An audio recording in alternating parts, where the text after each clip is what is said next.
Anyways, we're back in Heritage Found, I think it's called? Yeah. Which is, where Yasalani used to be. But now it's been replaced by wherever this is. Oh, I found a dungeon! I found a dungeon! Everkeep! That's the thing over there. That's the Everkeep? What the?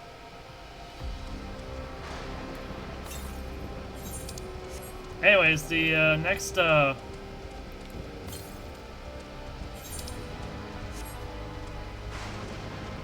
next Ava current is north of us, apparently. Or northeast. I don't know if it's above, like up here, or down there. Cachapia? I'm assuming that's what's... Oh. Oh, that was the village theme. Oh. Yeah, this is the real Heritage Found theme!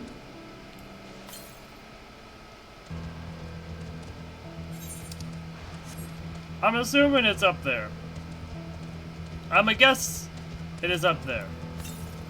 It would be shocking if it wasn't up there. Oh, wait, it's up here. Okay. Thank you. Thank you for having mercy on my soul. Also, this is definitely not going to be a dungeon later. Definitely not. It's just a random, train, tunnel.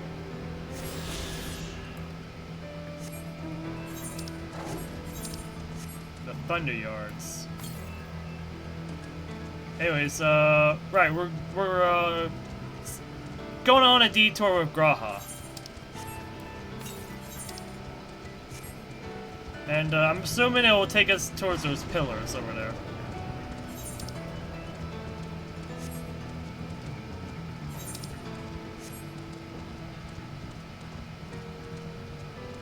I love the music here!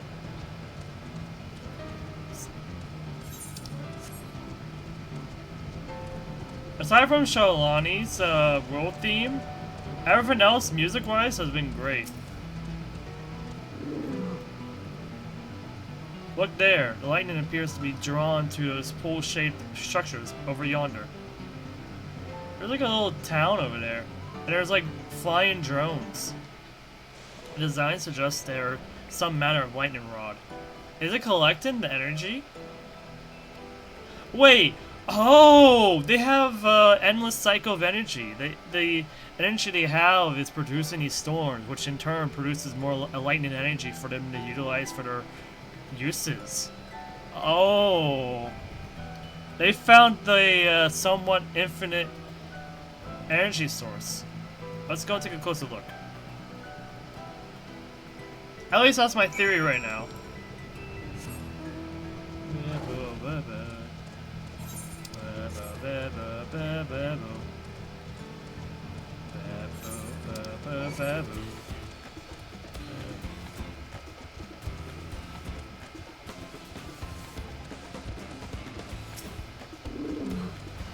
This material appears to be the same as the used in mechanical soldiers and warships. The black metal, right? On closer inspection, it appears to bear fine etchings. Rather reminiscent of arcane runes. These, I suspect, they're not merely decorative. I would posit it's used to harness lightning as a source of energy. Quite impressive technology.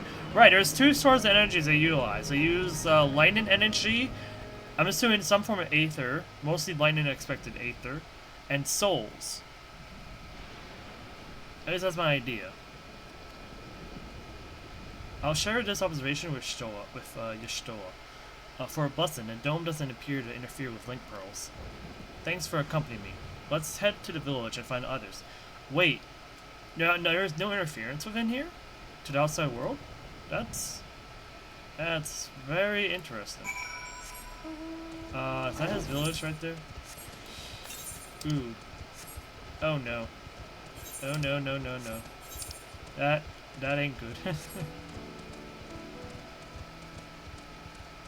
It looks even more run down.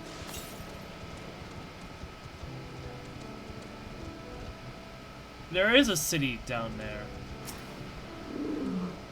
What in the world?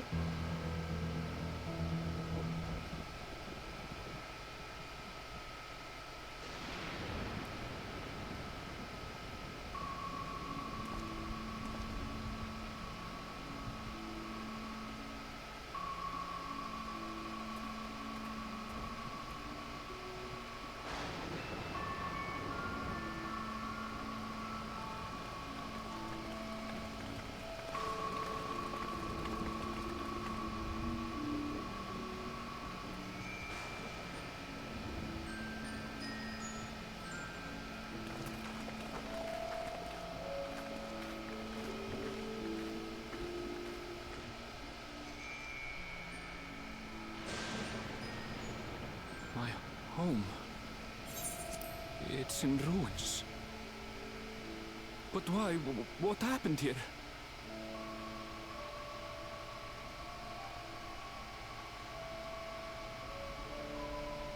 If only we knew. And where is everyone? I had a look in a few of the other houses, but they had clearly been abandoned. Either they disappeared due to the time, or the amount of time that has passed, or their souls were taken. None of this makes sense. Excuse me? Are you looking for someone? That's the... What's with the music?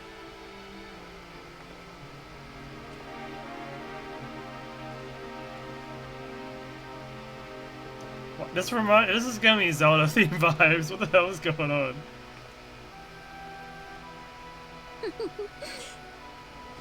I apologize for giving you a fright. However, I did have reason to keep to the shadows. I'm assuming this is like Final... Sriracha has told me a great deal about you. I'm guessing this is Final Fantasy IX-esque in terms of the motifs for that theme. Sriracha? Greetings, and welcome to the realm of Alexandria. I am Sphene, the Queen of Reason.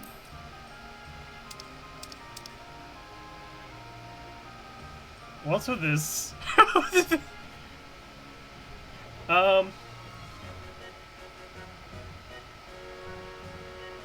So Alexandria is the nation? Why are we getting why is Alexander the Great in here, in this lore? I'm trying to think. So is Alexandria the nation in the Shard, or is this the one that Zoraija created? And judging by the name, judging by what she's saying, it sounds like Zoraija is still going with the idea of Dawn Servants, but has also copied their idea of using two heads, with her being the reason while he's the resolve. Queen of Reason? If you are the Queen of Reason, is there perhaps Yes, if you mean to ask if there is a King of Resolve. Zoraija holds that title, and together do we reign.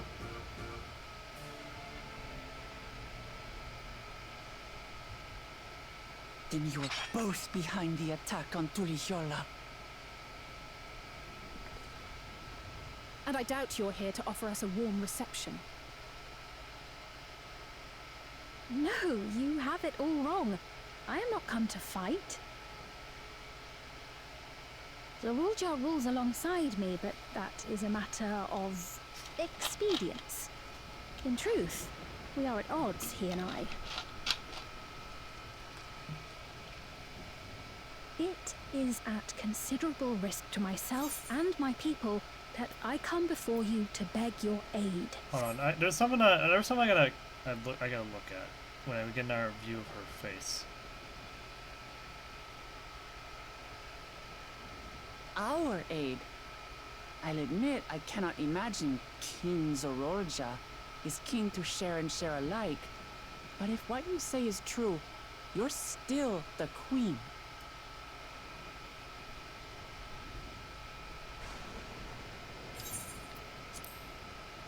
Indeed. But I was once the sole ruler of Alexandria.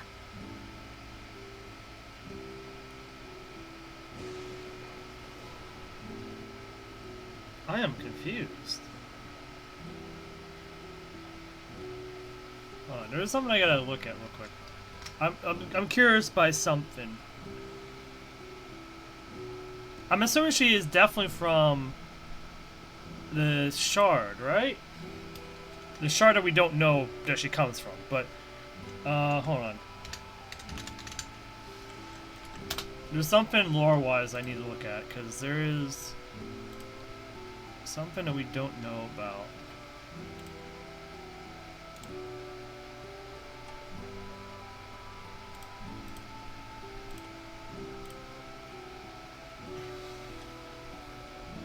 And that is the heart-shaped, not heart-shaped, the little helm she has above her head. I'm trying to see if it resembles anything I know.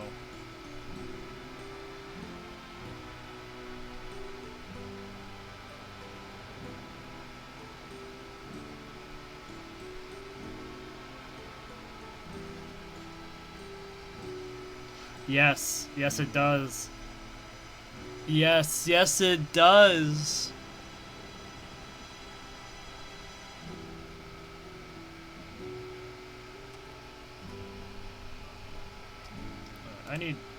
Hold on, I need to, give me a second, I need to open my card real quick. My paint tool editor thing. I need to flip one of these fins around. Or I need to flip the image I have around.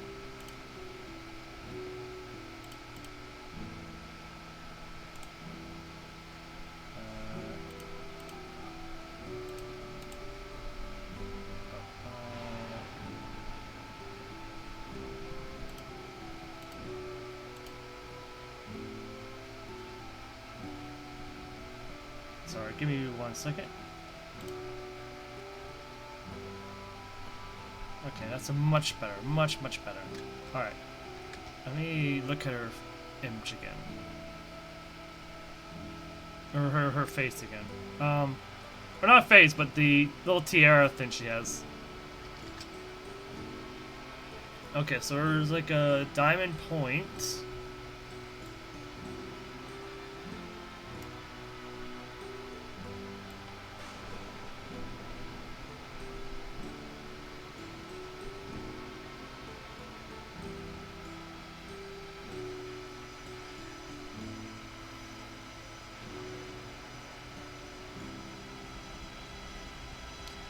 Yeah. Yeah. Yeah. Okay. Okay.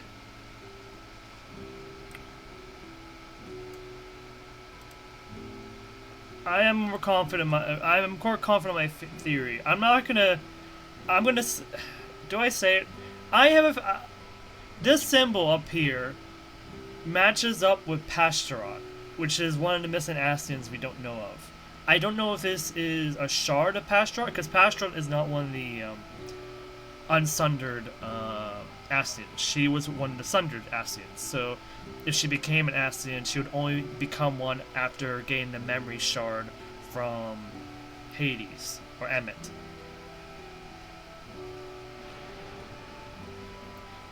So, but she still has Pastorat, or at least part of Pastorat's symbol. Because this little central piece is very distinctively coming from the symbol of Pastorat. At least from a central part. But the wings are the only part that confuse me a bit. But it's definitely reminiscent of an Ascian mask. But that's just my theory right now. That's just a theory! But I don't understand why this thing about Alexandria, it doesn't make sense to me. Unless Zoologia, because of the difference of time between this place and the star, or this shard, maybe Zoologia went into that world and years have gone by, which led to his new form.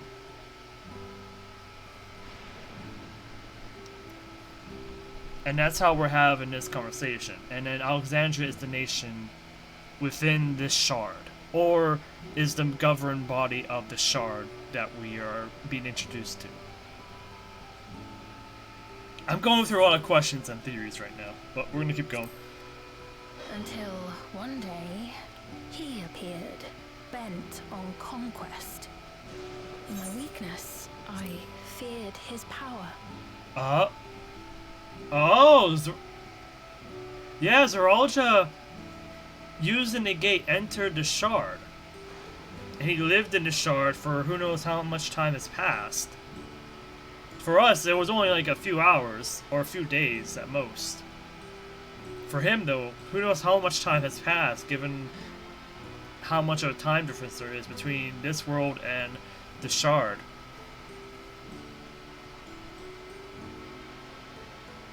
That means the nation, that means either Zoraja has completely conquered that shard, or at least has conquered, or has conquered at least the Alexandria land that we're speaking about.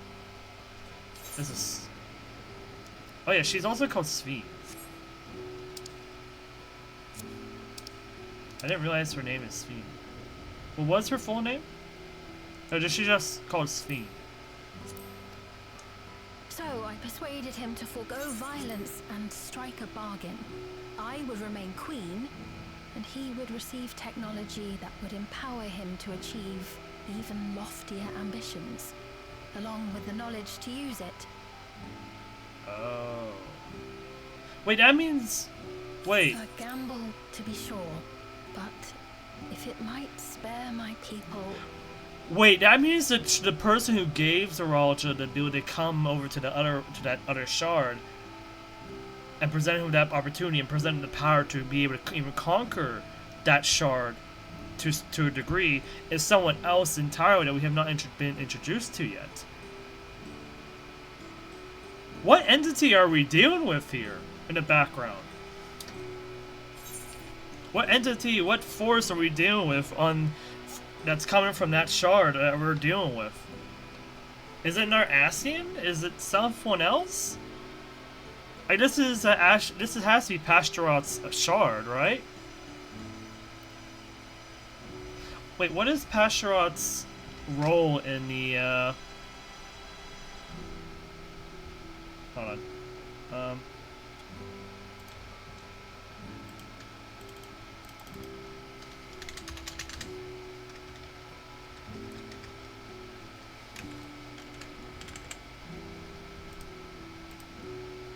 Give me one more moment. I need to see where the Assassins are in terms of like what their roles are.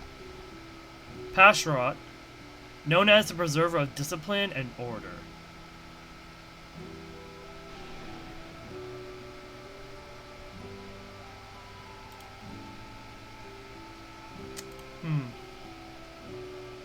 I'm sorry if we keep getting distracted by this, but there's so many things I've been, like, ever since we got to the, found out that this is all coming from New Shard, there's just a slew of theories and ideas that are coming from my mind right now, like what this could all mean. This music, though, is very interesting.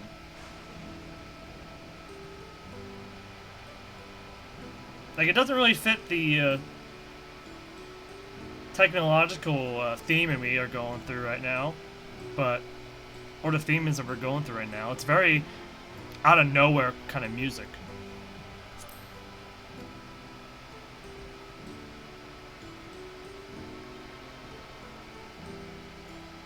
If I may, the dome surrounding these lands was erected but recently. How is it he was able to not only invade, but instate a new system of leadership in a mere matter of days?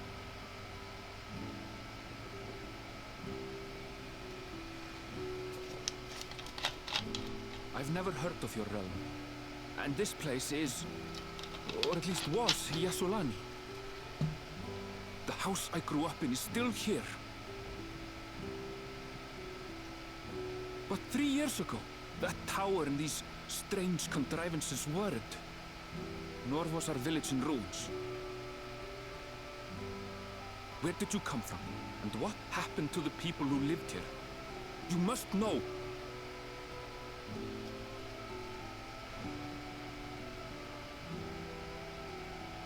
I realize how confusing this all must be.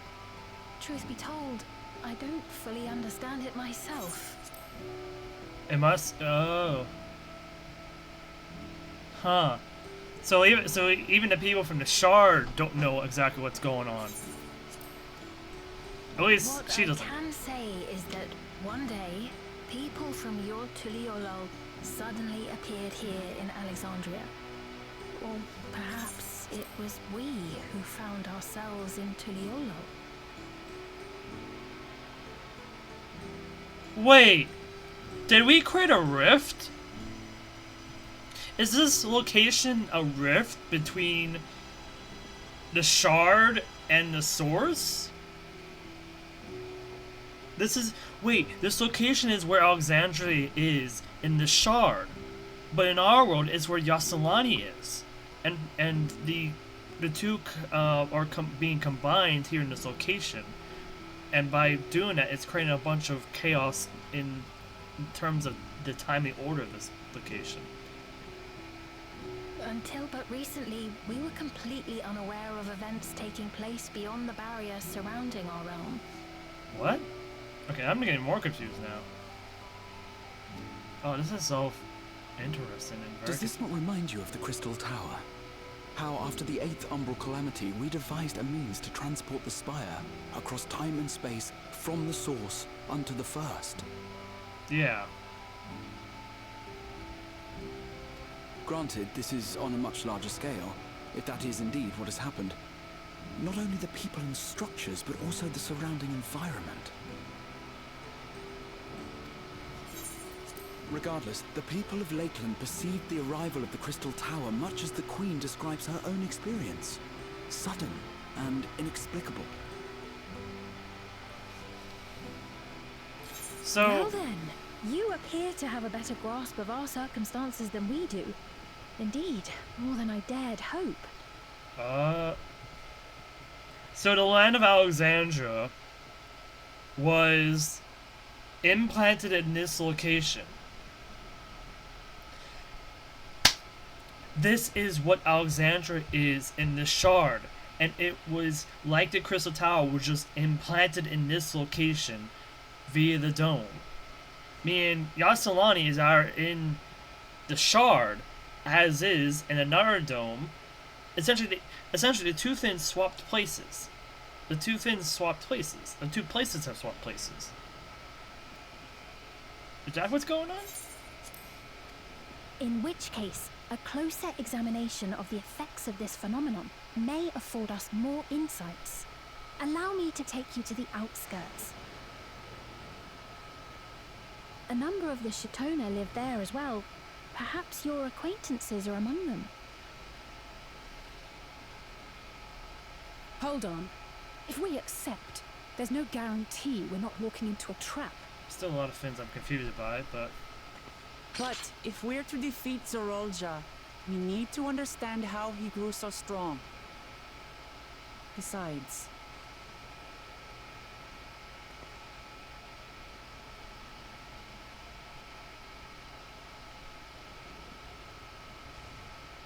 Ah, you're right. Queen Sphene, before we go, Your Majesty, I have to ask, did you really have nothing to do with the attack on Tuliolo? Noble Wook Lamart, shall we dispense with the formalities? I'll not deny the soldiers and airships that attacked your people are products of Alexandria. But it was Zorolja, not we, who fashioned them into weapons of war and laid siege to Tuliolo. So he alone is to blame. No, I may not have prosecuted this war, but I nevertheless bear responsibility for it. Perhaps. I know next to nothing about you, let alone what you've been through. So by all means, show us around. I think we'll learn a lot from meeting your people.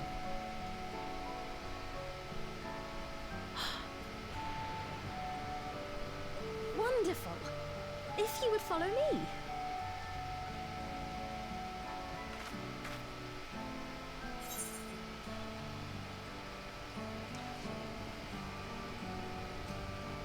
I think it'll be trouble if Zorolja hears of this.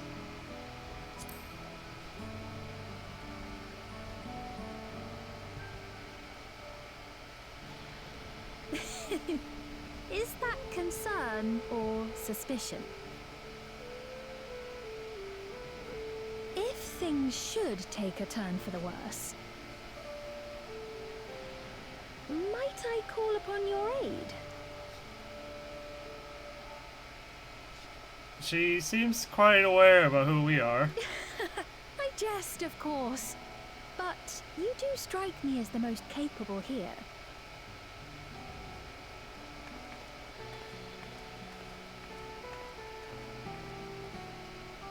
She was at Tuliolal, so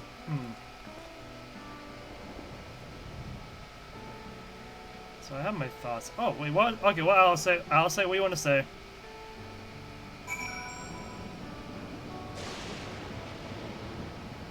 Yep. I think this goes without saying, but we're not going to trust her just like that, right? Anyway, you look at it. It's a mysterious girl who appears out of nowhere, proclaiming herself a queen is suspicious. There's a lot of questions I definitely have, that's for sure. But oh yeah, the 8th Umbral Calamity. Oh, they give us a codes about this, so I guess it's going to be a little more important now. Let's open the codex. The source has been visited by 7 cataclysmic events. And each calamity has an element to it. The first one was the wind one, the second was lightning, fire, earth, ice, water, and finally the calamity of darkness.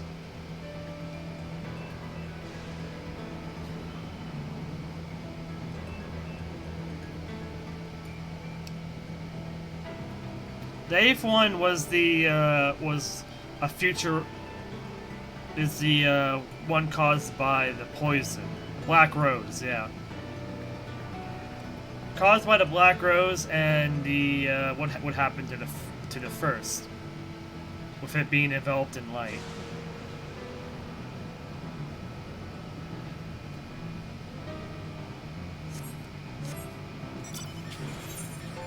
Alcé is inclined to keep a closer eye on the Queen. Well, having established that we should be wary, we could use more information. So let's head to this place, the outskirts, and see what we can learn. Perhaps perhaps about Sphene as well.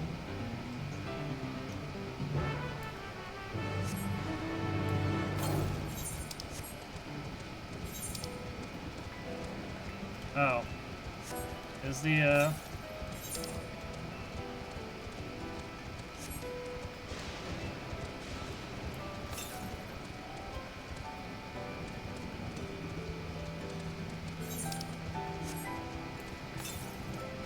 I don't know if I have to come up here anyways for like a quest or something, but I'm gonna come up here anyways, because at least I can jump down and get to where we need to right away, it seems.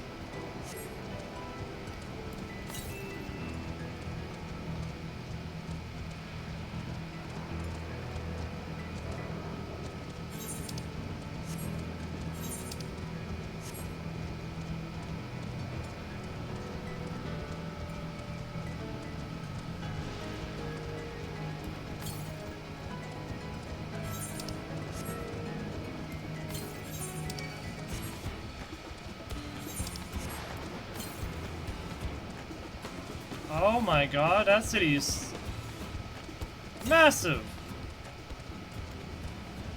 It's absolutely massive down there. What the heck? There's the Aether Current. I'm glad I came up here.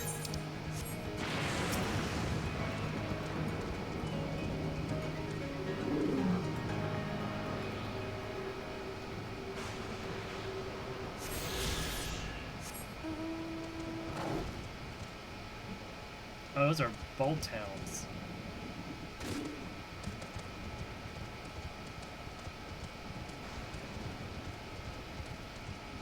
So it definitely seems like the world over there, the shard, is definitely heavily leaning towards the towards the lightning element in terms of expected energy. That's gonna be very interesting. I trust you have familiar farming facilities in Tural. They are completely different from ours. I've got no idea what all those machines do. They're sprinklers. We settled on this approach after some trial and error. The Turali have their own methods of farming, which they wanted to continue employing.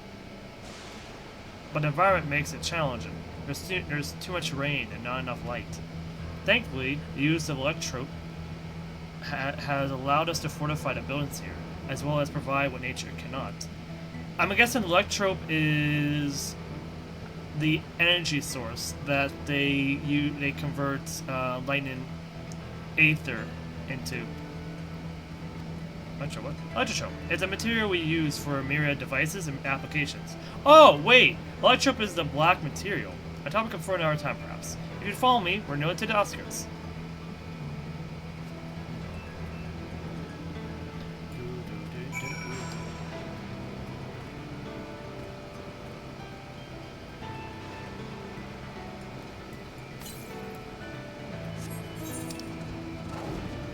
I'm pretty sure that what I'm looking for is on the other side of that wall. Yep. I'm not even gonna bother.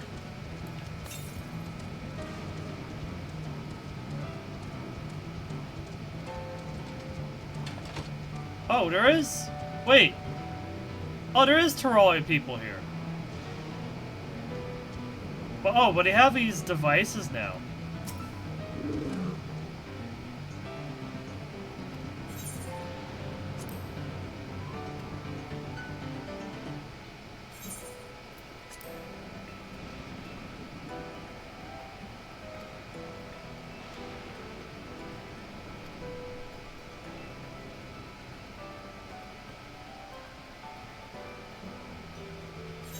Oh.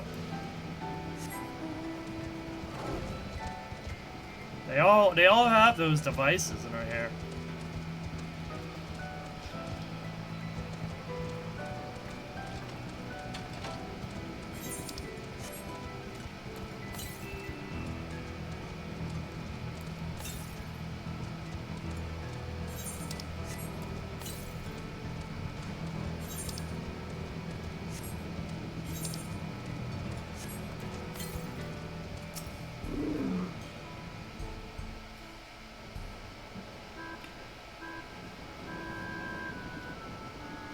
Here we are. Though you'll doubtless find much of what you see in Alexandria strange, the traditional agriculture practiced in this village at least should be familiar.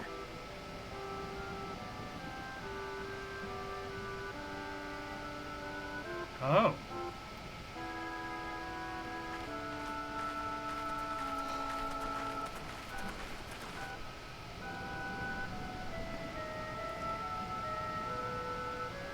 Queen's Fiend? What business brings her here, I wonder? The Queen has come!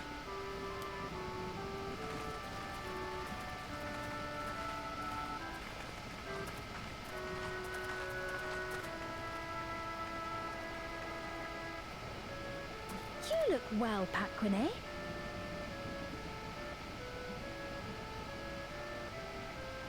And Katonya, I see you've already taken to your new position.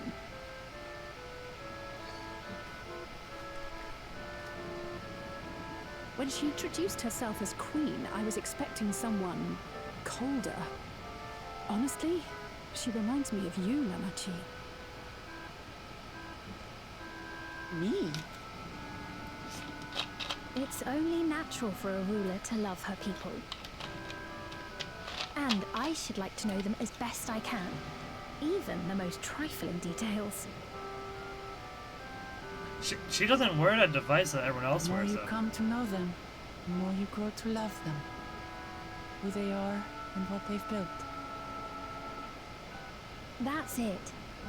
Beautifully put.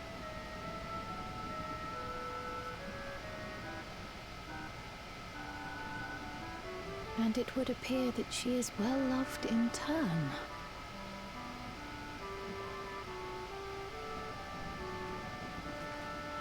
Oh. Your Majesty, you honor us with your presence. And who are these fine people? Tuliolo's vow of resolve Wuk Lamat and her companions. They come from beyond the barrier, but you needn't worry.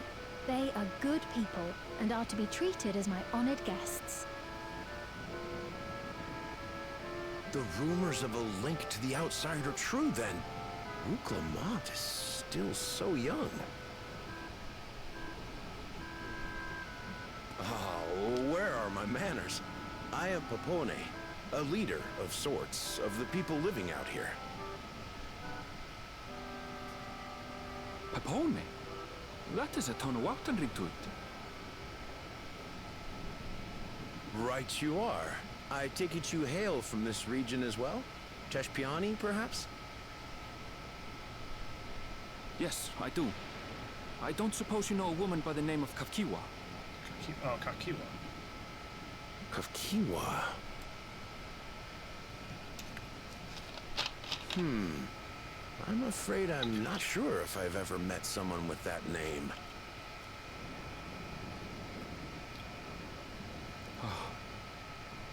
Mother isn't here. But it's a relief to know at least some of the people of Yasulani are alive and well. Your mother, you say? Now that you mention it, I do see the resemblance. You know my mother? I do. Yes. Then tell me, please, where is she?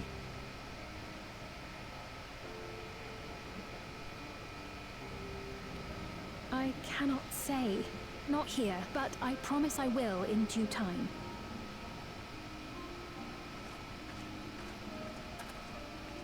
She's trying to avoid detection. I have a question, Pepone.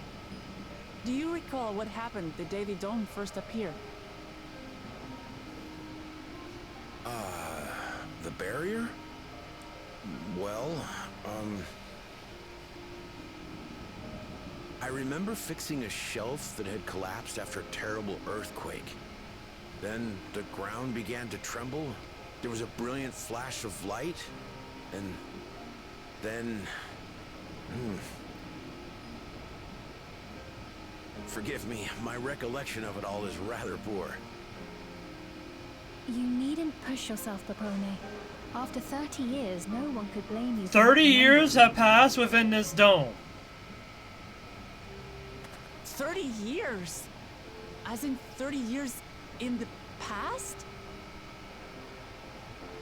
Absurd though it may sound, there is no doubt in my mind the events that led to the joining of our lands occurred 30 years ago. Which is not to say I understand why our perceptions of the intervening time are so radically different. We only just became aware of the discrepancy when Zoralja's military base was completed, and we were at last able to venture beyond the barrier.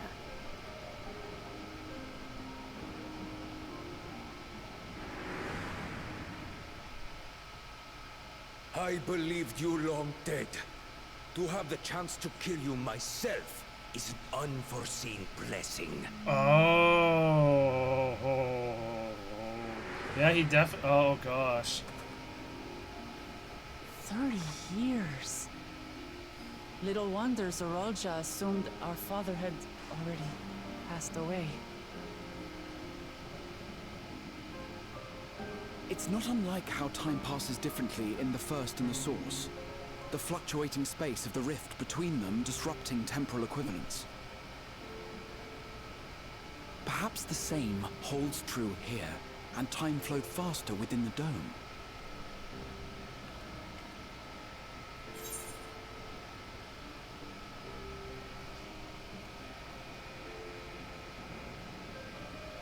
Meaning this is a piece of our reflection?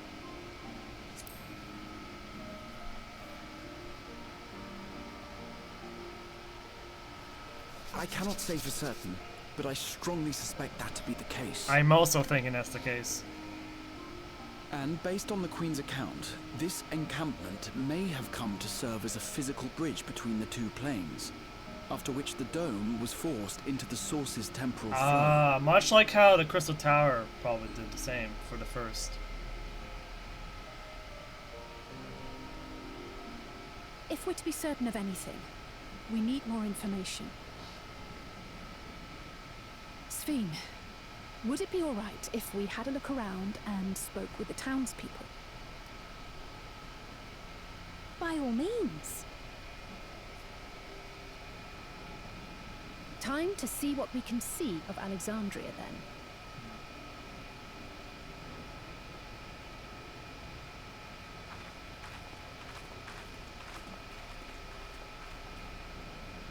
And its people. I may yet find familiar faces among the survivors from Yasolani. Even if I don't understand half of it, I would learn more of this place before we confront Zorolja. I got a more clearer picture of what this place is now. Perhaps you'd care to see how we make our living. Though we have always prided ourselves on the use of traditional Tonawatan farming methods, the use of electro-fueled technologies has led to countless agricultural innovations. I would join you as well. Ma'am, please, you needn't trouble yourself. It's no trouble at all. And I promise not to cause any manner of distraction. Reassuring words, or they would be had I not heard them countless times before. Very well, but do be careful. Of course. I shall proceed with the utmost care. Now then, if you two would follow me, we can begin the tour.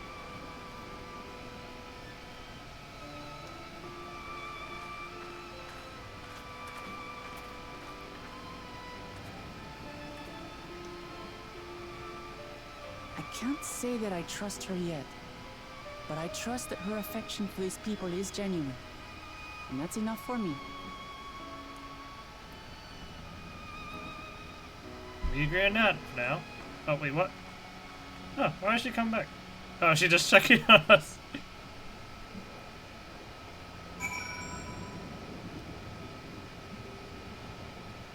So that means... So they came here in their time, 30 years ago.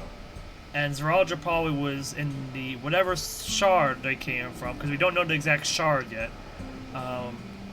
for who knows how much longer. So that means Zorolja has been away for many, many, many years, beyond 30 years. At least for as far as he's concerned. There's so many things to digest here. The question is, what is the electrobe? Is the electrobe the black material, or is it the energy they're utilizing? It can't be the energy, because that's lightning expected aether. So it must be the black material, right?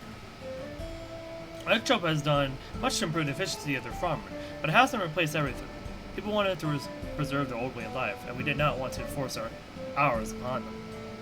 We went to such lengths so that our culture could coexist, even going so far as to learn our tongue. I'm sure everyone appreciated that.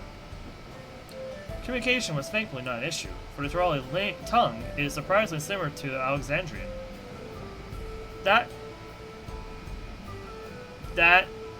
is something that just happens pretty occasionally with the way the shards work.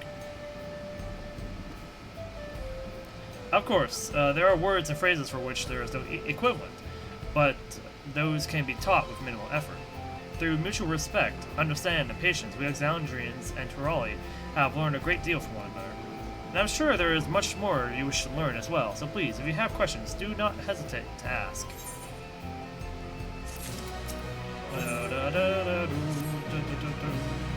Rather than bore you with lengthy explanations, let us head back to the farm we passed earlier. Uepi's Hollow it is called. We can speak with one of the farmers when we arrive. I guess we're off to Uepi's Hollow.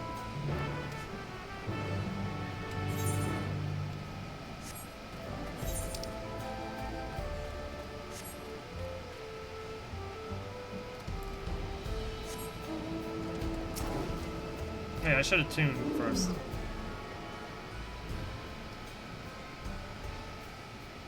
Oh my gosh, they replaced the Skywatcher.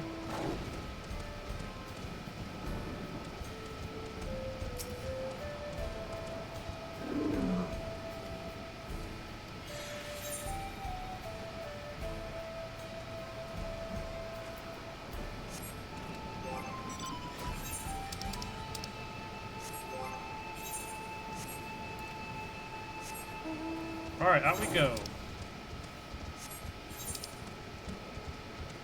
There's a bridge right there. That will lead us to the other side, I'm assuming, of the wall.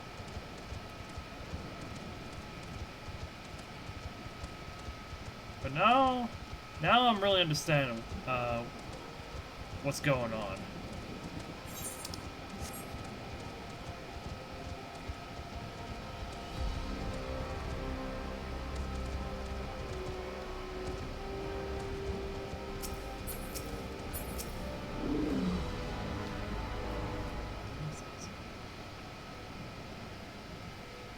Allow me to introduce you to Manawasa.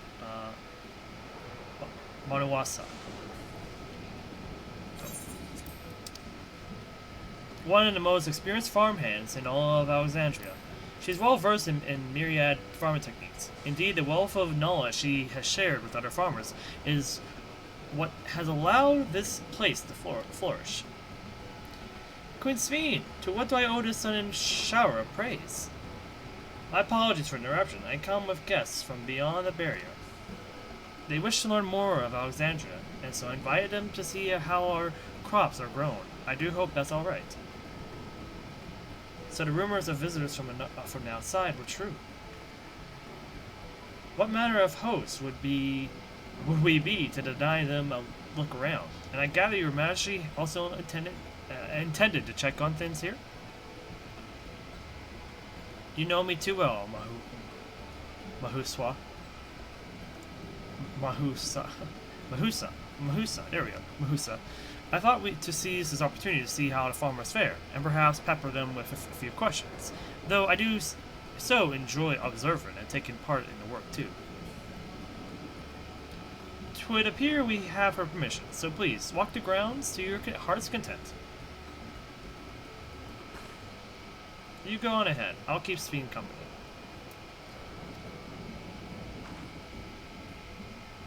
Don't misunderstand. I'm not the suspicious type, but given our positions, it would make sense for us to go around together, wouldn't you say? Fair point, but be sure not to let me out of your sight. I shall remain under Wukaman's watchful eye. Pray, come find us after you've seen your fill and spoken with the other farmhands.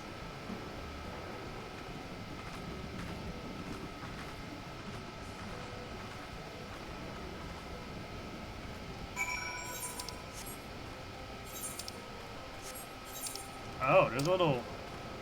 I see. Little area over there, too.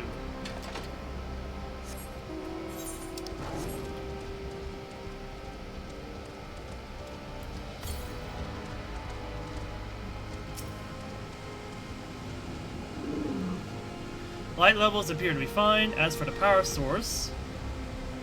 You wish to know about my job? I tend to the fields, mostly watering the crops, keeping the soil fertile, and so on. It admittedly took some time until I fully understood how best to carry out my duties. I also manage the lamps we use in the fields. We do our best to keep everything up to code, but should they ever start to malfunction, it's up to me to fix them. The land and sky being what they are, ensuring a rich harvest makes for constant work. But honestly, I enjoy how involved the process is. Both my parents being Alexandrian, I didn't grow up knowing much of anything about farming. Every day is an opportunity to learn and grow.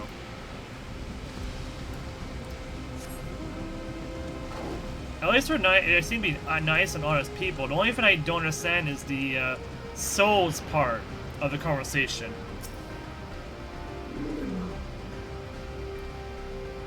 Because it seems like these devices are linked to, I think, their soul or people's souls. So does that, so like, wait, is it like how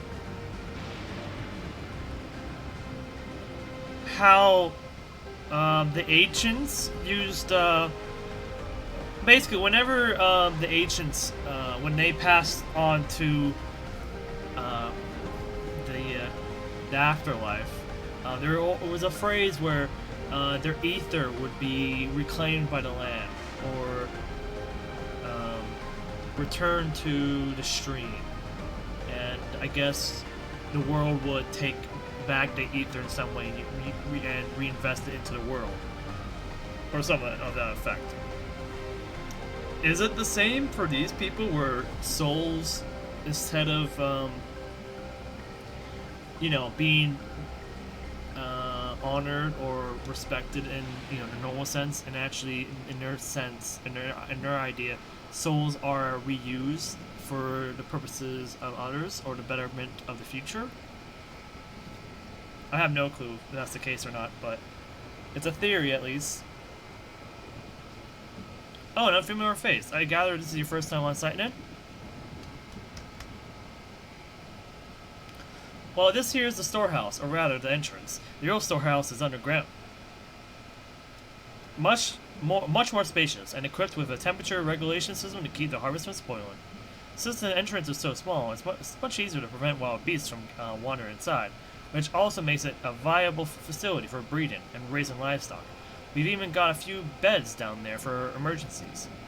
My parents often complain about how Alexandria technology and electro complicate our lives, but it's just a matter of learning how things work. Take my job for instance. I'm presently overseeing the storage of harvested crops. They'll be taken up to the tower for processing. Tower?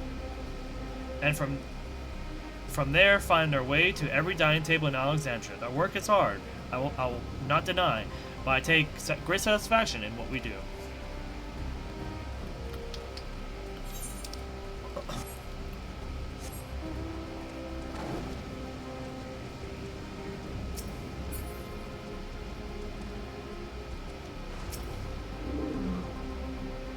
They're saying that you and yours are visitors from beyond the barrier. That true?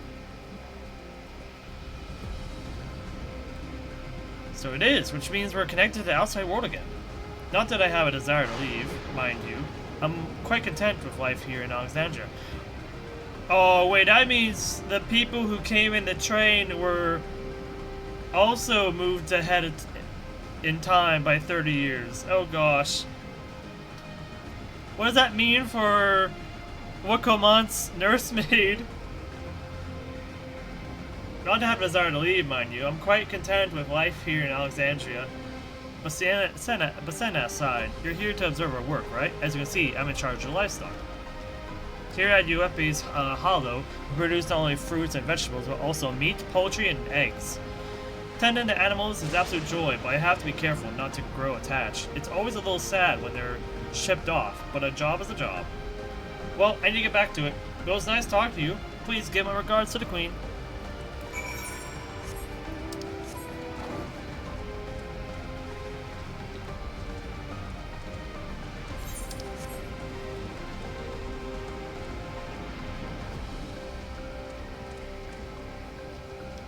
So there's like 2 entrances to the storages?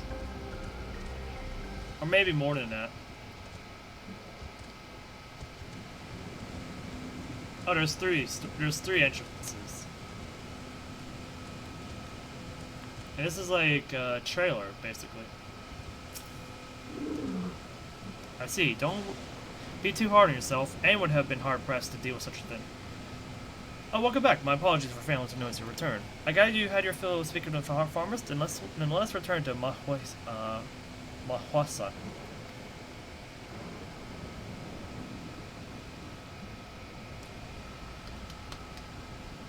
It seemed like they were dealing with an issue there.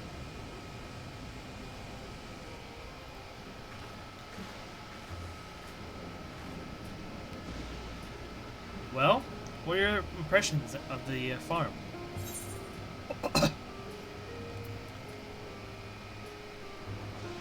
I don't know. I still don't know much about Electro, but I was amazed that everyone loves their work.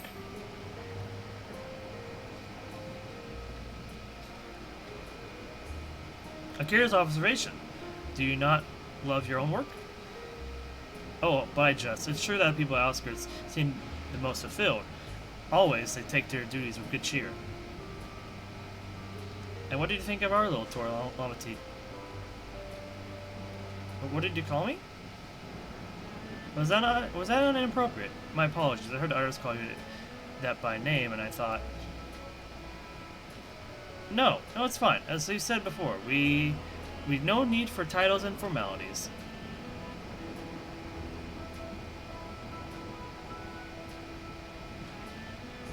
As for my thoughts, I was very impressed. The machines could be used to overcome so harsh an environment is amazing. I've never seen anything like it. The feeling is understandable. Indeed, many still find the machinery behind me baffling. Oh, that's a silo.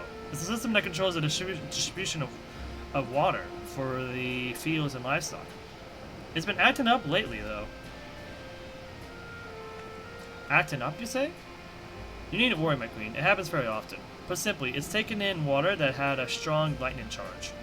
Ah, yeah. When this what happens when there's too much of one element, things can get out of balance.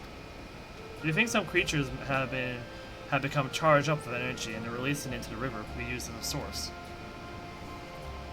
Oh, or that could happen too.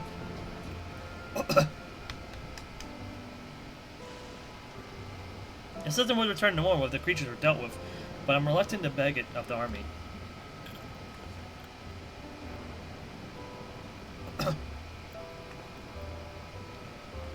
We could take care of it, if you'd like.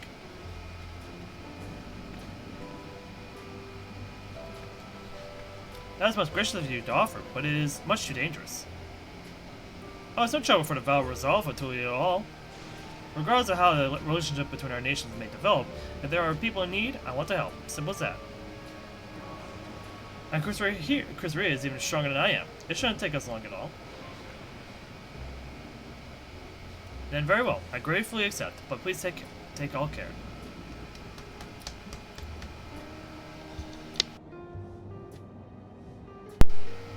It's not to go fast, even faster if you and I search for lightning charged fiends on our own. Good hunting!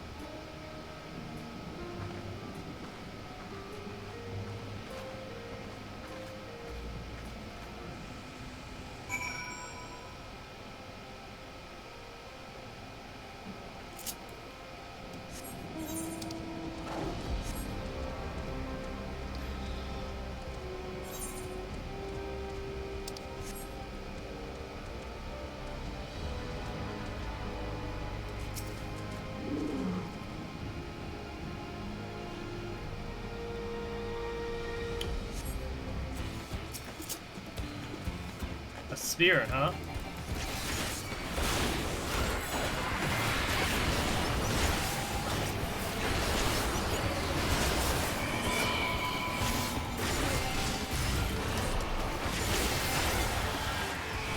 You know, thinking about the fact that souls are involved, I have a feeling the conversations we had with, I forget his name, the sage in the first, and the process we went about trying to get everyone back from the first to the source via souls and the discussions we had, I feel like that's going to be a lot more important for when we get back to this this issue with the shard that's involved.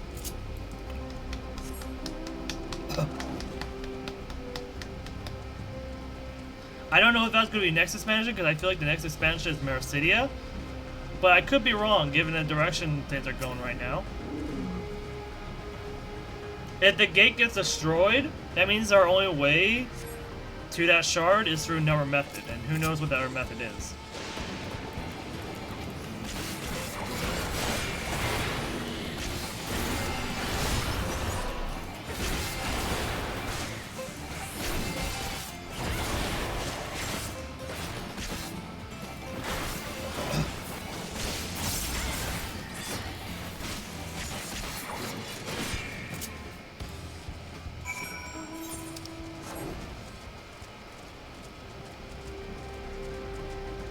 Off we go.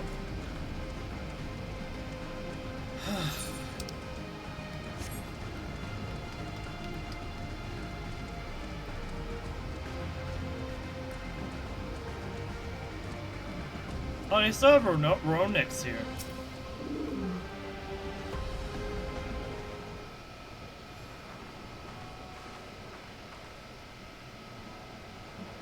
Ah, you're both alright. Thank goodness.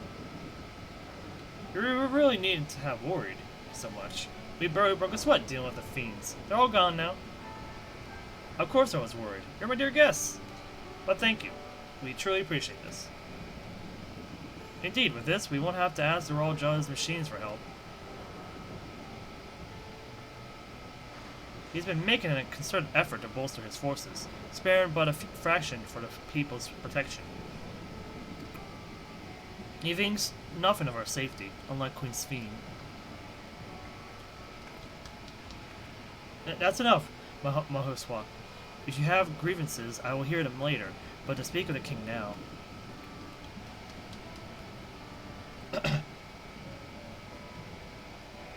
No, she's right. He's never been one to look after his people. Anyway, thanks for letting us tour the farm. The folk here are delighted, and it was a pleasure to meet them. You couldn't have favored us with more uplifting words. My people are my pride and joy.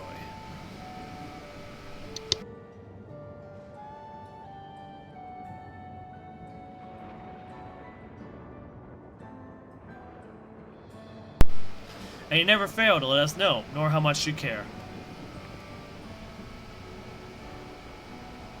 Of course, you're my precious family, all of you.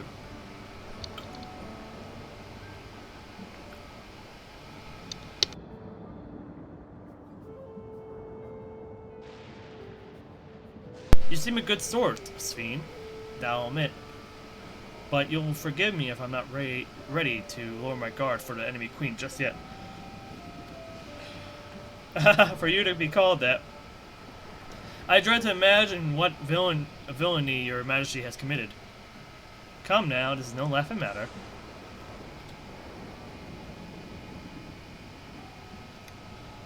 A ruler is responsible for the welfare of countless lives, and one wrong decision can lead to untold suffering. Failure is conscionable.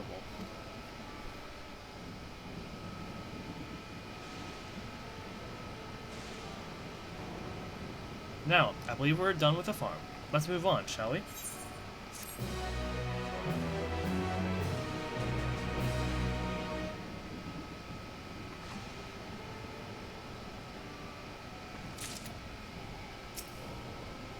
Saralja, you bastard.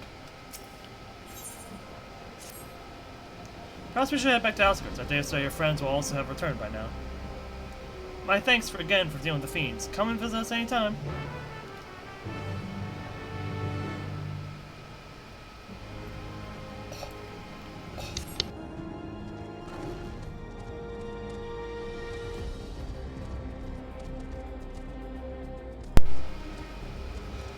Considering things, I don't think this place is going to return to normal anytime soon, or at all, if at all.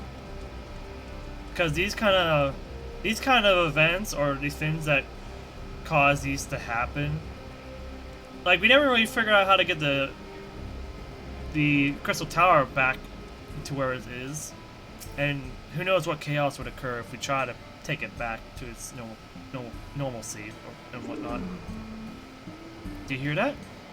Uh-oh.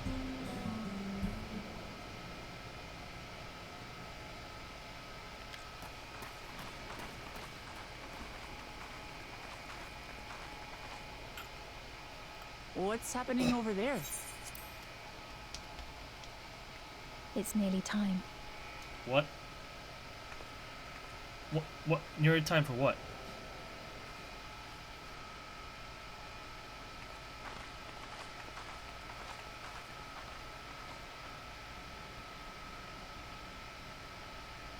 Everyone else is here.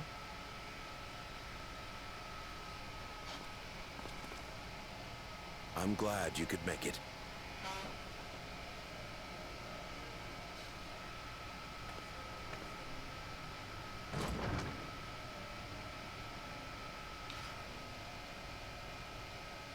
Are you with us? Queen Sveen has come to see you. Ain't that Mamika? It is Mamika. We're here, Namika. Mamika. Everything is going to be all right.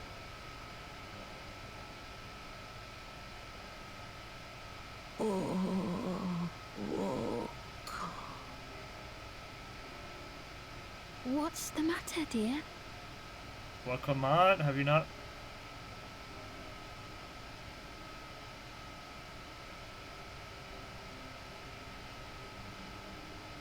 It can't be.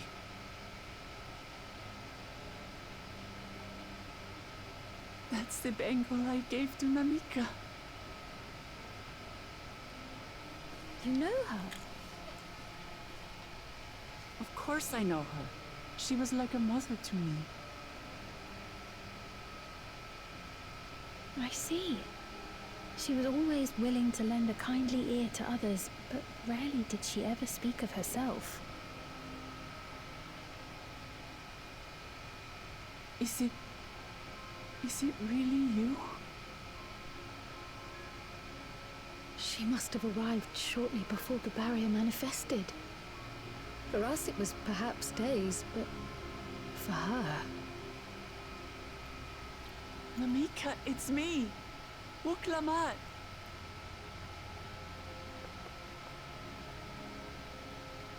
I'm afraid her time with us is nearly at an end.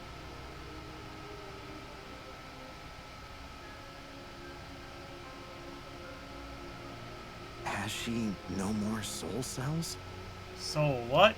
She always used hers sparingly, but at her age, it wouldn't make a difference.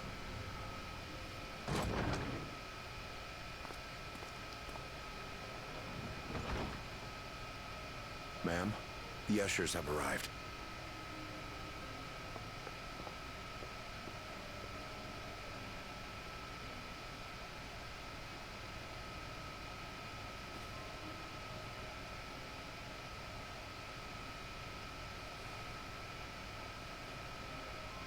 Thank you, Namika, for your many years of friendship.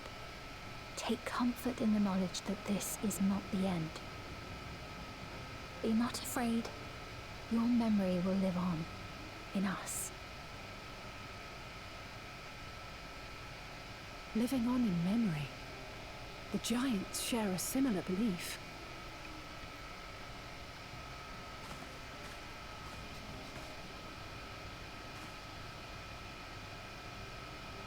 Wait! Where are you taking her? Worry not.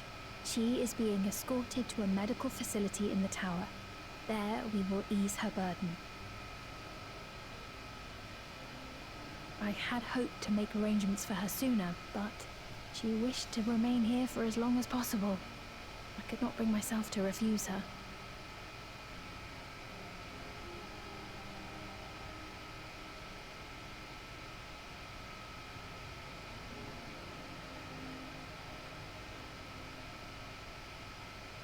Is there any way I might stay with her for a little while longer? We may not share the same blood, but she was my mother. Please.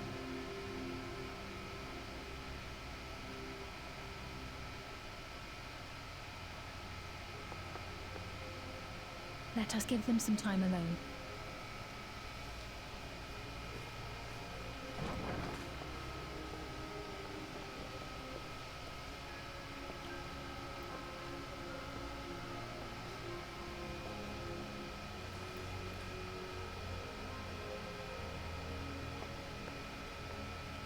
What was that bit about soul cells, though? I mean, I already have an idea, like, what they mean, but... I hope when we visit back that... Or visit... come back to She that didn't bit. speak, but I'm grateful that I could be with her at the end. Thank you. It's not the end. Hmm? Oh, nothing. I was just thinking that we have much to discuss. Where shall we begin? With what we can be reasonably certain of, perhaps. Between what we have witnessed and the testimony of Alexandria's inhabitants, it's safe to say that two distinct lands have indeed become one. What's more, having met Namika, there is no denying the divergence in the passage of time. Taken together, these phenomena strongly suggest that some manner of cross-rift displacement has occurred. Specifically, the displacement of Alexandria from another reflection to the source. It does seem the most likely explanation.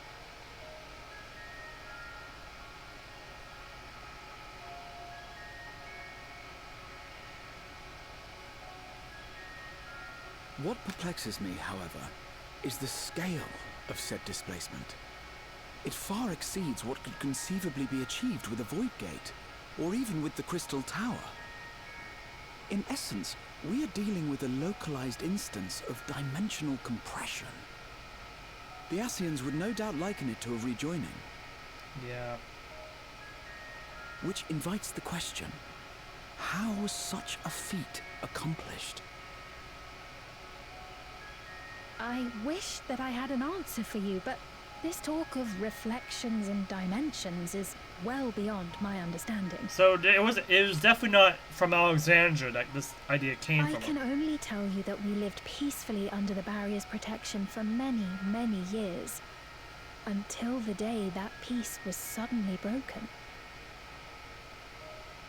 If I may clarify, the barrier predates Alexandria's displacement. It seems like that's the case.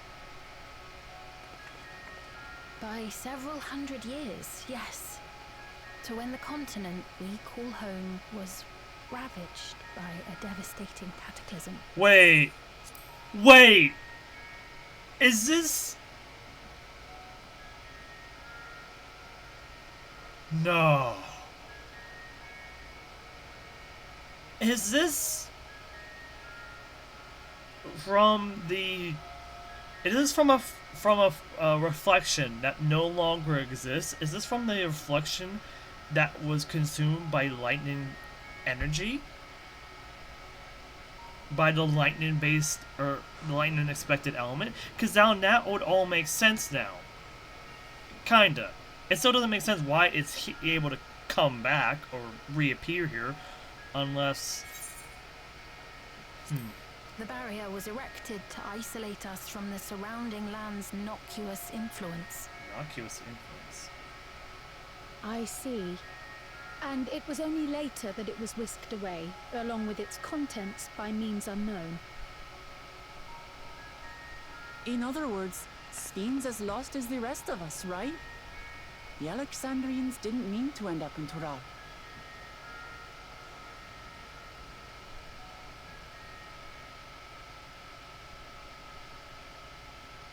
Oh. But of course, our next stop ought to be Everkeep. That tower over yonder.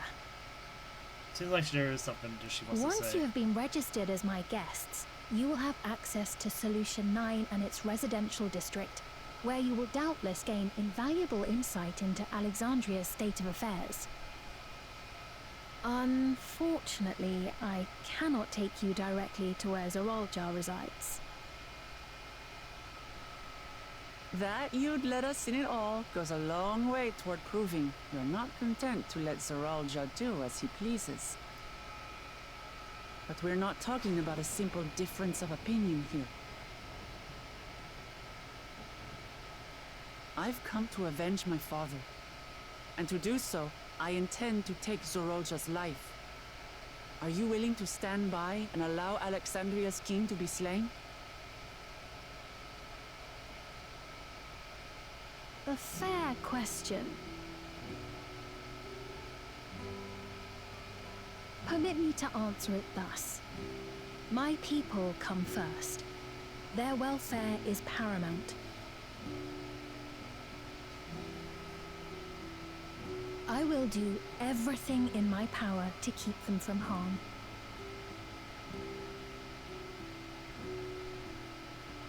It is a ruler's duty.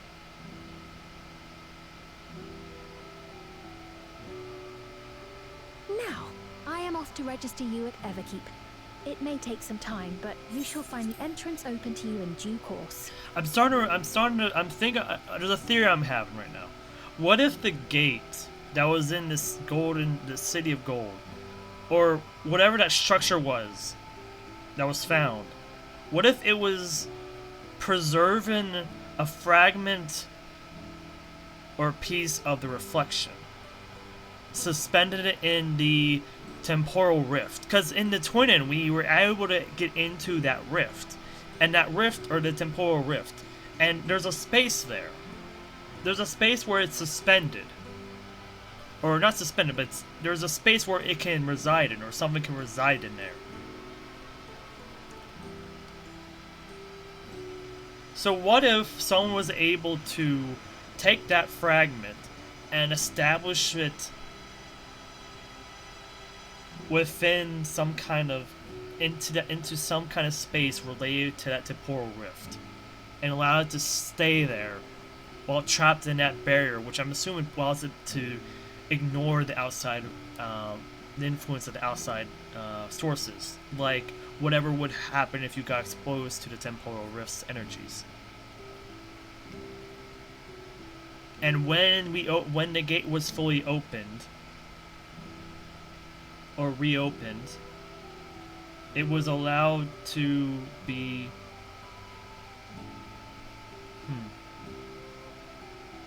I'm not sure.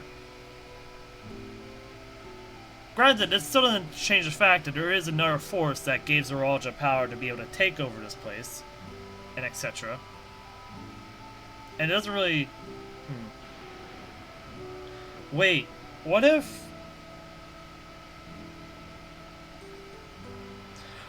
What if the gate sent Zoraija through time and space, just like the Crystal Tower, to a point in time where, like Graha, where he could start making change to the future?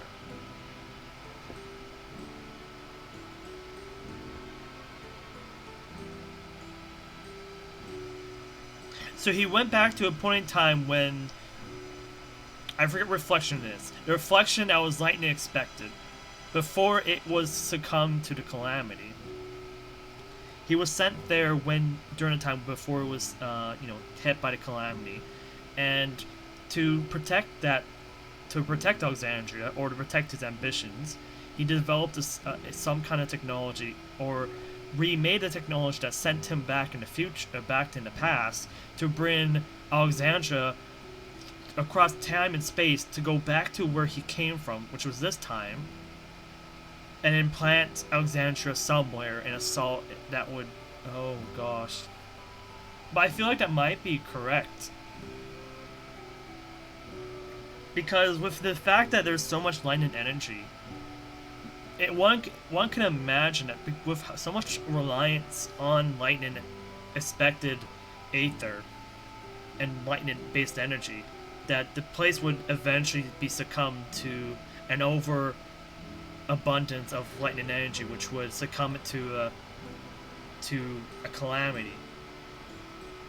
And based on what is being said, that reflection did more or less succumb to such a event, or was in a state that made it inhospitable. It's not inhabitable anymore. But they only were able to live there because of the barrier. But they don't know what's outside of the barrier until now. So, I have a feeling this is gonna be great. Now I'm off to registry at the Everkeep. Maybe Kusuriya said this, but. Oh, and ere I forget, your mother, Kafkiwa, you might try the Thunder Yards to the east. Oh. The Thunder Yards? Is that where she is? I'm afraid I can say no more than that. Make for the Thunder Yards, and all will be made clear.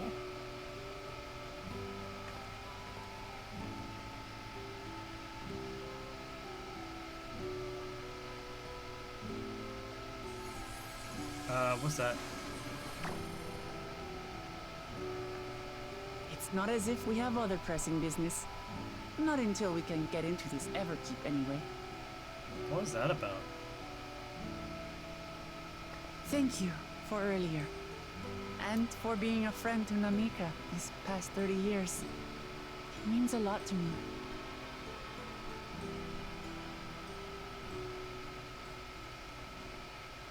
Namika? I'm sorry, but I don't know who you mean.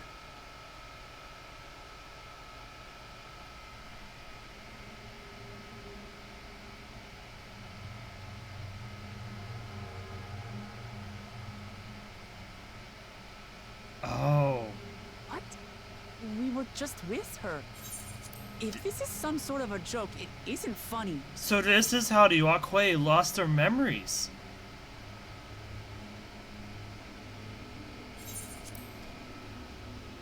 I don't mean to give offense, but I honestly have no idea who you are talking about. I'm sorry. How can you not know who she is? You're in charge here. She was under your care. Then in all likelihood, my memories of her have been stored in the cloud.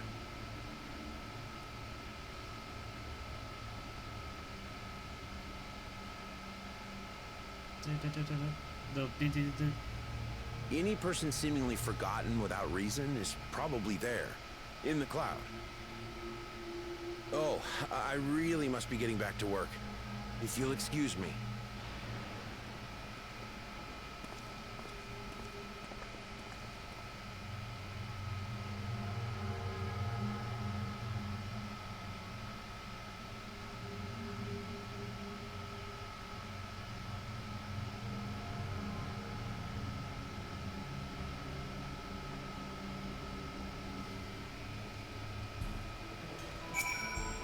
Okay. What's going on? How could Papone suddenly forget about Namika? It's as if he never even knew her. Could the same thing have happened to others as well, I wonder? There is only one way to find out. Let's make inquiries about Namika in the area. We can reconvene afterwards at Aetheryte.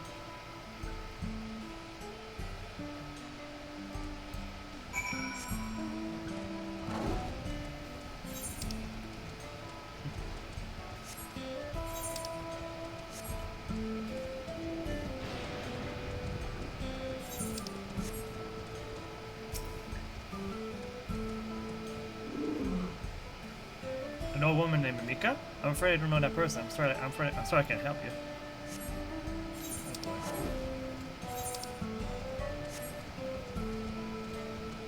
Oh no!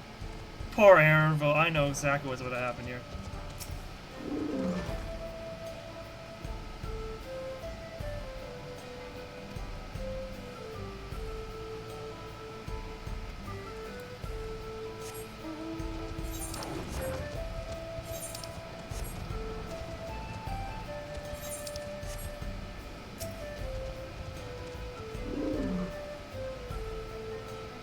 What's that? Do I know Mika? Never met anyone by name. I never worked at outskirts for a good while now. If she spent time here, I would remember.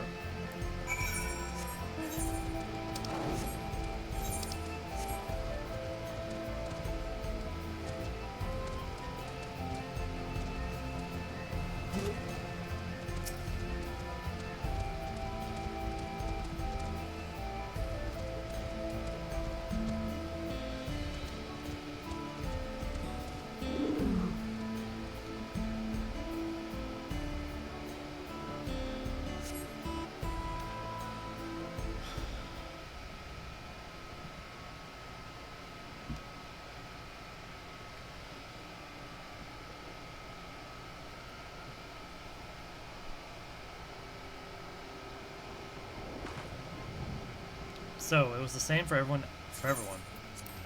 Not a single person remembers Amika. It's as if the memory of her has been purged from their minds. While such a thing might be done with magic, to alter the memories of so many at once would be a tremendous undertaking. We would have felt a surge of aether corresponding to the act, too. I sensed none of that in the moment. Neither did I, but I did notice something else. Right before Papone seemingly forgot, a light and device on his head began to blink. Could there be a connection? Someone also said something about soul cells.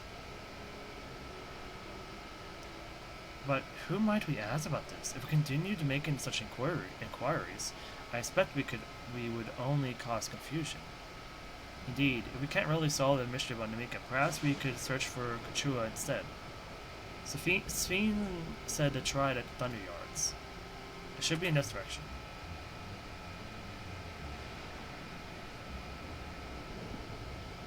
What is that?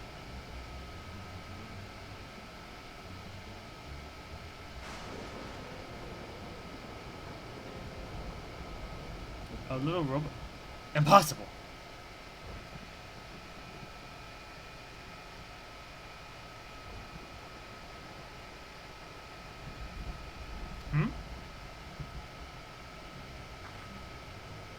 Another kind of mechanical soldier? It looks dangerous. We better destroy it. Whoa!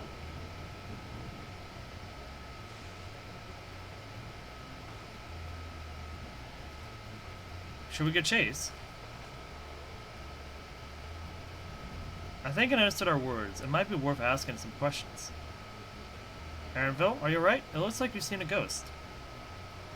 It's nothing. I'm fine. Well, it went off in the direction we're headed anyway, so let's try to track it down.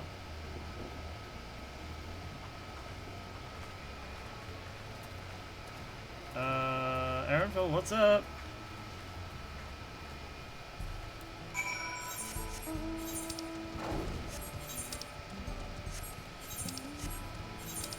It would explain why they left, Kryle's parents left Kryle in the care of the people here. Because they might have been trying to escape the calamity of the reflection.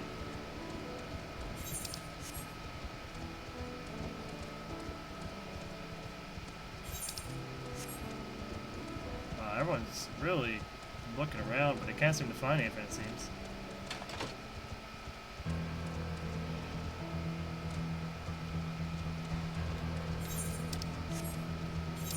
The Thunder Fields are this way. The Thunder Yards are this way. And there is a Aether Current this way, so.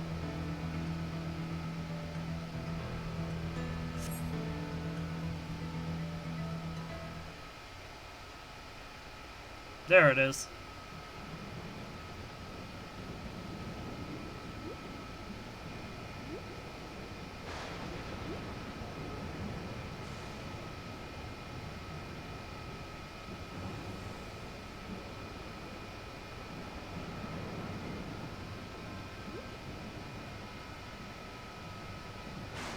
I went into that tunnel area. You found it?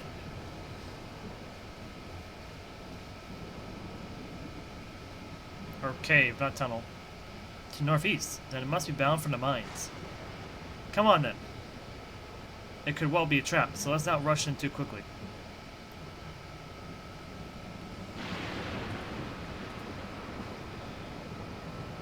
Oh yeah, the Shatona, they live much longer lives, don't they?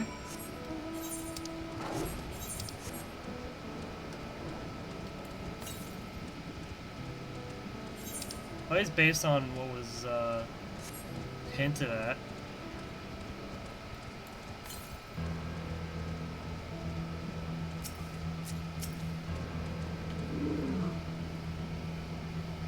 I hear faint voices coming from inside, so it's not alone.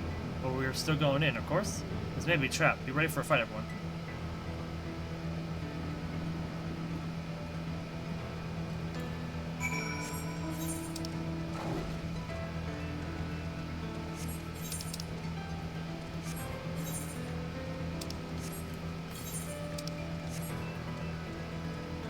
Earth and sky.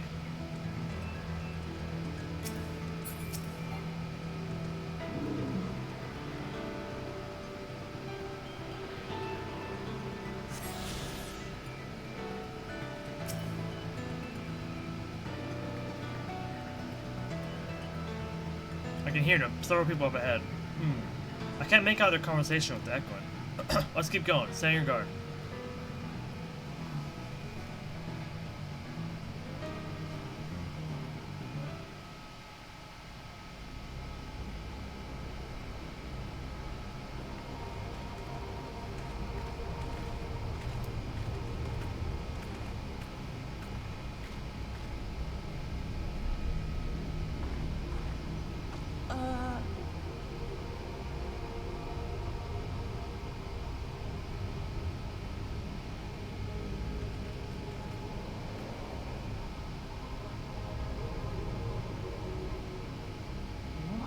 is this? Erenville!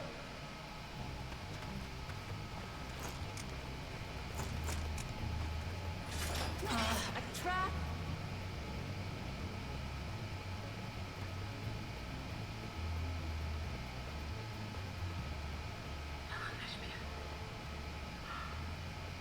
It really is you! What? Huh? Who? I just had to get a look at you in the light. And I can still hardly believe my eyes. But it is you, my darling Olivia! My darling, what now? Uh-oh.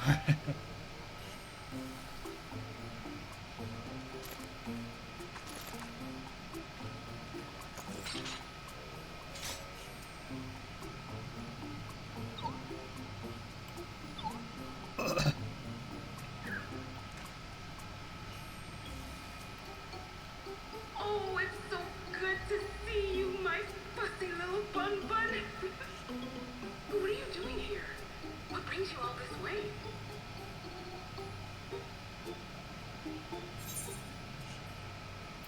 Fussy little bun bun?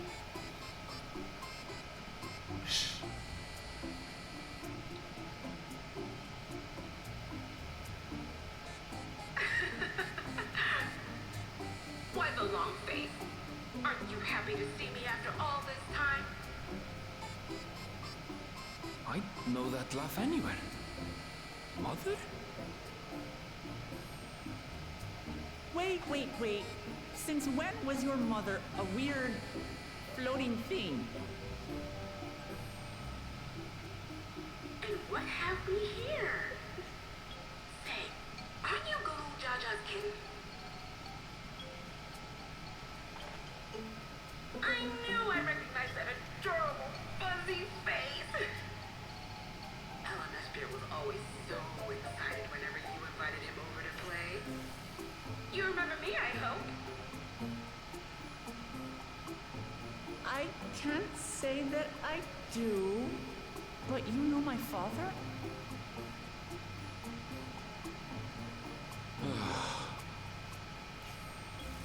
Appearances notwithstanding, it would seem this is my mother, Kathkiwa.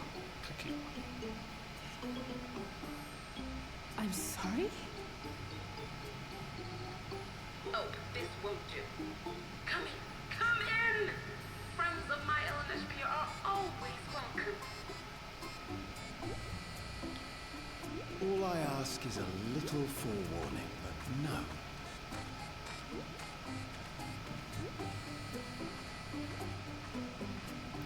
Their outfits are kind of... They look very familiar.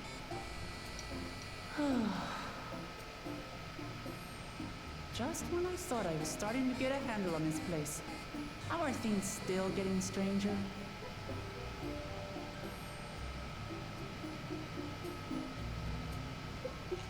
Yeah, we're not really well infused by what we see.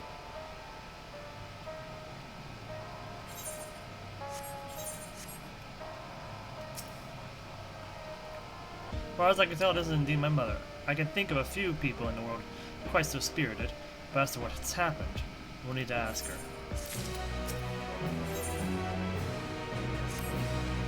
Let's hear what she has to say.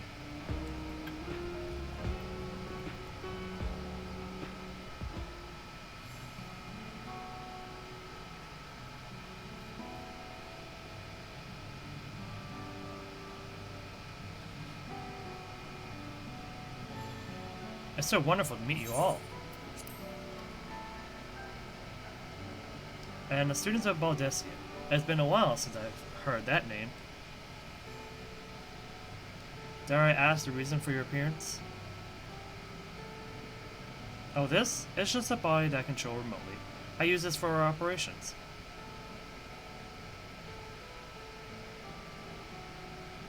We're members of a resistance organization, Oblivion, we call ourselves, and our goal is to thwart Zeralja's ambitions for conquest. As leader, it's prudent that I remain where I can't be easily found. I see. Whimsical appearances notwithstanding, yours is a serious cause. Right you are. Truth be told, Oblivion was founded for an altogether different purpose. And that is? As I expect you've already noticed, everything you see within this dome, the buildings, the people, and the very earth beneath our feet, is a fusion of two worlds. Stopping such a fusion was Oblivion's original mission.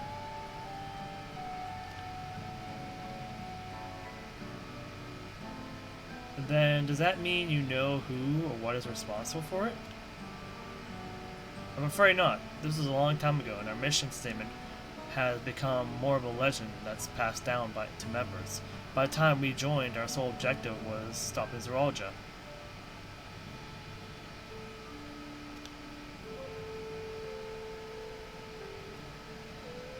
But we failed to do that, and now he's taken his army outside the dome.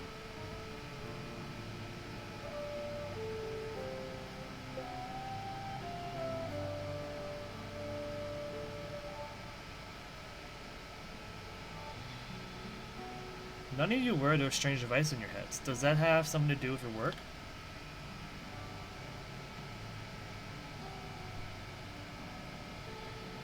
You mean this? It's a regulator, the pinnacle of electro technology, and that we don't wear it is indeed related to our operations. What exactly does it do? Allow me to explain. Regulators have two primary functions. The first, as the name suggests, is the regulation of the wearer's reserve of souls.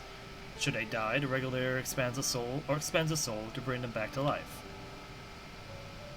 Reserve? Do you mean people walk around carrying spare souls? They do. Souls are packaged in cells and can be used to replenish the life force that is lost due to sudden death, such as in accidents. They do nothing for those who die of old age, though.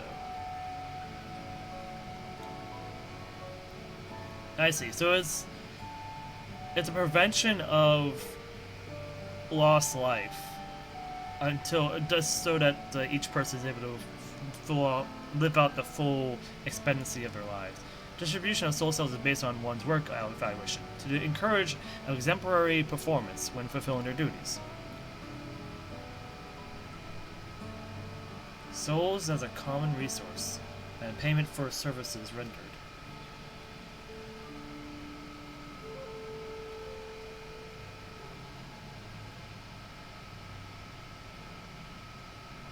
The void-sent practice of consuming others for their aether comes to mind. Similarly, I expect that the act comes with some risk. Yeah. Instead of aether, though, it's souls for this one.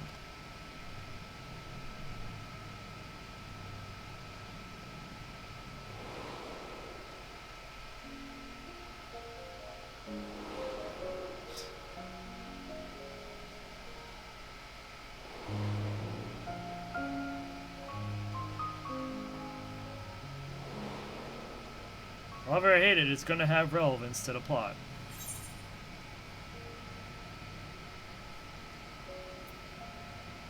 Doesn't it dilute your sense of self?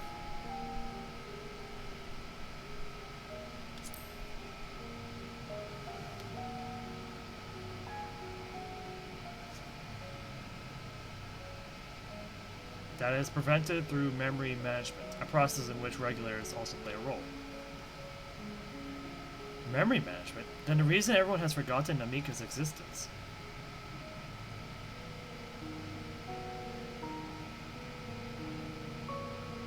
The regulators are constantly recording the memories of their wearer, so if they should suddenly die, their memories can be refreshed as part of the restoration process. This is how they preserve one's identity and sense of self. However, the regulators are also triggered when someone else dies. Reason being is that the regulators forcibly extract memories relating to the deceased from anyone wearing one. Why would he do such a thing? It's a kindness bestowed upon the people by Everkeep's core system, so that no one has to suffer the pain of loss.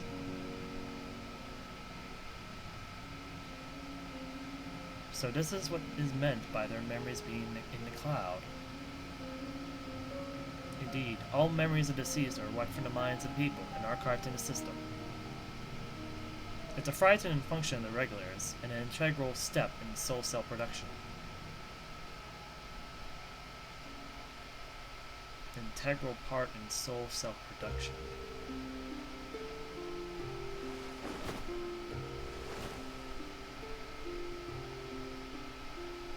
You see, when a person dies of natural causes, their soul is temporarily housed within a regulator.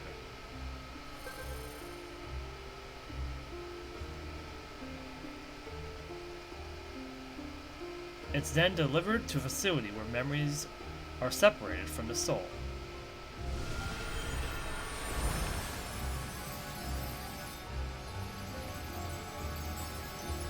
So the blue orb is memories.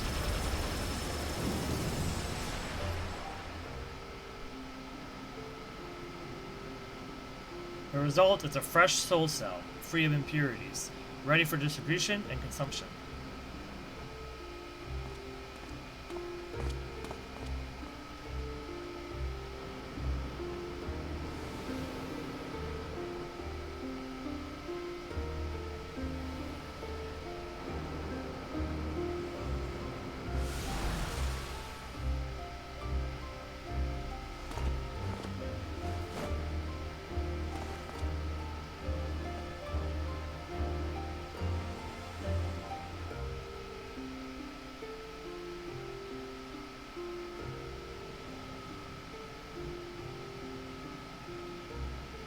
Meanwhile, the memories are stored in the core system, to be remembered forever. And this is why people are happy here. On its surface, it's similar to the XIV philosophy, but I see nothing noble or comforting in it. Well, it doesn't seem so terrible to me personally. All comes down to what you're used to, I suppose. Like the barrier encased in Alexandria, this system was created to overcome the calamity that transformed the world hundreds of years ago. Amidst the mountain death toll, scientists used electrode to devise a means to save what lives they could so the nation could endure.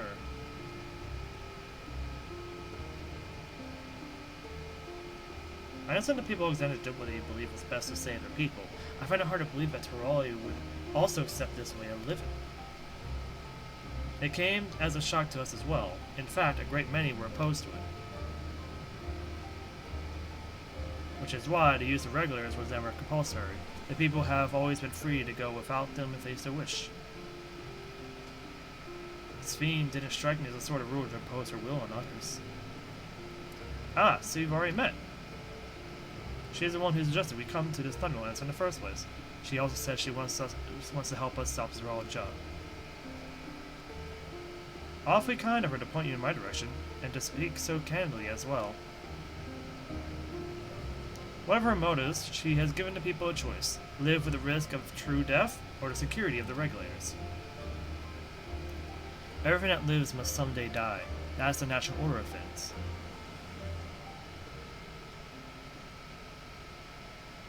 Quite right. But however you feel about them, it would be easier to understand what the regulators are capable of if you saw for yourself.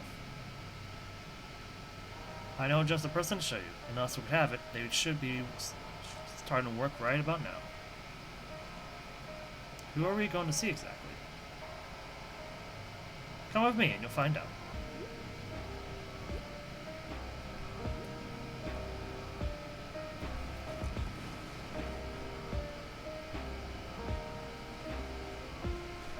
I'm more confident in my theory on where this world is, or where the reflection comes from. Or this shard or piece of a reflection comes from.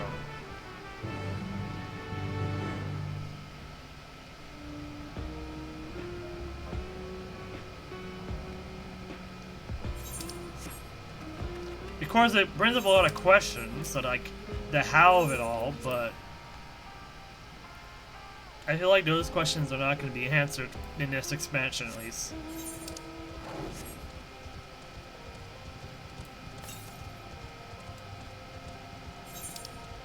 To the east. Oh.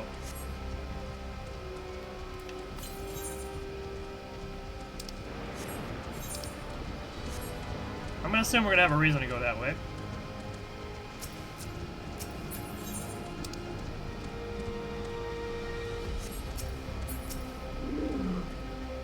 Everyone good? Everyone here? Good. It is the responsibility of Thunder Yard's hunters to fell any fiends found wandering in the area. Or to me and an acquaintance of mine, Strika, one of these hunters.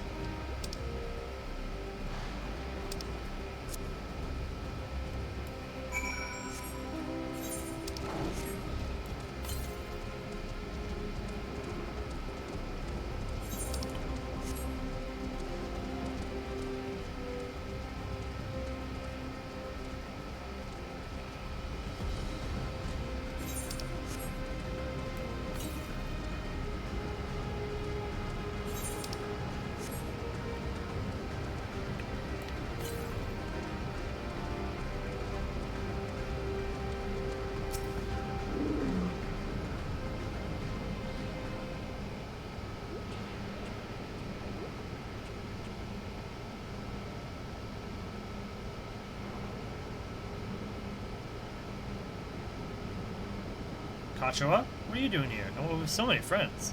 Apologies for the interruption, but I was hoping they might observe you at work. Hunting, you mean? That's fine, I guess. Hold on, I assume they were wearing special regulars like Queen Spheen's crown. So Sphene has a regular and it's her crown. But they aren't wearing anything at all. It's much too dangerous to be here without one. What if they're struck by lightning or attacked by beasts? I can assure you they're all quite capable of looking after themselves. If anything should go amiss, I'll take full responsibility. Well, I don't say I didn't warn you. Danger aside, there isn't really much to see. Kachoa, you said you're a hunter. But wouldn't it be easier for those mechanical soldiers to guard this place?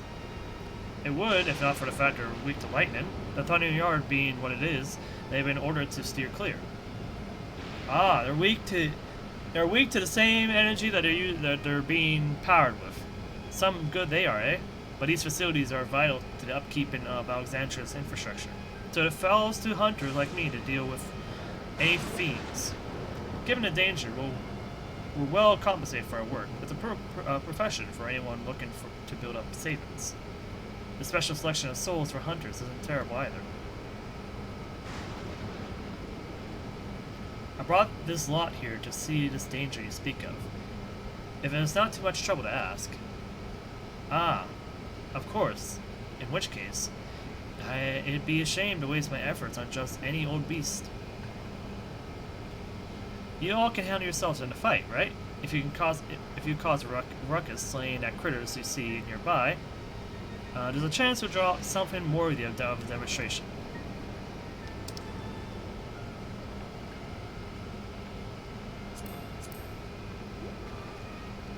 I'm not sure I understand, but I suppose we should each slay what we can.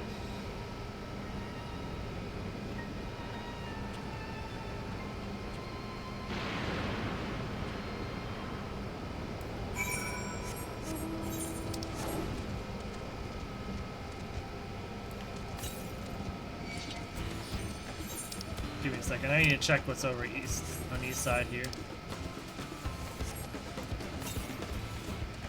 Northeast. It's all the way up there. Cotoblebs. Or Cotobleps.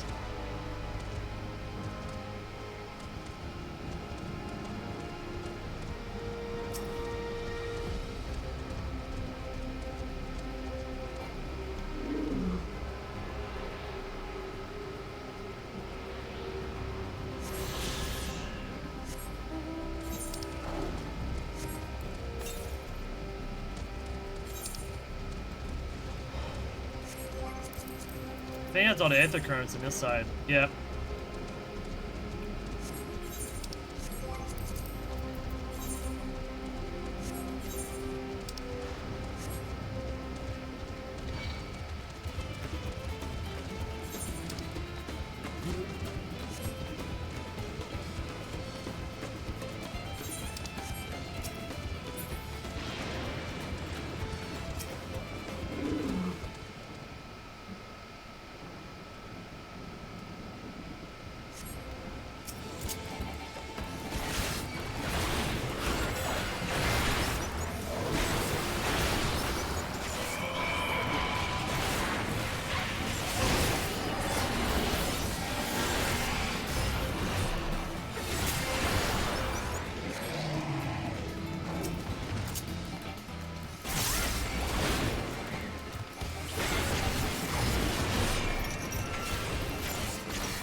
Surveyed a designated area.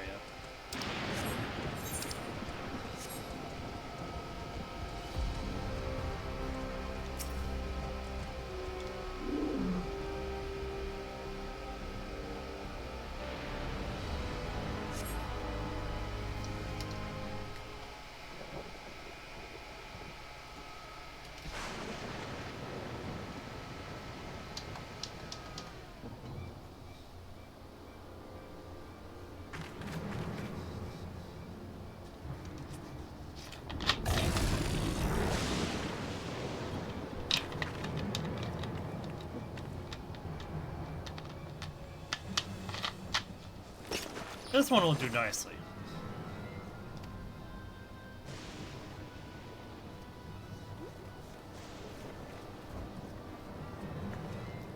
We'll help you.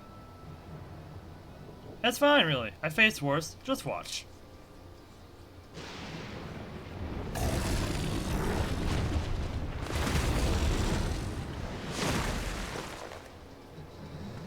I don't like the looks of this. Let's help. Oh no. Look out!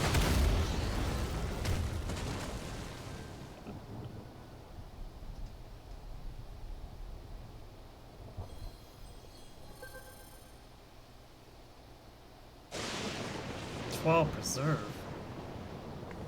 She needs healing.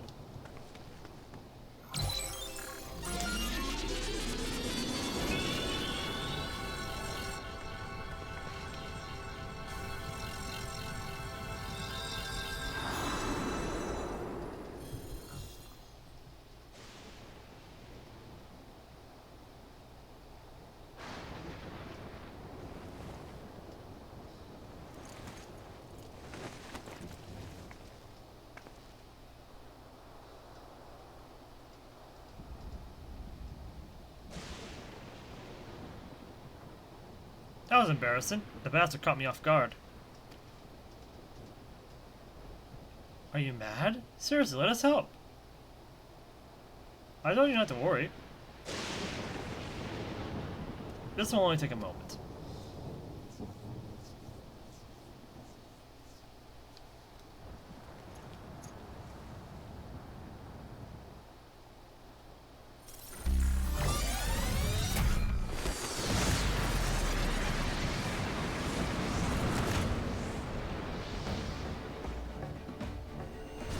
Where is that engine? Why is it red though?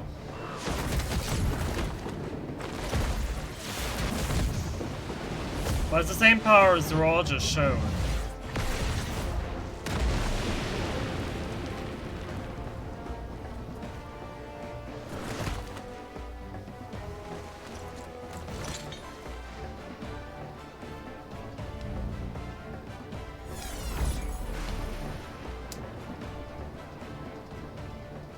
Just like Zoralja.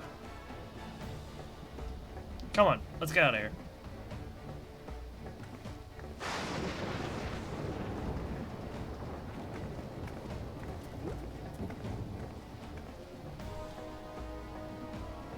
That's also a function of the regulator.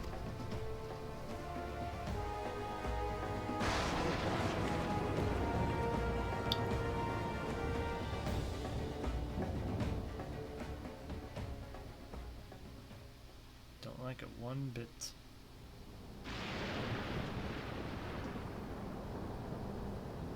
I think I understand now how Zoralja was able to return from the dead and defeat Papa, but I'm not sure what we saw at the end there. As soon as the river turned red, it was as if you were possessed. Your movements became beast-like. Don't tell me, you empowered yourself with the soul of a beast? I'm reminded of the Serpentine soldier we encountered at the Vanguard who did the same. So you crossed paths with one of the King's elite? Such a form can only be achieved from gorging yourself on souls. We could do the same, in theory, but it's incredibly dangerous. Besides, it's not as if they allowed hunters to carry that many souls to begin with.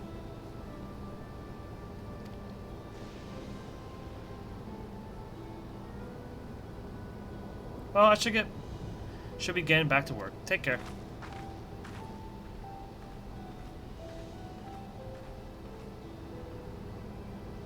And there you have it. Regulars can be loaded with two kinds of souls, those of peoples and those of beasts. The souls of people can be used to grant the user preternatural strength.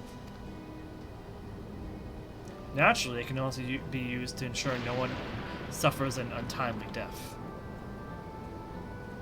But what about the souls of beasts? They work in much the same function, imbued with the strength of the chosen animal. If, for example, you use the soul of a wolf, you would be more agile and feral, as you saw with Strika. Using several of the same type at once, however, would result in physical changes. Your teeth would become fangs, your nails, claws, too many, and you will become more beast than man, much like what we've encountered. Changing one's form through the souls of other beings, it becomes more and more reminiscent of Void Sin. Yet unlike the Void, where the cycle of death and rebirth is simply broken, souls here are forcibly taken before they might reach the ethereal sea, different means to achieve similar ends. A cycle to which all within the dome are bound.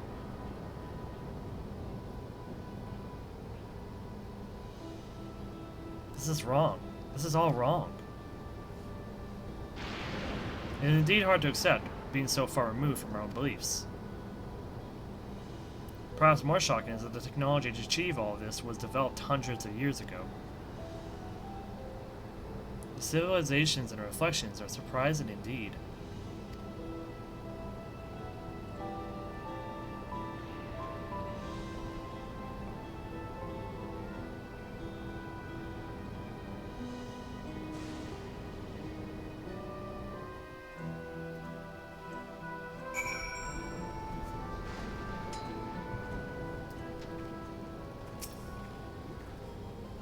While we all have our thoughts on souls, for now the important thing is we know what powers Zoralia has at its disposal.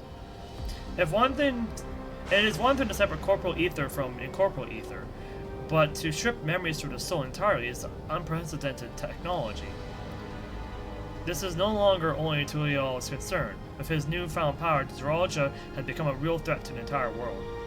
Indeed, he has to be stopped no matter the cost.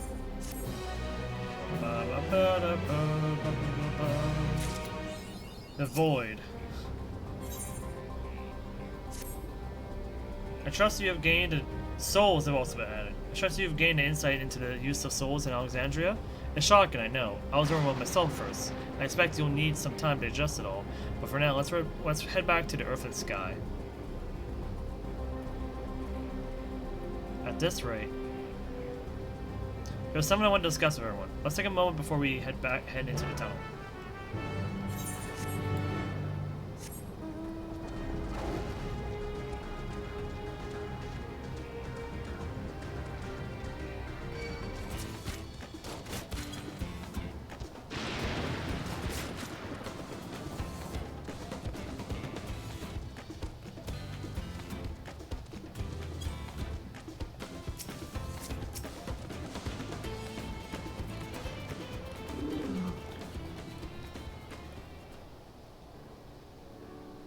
I'm sorry for delaying us, but I have some thoughts I need to share. In both technology and values, it's plain there's a wide gulf between Tulial and Alexandria. And while Zoralia knows everything about us, we hardly know anything about what he's become. Indeed, we haven't even seen what lies within that North Tower, Everkeep. So here I'd like to make a proposal. That is, we work with Kusuriya and her people. We need to learn as much as we can about the enemy. The quickest way would be to join hands with Oblivion. We've only just met them, I know, and we shouldn't be too quick to trust, but the fact remains that they share our desire to stop Zoralia. Sphene, too, claims to be at odds with the King's Resolve. May I ask why you would cooperate with Oblivion instead? It's simple, really. Their leader is Erenville's mother. Meanwhile, whatever Sphene may feel, she's a ruler to this nation. There's a greater risk in working with her, and less reason to take her at her word. Fair point. And knowing Zoralia, we must assume that his arrangement with Sphene was not made without some consideration. All I know is that it would be heartening to have allies in this strange realm. I think everyone would agree that any help we could get would be welcome. Hold on, there's no guarantee that it's actually my mother behind the machine. Without her seeing her in the flesh, we can't rule out the possibility of a ploy. If it turns out to be a trap, we endanger not ourselves but everyone in Tulial. As you could say, we have no proof that it is Kusuriya. But I make my proposal in full awareness of this. Whether we are going to war or striving for peace, we need to learn as much as we can, otherwise we can't hope to do anything meaningful. As it stands, we know too little about this realm. We need to remedy that. We need to study the enemy, and when the time comes, strike down Zoraija for good and all. What's more, I trust you, Erenville. You've always had great instincts, honed from your time training under your mother. What if I'm wrong? What if sentiment is caught in my judgment? It's a trap, and then we'll deal with it when it's sprung.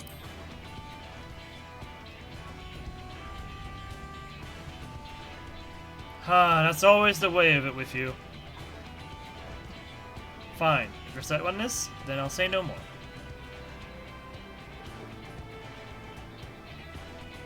Then it's settled. Let's head inside and secure ourselves some new eyes.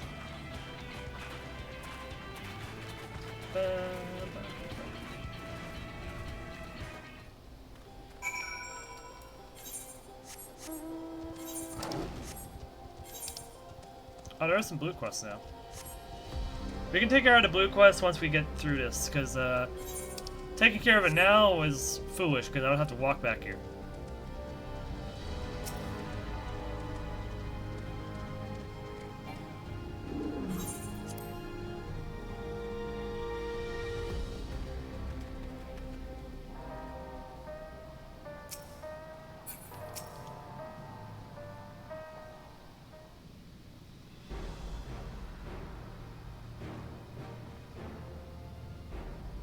Kusuriya, there is something I need to tell you and your people.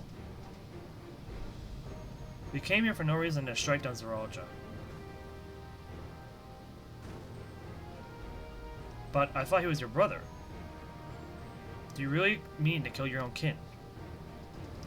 My kin invade our nation and murder our people. As a vow resolve, it falls on me to bring him to account. I'm prepared to do what I must. I won't hesitate when the time comes. Like us, you and yours oppose Zoraija. In light of this, I propose we work together to stop him once and for all.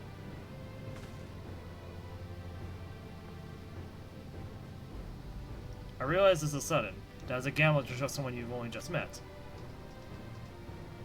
But I won't trust in the conviction of anyone who shares my goal. To fight with me, I beg you. Oh, so fight with me, I beg you. As you say, our goals align. I don't doubt your resolve in the least. If you hadn't proposed to working together, I would have done so instead. Truth be told, it's been tough going at it alone. While we've gathered ample intelligence, we don't have the strength to take decisive action. Besides, how can we not trust you? My only son is with you, my fussy little bun. He's all the reason I have. reason I need.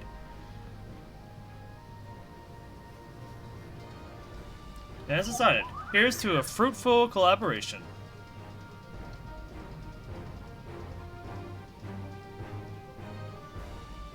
Thank you, Kusuriya. Everyone, together we'll achieve great things, I'm sure of it. Now let's not waste any time. We've been wandering about Zoraija's whereabouts. Is there a palace inside that tower? After a fashion, the king resides on the uppermost level, but while Queen XIV has a penchant for going out in public, he seldom shows himself. What's more, his movements are highly classified. Not even his commanders are privy to that information. If anyone knows where he is at any given time, it could only be the Queen. Even if we don't know his whereabouts, Zoraija will eventually march on Tulial again. That's when we can go after him. The drawback is we'd wait for the invasion to happen. Innocents would be put in harm's way. There's also the possibility that he'll leave everything to his minions and not command an army in person.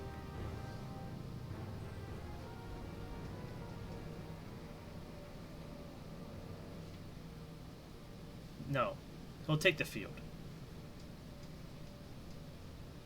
What makes you so certain? My brother has always yearned to suppress our father. That's why he attacked Tulial. After waiting for 30 years, the first thing he wanted to do was demonstrate his newfound strength. But killing Papa didn't satisfy him, so now he's bent on proving himself stronger than me and Kona. who bested him in the right succession. He challenged me to strike him down. He wants a duel to show everyone that he's superior to the Dawnswords, and he won't let his minions deprive him of the pleasure. Then why hasn't he appeared and given you your chance? Sure, he's aware of our presence here.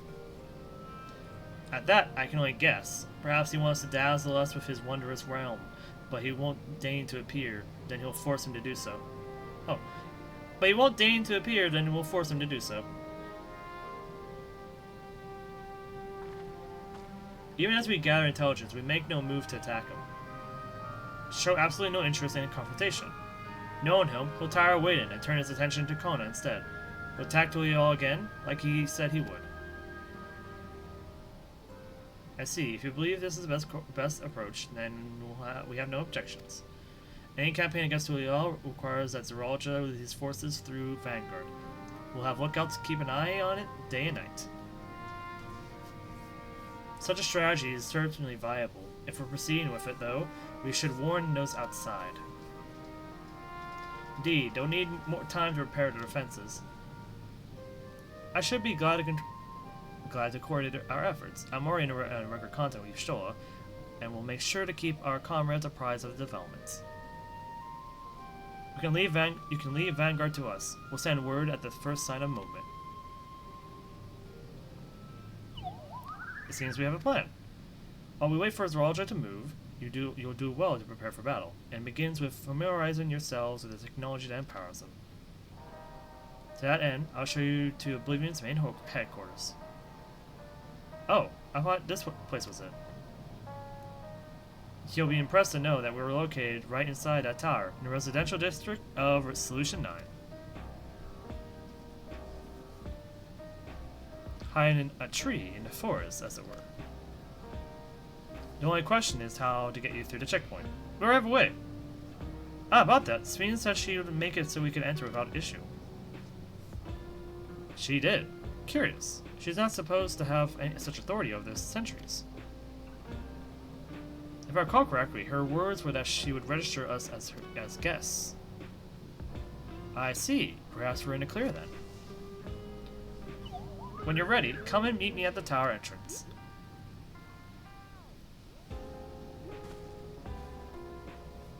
Before you head out, give us a moment to introduce ourselves properly, eh? After all, names are good to know than working together.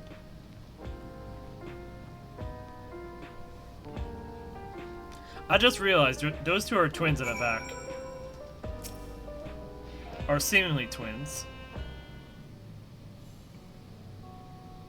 While Oblivion has operatives all over, we're the main crew here. I'm Gio, the leader of this hideout. The dependable young twins behind me are Nostalgia and Wayaki. Wayakie. I'm Nostalgia. It's a pleasure to meet you. My sister and I were born and raised inside the barrier. We've been with Oblivion for 3 years, and our main duties are surveillance and provisioning. Twins, eh? That explains the resemblance. Wayakie is a Tonawatan name, unless I'm mistaken. That's right. Our mother is Tulialian, and our father is Alexandrian. They wanted to honor both cultures. They're beautiful names. So thank you. Though I have no memories of my mother, I like to think I carry a part of her with me. So, what made you decide to join Oblivion? We wanted to avenge our father. Ambrose was his name. And years ago, he was taken away after a scuffle with a soldier over a disagreement. It was a minor incident, so at first we clung to hope that he'd be released, but when months went by with no word from or about him, we made the decision to remove our regulators. We had already lost the memories of our mother. We didn't want to lose those of our father as well. We've all forgotten about him now. But they've all forgotten about him now, everyone who had known him. That bastard. Even here, he thinks nothing of his own people. Sometime later, we were approached by a member of Oblivion. Hoping to get justice for our father, we joined the Order. I'm sorry, I didn't mean to start in a mood. No, I appreciate you sharing this. Together we'll avenge your father. Thank you. Someone tells me you have what it takes. You introduce yourself too. Go on. It's pretty much the same story for me. And while mine is a Tonawatan name, I haven't the faintest how things are outside the barrier. It's my dream to go out and see it with my own eyes, our mother's homeland. Once peace is restored, you must come and visit. The wilds are beautiful, the food delicious, and everyone's so nice. You'll love it. And that's us here. You'll meet others in the back room. That's our headquarters. Some of us are a little eccentric, but they have good hearts, all. Hey, Lansvia, one last thing. It isn't exactly my place to say this, but thank you for seeking out Kachua. She talks about you so much, it's clear how important you are to her. That's all. Be good to your mother while you still can, eh? Well, we'll let you go now. Feel free to use this hideout as you like.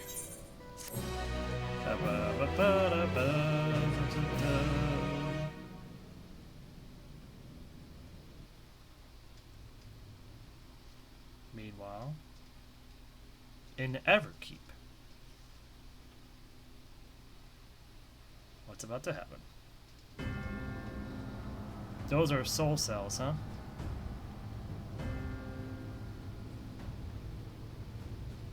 Zeralja and Sphene are talking. You've been consulting with Wuk Lamat.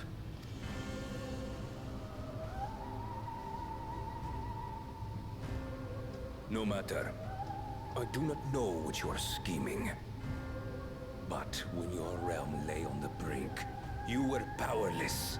You had no choice but to turn to me. Whatever sentiment you may feel for her, it is my power you require. Is it not? Perhaps. And yet, knowing the love that Wuk Lamat bears for her people, how she regards them all as kin, I cannot help but wish to spare her the same pain I have suffered. What's more, her friends possess new knowledge.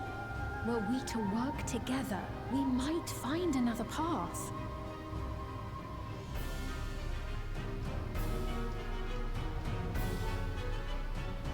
I know you're loath to consider it, but is there no hope for peace with Tuliolo?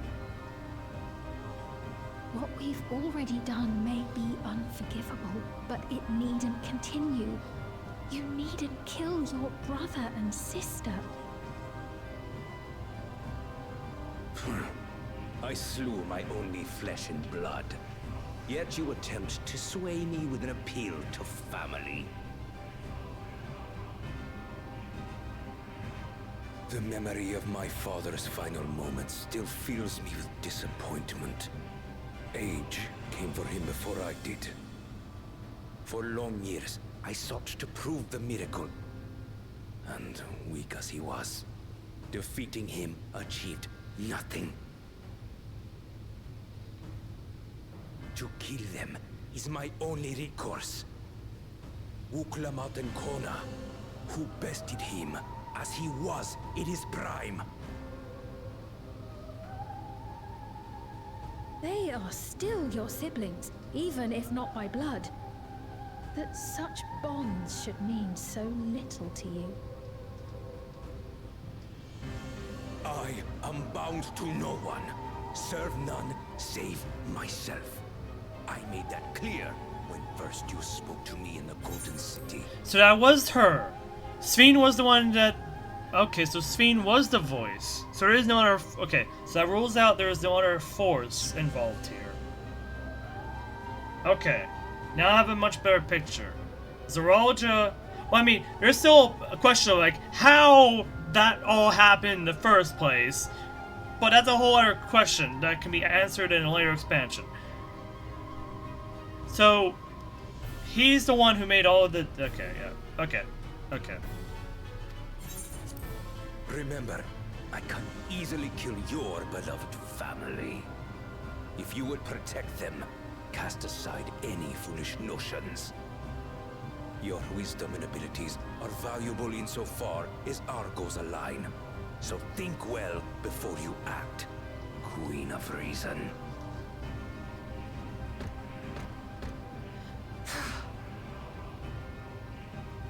Uklamot, if your father's worthy successor, then you will find your way to me. But should you fall short, I will lay waste to Tuli Yolal.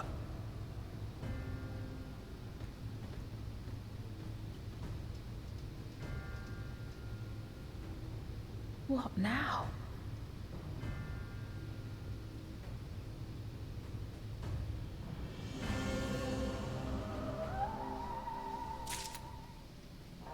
Okay. Since now I'm more sure about this reflection that we keep speaking of is from a reflection that has already gone to waste, or it has already disappeared.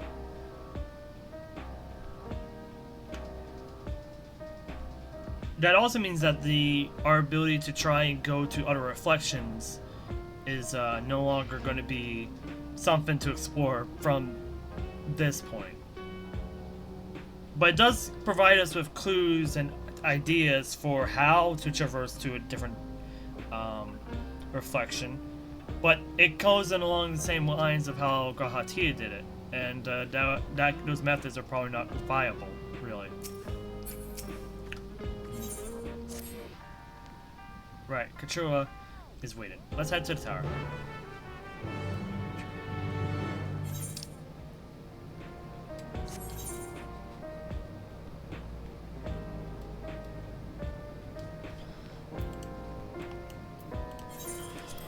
We got some blue quests to do real quick.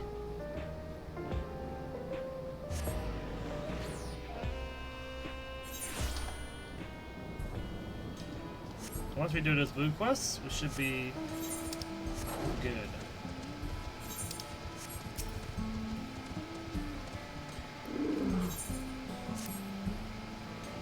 Pardon me, adventurer, but I might show you to lend me. Oh wait, I'm not gonna read this. At least read it aloud.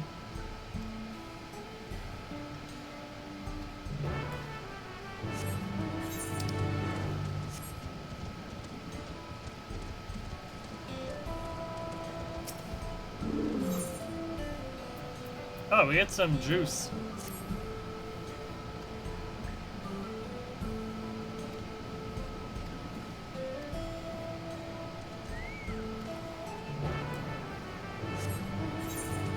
So to make I'm trying to think of what else. Oh, that's great. One of the quests led us to right up there.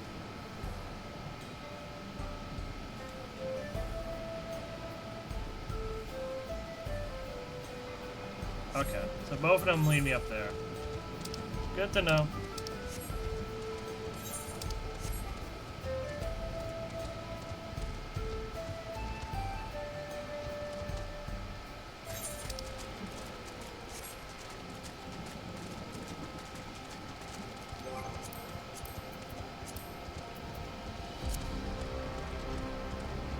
But it's good to know that Sphene definitely does not want Zoralja in charge, or at the very least doesn't agree with his ways.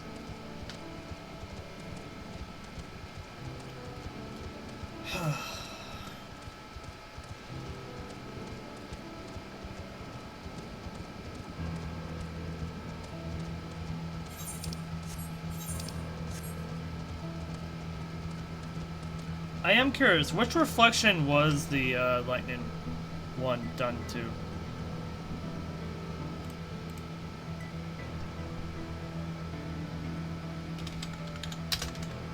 No, I can't look it up.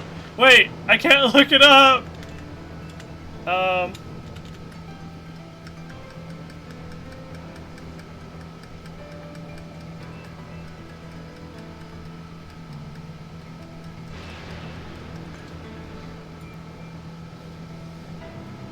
I do know the lightning one. If I base it off of, we do have a codex entry. Hold on.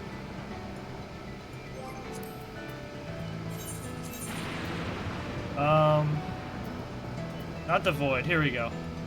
So the first was wind, then calamity. So the calamity of lightning was the second one. So it was the second calamity, which comes, I think, every calamity marks the start of a new era. I think, right?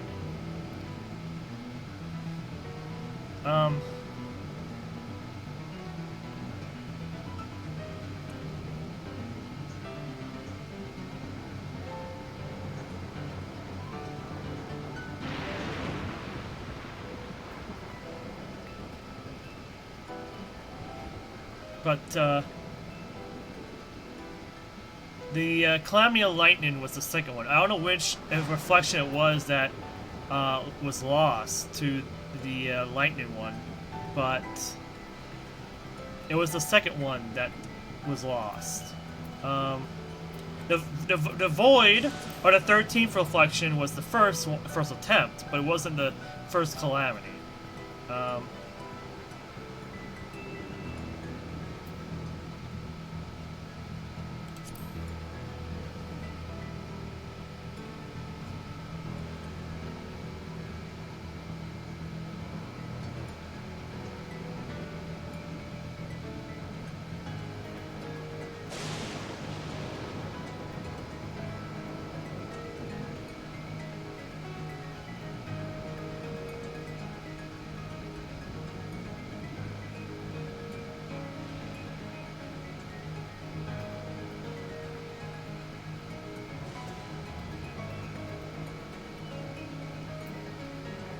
Trying to see if we have the reflections. There we go.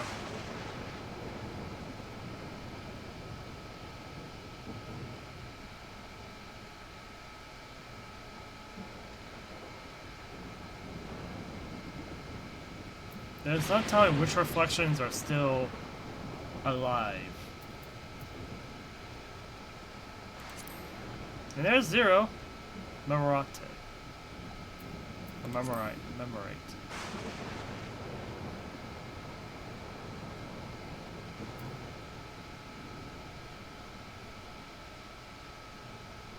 Hold on. I have a way to find out. Because there is a cutscene, at least without being spoiled. There's a cutscene with Emmett where he explains the final days.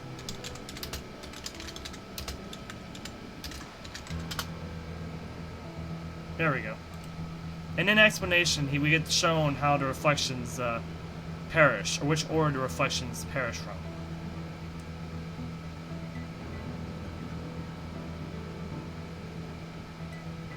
What does that think we do?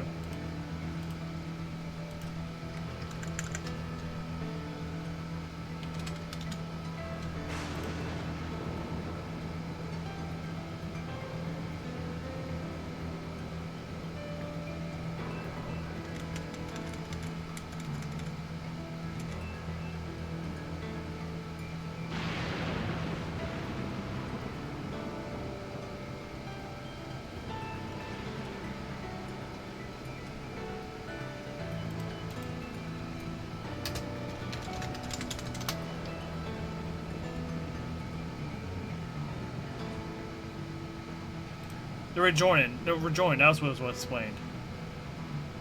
That's what Graha explained to us, how the calamities happened. Which one was it? So I know the first, everything's positioned in like a clock pattern. The first is to the right, the 13th is to the left.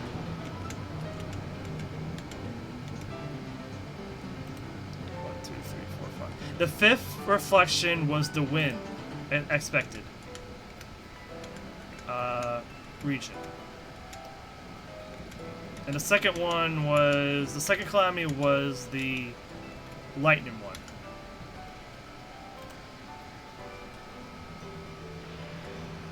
The 12th reflection. It's the 12th reflection. And it's very, very close to the source.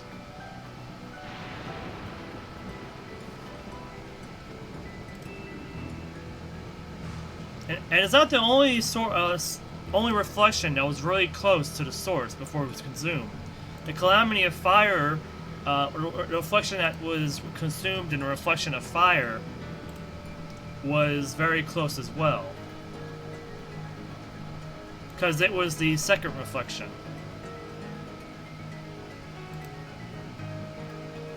followed by the third reflection, which was earth.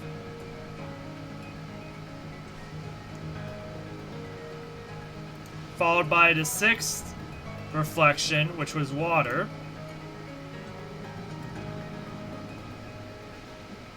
At least I think it was water. And then followed by the 10th reflection, which was ice. And then there was another attempt at a dark reflection. And that was the 7th reflection, I think.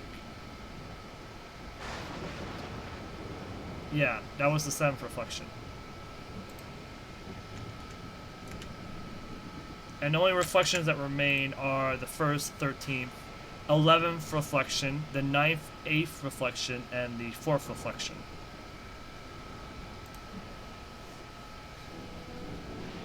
And all of them are very far away from the source in terms of the pattern.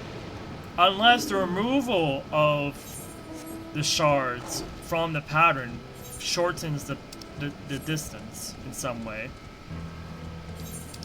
But given that this was that facility or that location or the Golden City was formed hundreds of years ago, I think it's safe to assume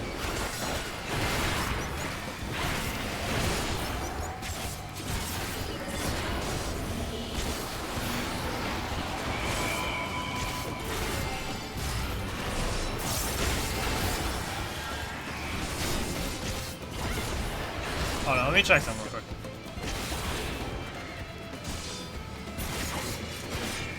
Okay, I'll make sure everything was streaming fine.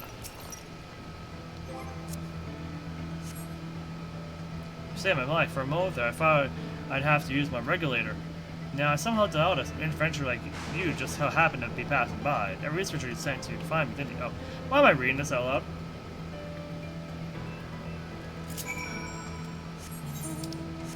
But yeah, I'm very confident that this is... what was it called? The 12th reflection. This is the 12th reflection.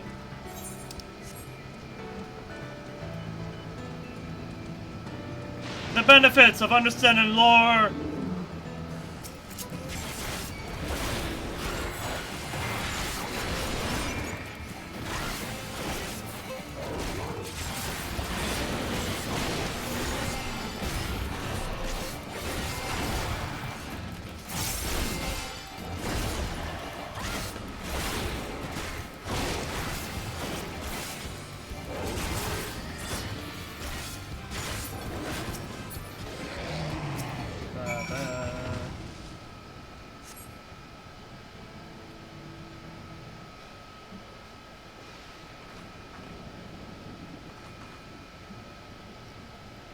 Got to be good. That was the last of my soul cells.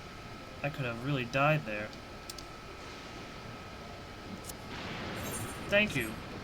By the way, what brings you out here to the middle of nowhere? Auntie Nick. Oh, why am I reading this again? I gotta preserve my voice. Off we go. And back to town. Short and simple quest. Nice. Okay, so the Everkeep is not the dungeon. I'm assuming one of these locations is the dungeon. Most likely the field where we'll be attempting to fight Kusuriya at. Before I forget this time. Oh, I gotta go this way.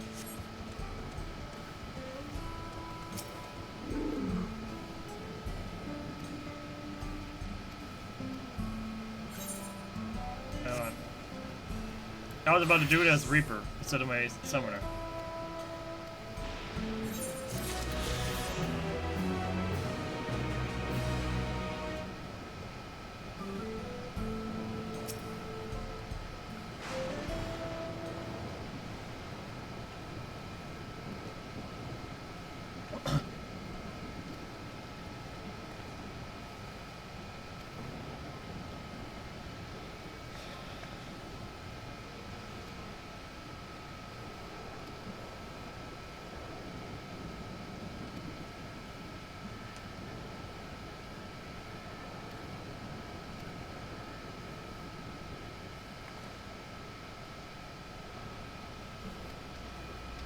What are yapping? Hold on, give me a second. I see yapping. That's not supposed to be like a detrimental thing. But, or come out as a detrimental, thing, but.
Alright, off we go.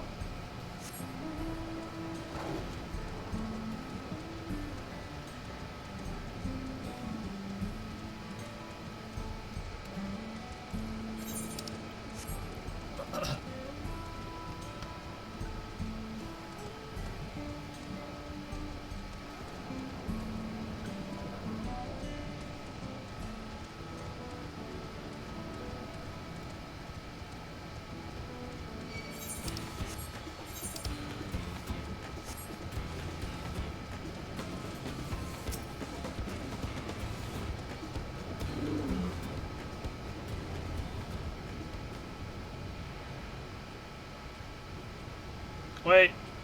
Wait. Wait. No! I forgot to swap out! Ah, there you are.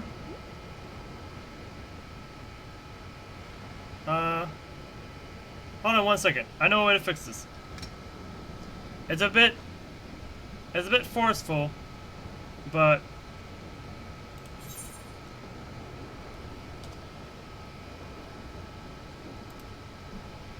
I gotta do this real quick. Hold on, give me 1 second.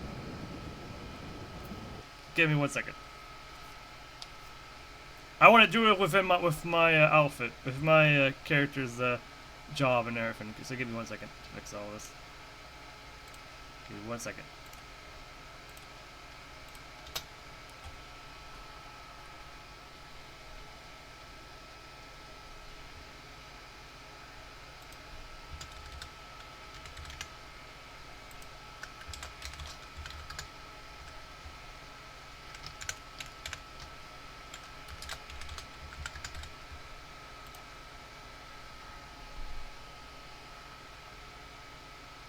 There we go. It's gonna be very loud. Give it a second, it's gonna be a bit loud. We're gonna have to wait a second because we gotta log back in. So. Unless we don't have to worry about that because how late it is.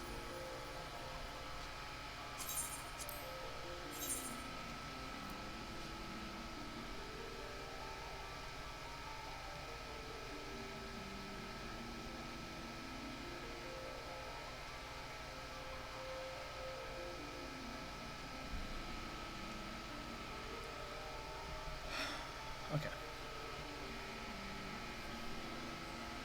Sorry again about this.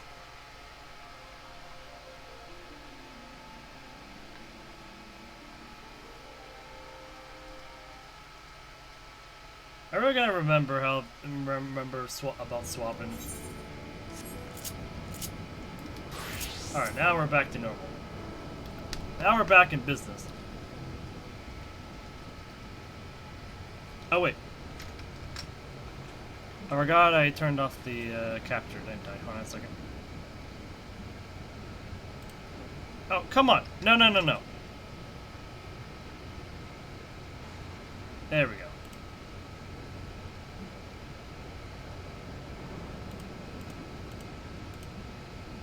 There we go.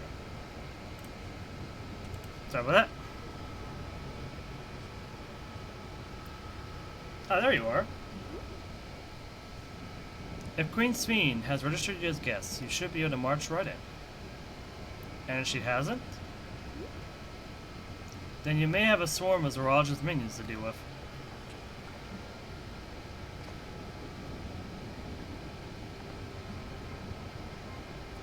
No one forward but to see if Sveen has betrayed us, eh? Well, it doesn't necessarily mean that's the case.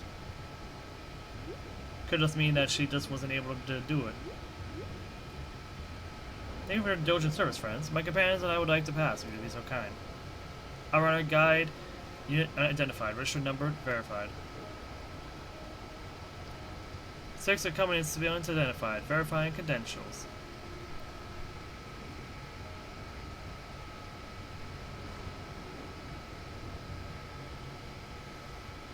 What if just one is allowed? Okay, good. We're able to get through. Welcome, guests of Queen Sveen.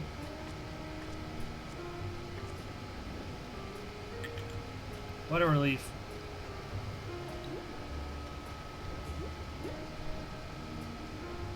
There you have it. It seems the Queen was true to her word. Follow me, everyone. Solution 9 awaits.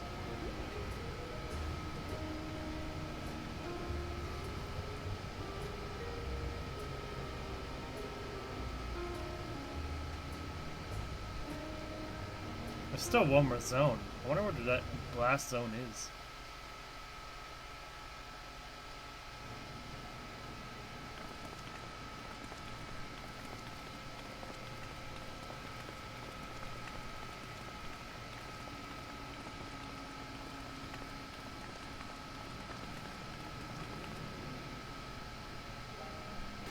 Everkeep, a tower of electro piercing a perpetual shroud of storm clouds. Occupying the 9th level of this 12-tiered structure is a residential district called Solution 9. In so naming their home, what hopes did its founders harbor for it? Ah, so there's a Did it prove the answer they sought?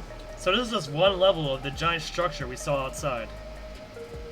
So probably one of those other levels will be a dungeon in the future. As I'm assuming. I'm assuming that to be the case.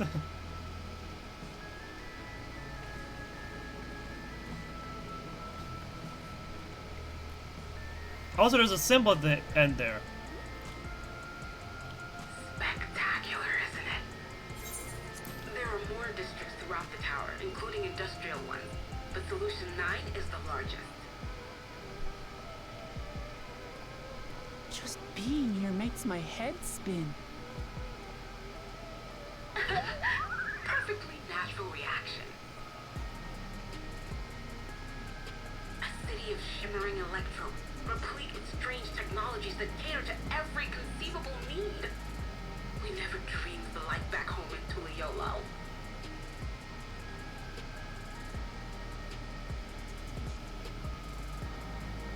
Now, while I go and explain the situation to those in the back room, why not take a moment to explore? I believe lived experiences are far more educational than dry explanations. Won't hear any complaints here. About Sveen and Zoralja's dominion, do you not?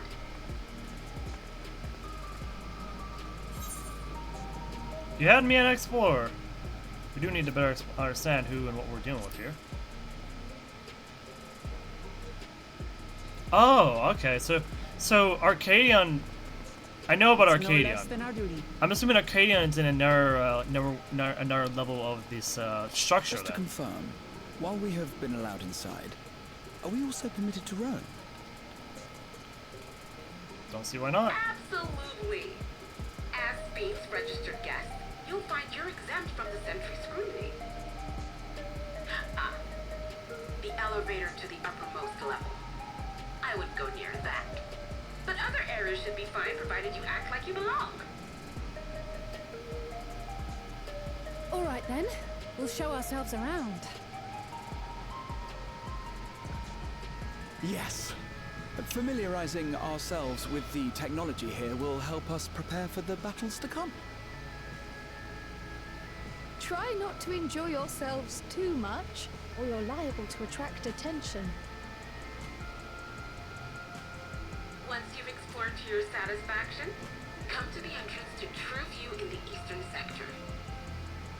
The way from there is a little complicated, so I'll send someone to guide you. Understood. We'll see you later.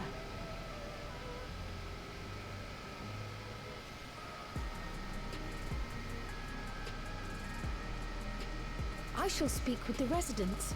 Perhaps one of them will recognize the earring. Oh yeah, Galoof is from the 12th Reflection. Or not Galoof. She is from the 12th Reflection. Her family is. What's with this place? How can this all be the inside of a tower? At least it's still my guess that it's the 12th Reflection, but I feel like it's a confident guess. What aren't you telling me? Where are you? That, I can't reveal yet. Precautions, you understand. Just know that I'm safe.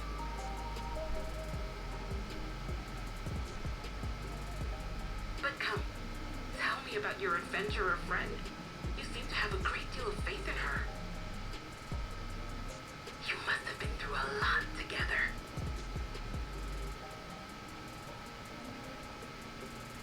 You might say that. For instance, we found the entrance to the Golden City.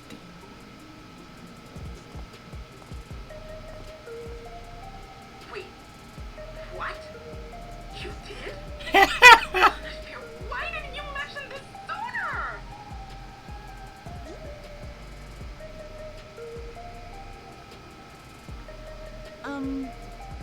You want to explore together? It's not that I'm scared or anything. Everything is just so different from home is all.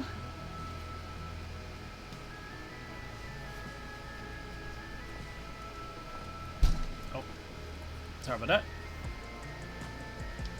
that. Ah, poor Locomote. Is this our accompanying mission? Towers inside a tower. I see it, but I still can't believe it. For now, I say we proceed straight ahead. If we feel like we're getting lost, we can always turn around and go back the way we came. Okay, not accompanied. Okay, good. And I can't use my... Okay, this is just how the trend is recently. No mounts allowed for the secondary cities. Oh my god, that's huge! And there's a...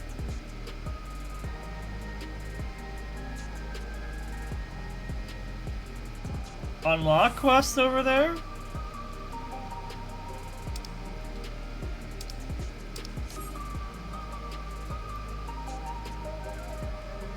I'm gonna go around and unlock the Aethernets real quick.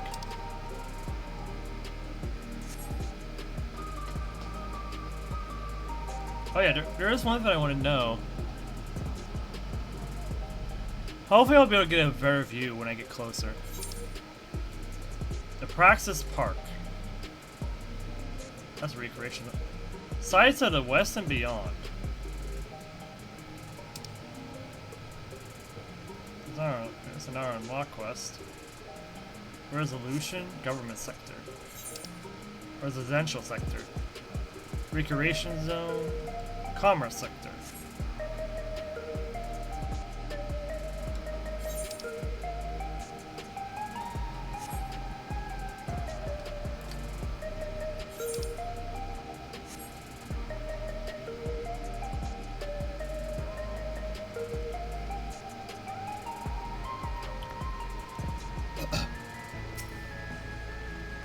It very much reminds me of Amarat, though, in terms of scale.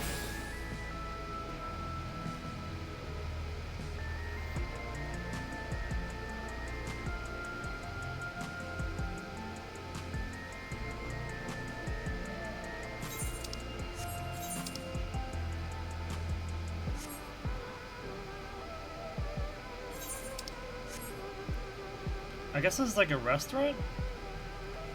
Or a bar? Oh, it's a coffee shop! It's a coffee shop!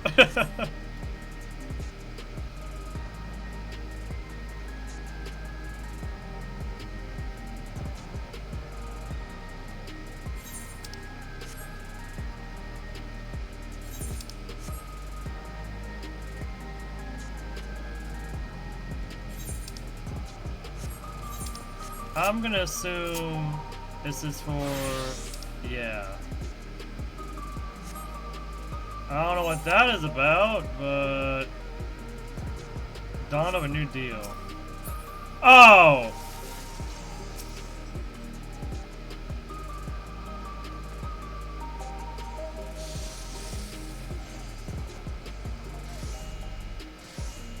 Another Rodina. Huh.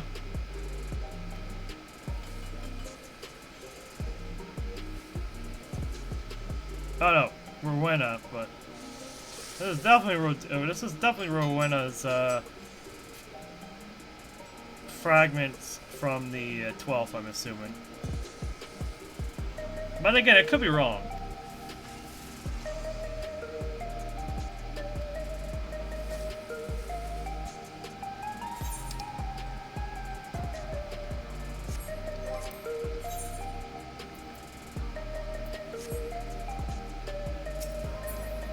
Is that just to act? Oh, I guess that's supposed to just activate or unlock this, I guess.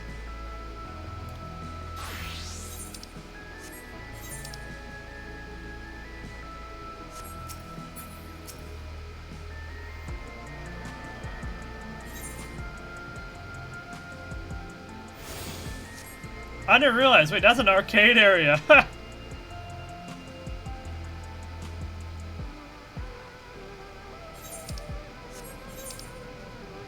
I have a feeling getting over to there is going to be a lot harder.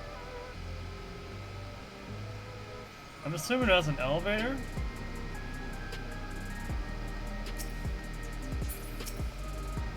Or the elevator.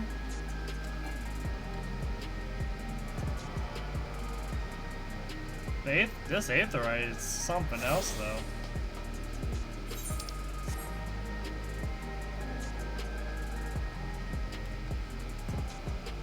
I do want to get closer because I want to look at that symbol.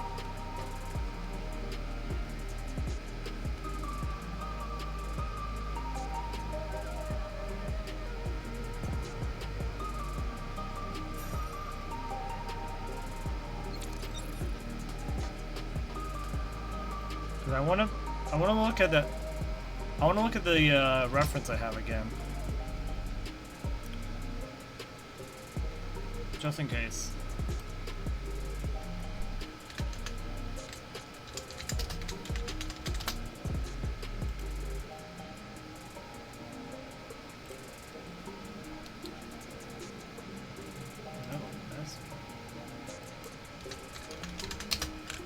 There we go.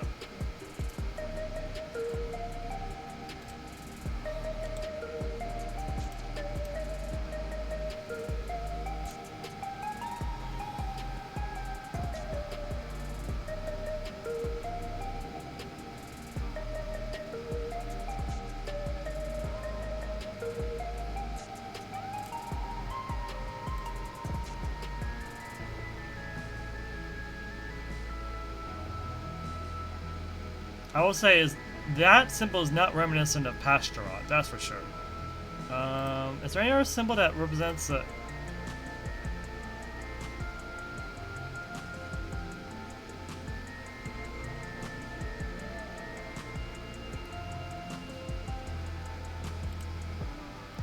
I'm not really seeing a sword symbol.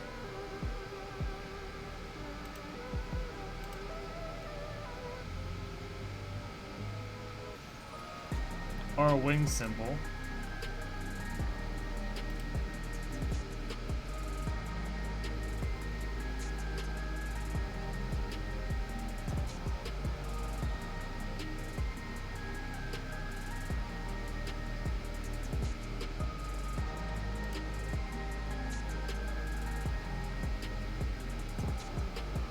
I don't think it's Fandaniel either.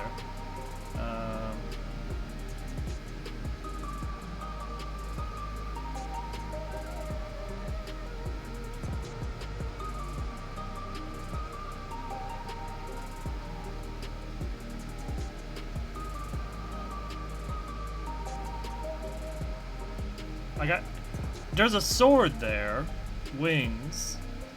I don't think there is no sword.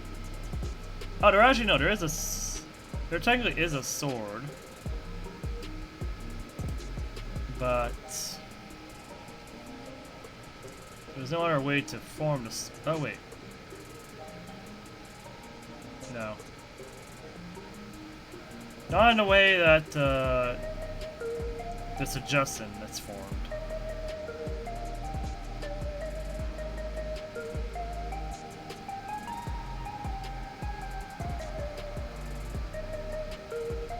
Could be.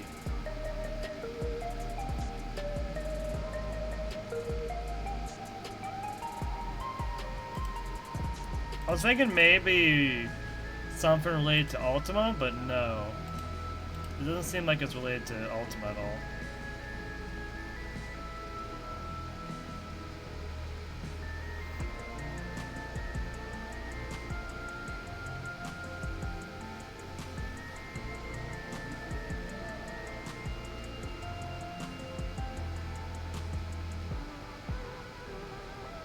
It must be the symbol of Alexandria. That might be what it is. It might just be the symbol of Alexandria. In fact, I was gonna say, if we look at the map, yeah, that's Alexandria's symbol. That is Alexandria's flag. Oh wait, did the map update with this information now? If there's like a colorful, if there's a yellow flag somewhere, that would help us a lot in determining what this is.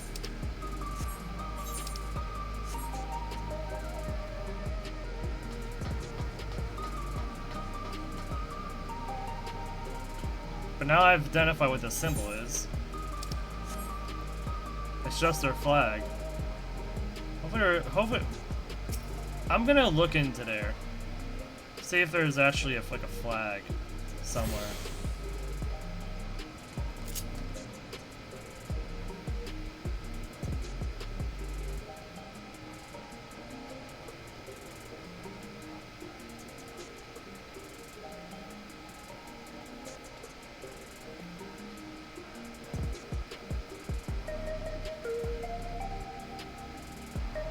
Oh, this is the medical center. Or a medical center. And that's service, and that's the elevator. I'm assuming, right? If I go back here. The arcade, oh, the Arcadion's right over there.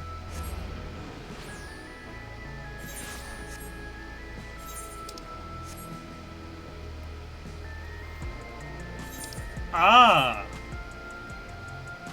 Okay. It still opens up the door of the other districts of this place being for other, to be used for other purposes, but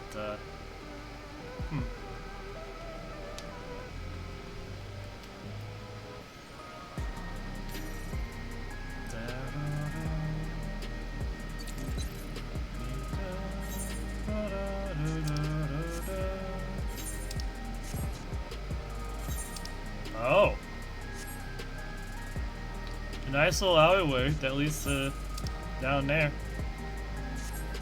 I want to go this way because I want to do this unlock quest real quick.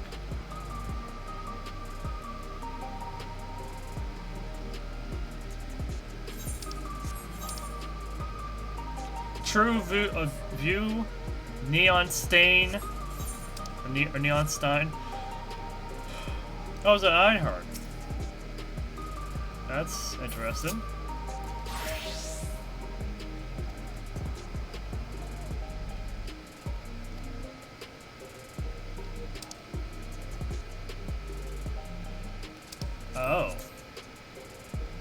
Oh gosh, this is the saddest Ironheart. That's the saddest Ironheart here.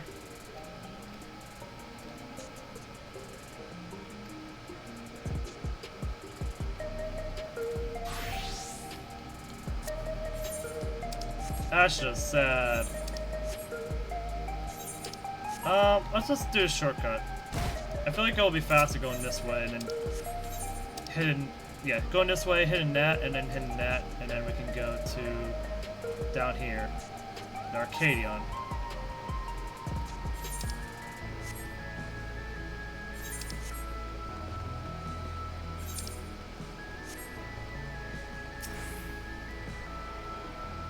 That seems like a notable location. Then again, all these look notable.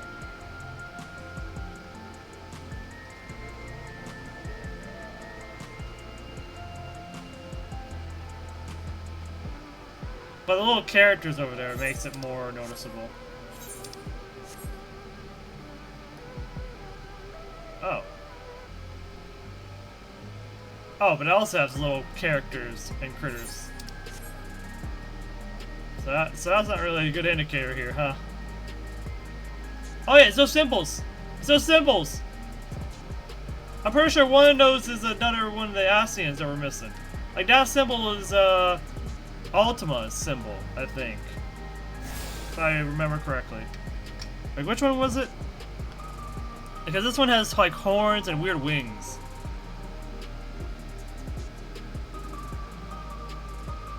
Yeah, Ultima. Oh. Maybe it's not Ultima. Like, it's either Ultima or it's actually Halmarant. Either or. Halmarant probably is the more likely one, but it's hard to tell.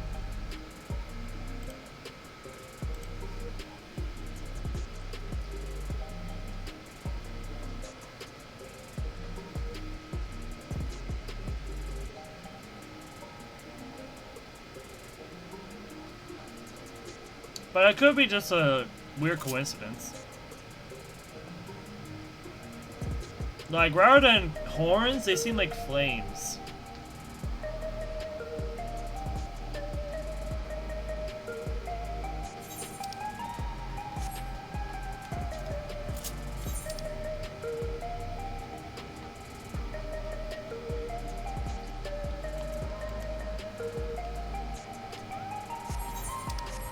I tuned to that one, right? I can find out over here. If I did or not.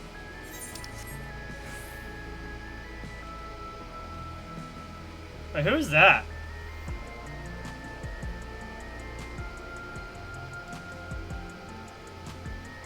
Very noticeable set of eyes. Might be someone notable later. Maybe in the Arcadion quests.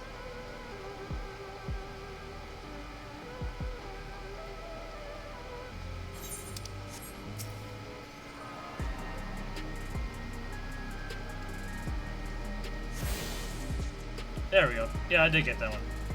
Or that other one. Scan port 9. That. Okay.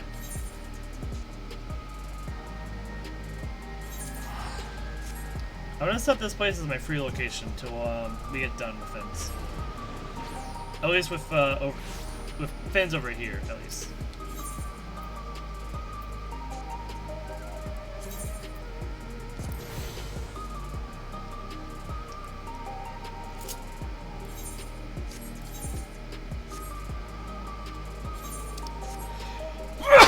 Sorry about that. Oh. Alright, look, come on. Like a crossroads already? This place is too much. I have no idea where I should go. Alright, I'm in line. Let's head to that building there.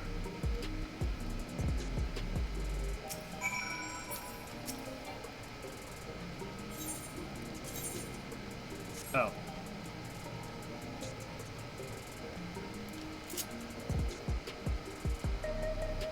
Ba-ba. Ba-ba-ba-ba-ba-ba. Ba-ba-ba-ba-ba.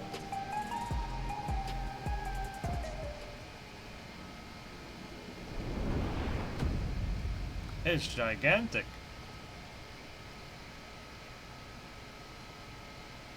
Ah! There you are! Ah. Lati! Oh, Sveen.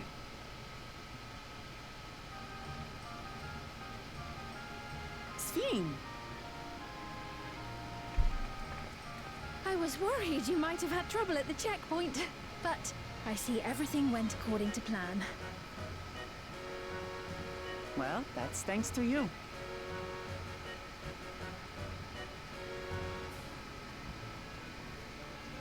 Now, I know you've scarcely arrived, but I have a request to make of you. Oh, a request, you said? Yes, an important one.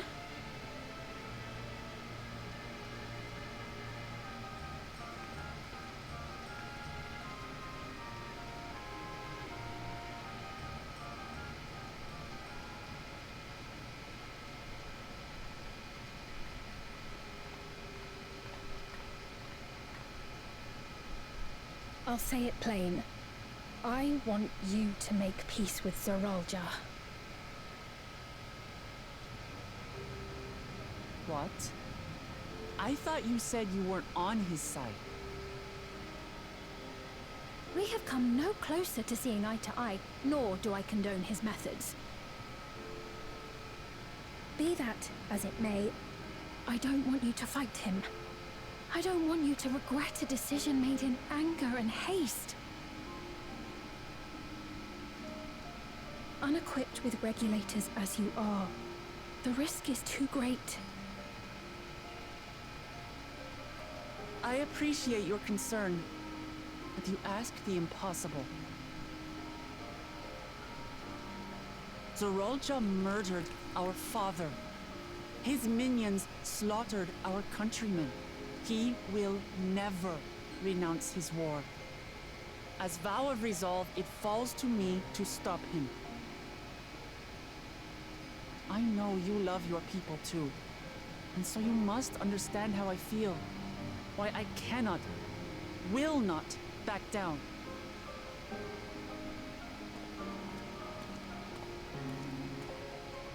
I do understand. All too well.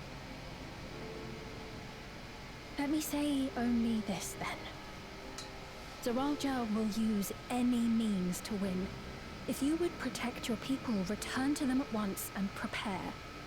Prepare as best you can. It may ring hollow coming from the queen of an enemy nation. But, unlike me, you still have the power to determine your own fate.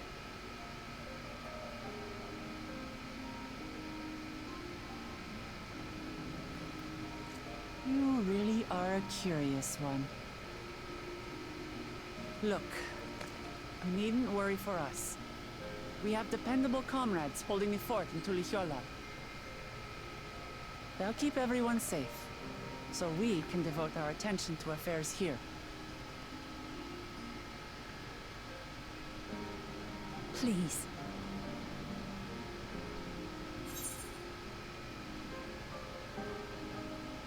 Nervio. I'll be there alongside her.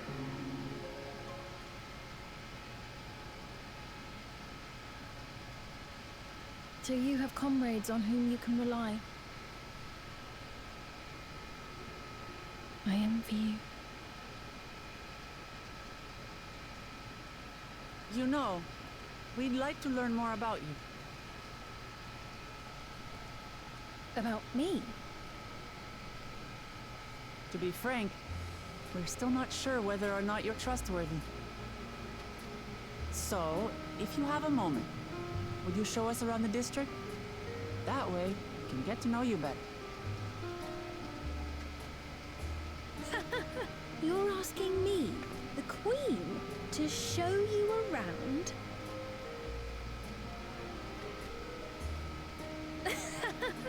Oh, but I jest. I'm flattered that you've taken an interest in me. Very well. I shall be your guide. You're my guests, after all, and teaching you about my realm would be a pleasure in and of itself. If you like, I can introduce you to my citizens too. I consider them family, as you do yours. By all means, we're in your capable hands. That you are. This will be an enjoyable and enlightening tour, I promise.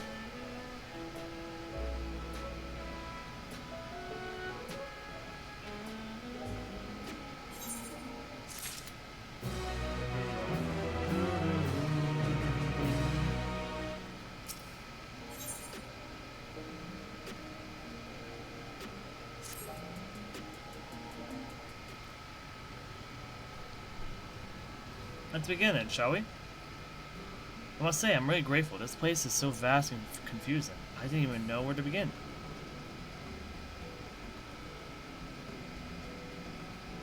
While the district may seem daunting in size and structure, all the key facilities are situated near ley nodes, what you call aetherites. Oh, they're called ley nodes. At least for them, they're called ley nodes. Remember this and you won't lose your way. Now then, seeing as it is right here, I'll show you the Nexus Arcade first. Please follow me.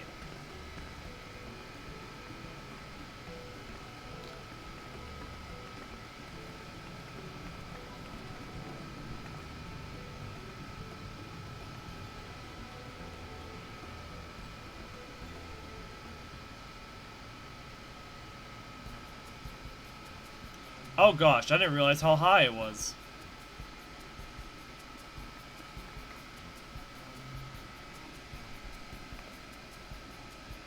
This complex is home to all manner of shops, from food and daily necessities to technological conveniences.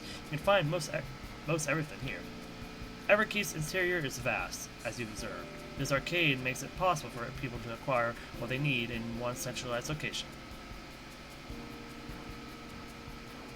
Amazing. How do you get to the upper levels? I don't see stairs. Do you see the glowing patterns over yonder? That is an automatic conveyor.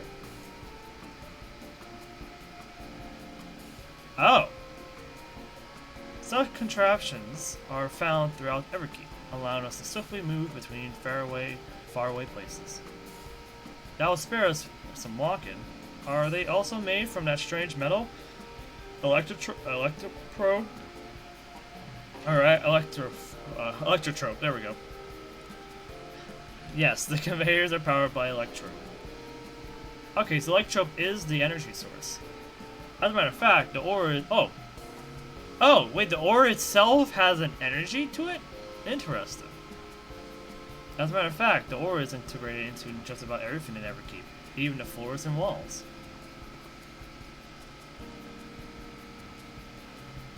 By etching arcane circuits upon it, electrope can be used to convert lightning energy to those of other elements.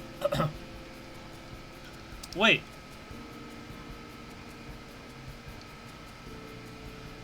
Oh, they learned how to synthesize a single element into others. That's how they're able to maintain their place, or was able to sustain themselves within the 12th. Because they had the ability to regulate their element balance, or the ethereal balance. In so doing so, we can achieve various effects. For instance, a conversion to wind produces flotation, which is required for the propulsion of our flying vehicles. A conversion to fire, meanwhile, produces light and heat, and is employed in devices such as street lamps and heaters. There are even self-heating cups that keep your drink warm. Can you make a drink cold if you convert it to ice instead? You certainly can. Our vending machines do just that. What's more, multiple energies can also be combined to produce some clever effects. For instance, by manipulating air with wind while projecting light with lightning. It is possible to alter one's appearance. There's almost scary we can do with electrope. If such a wondrous material exists in our world, I imagine everyone would be fighting over it.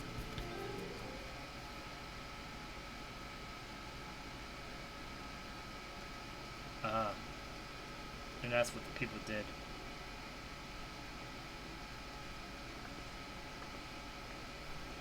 And she's shaking her head.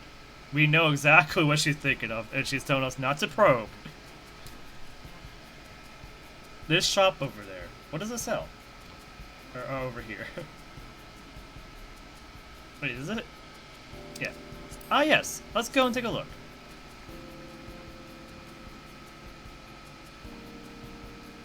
I dare say you'll find it interesting.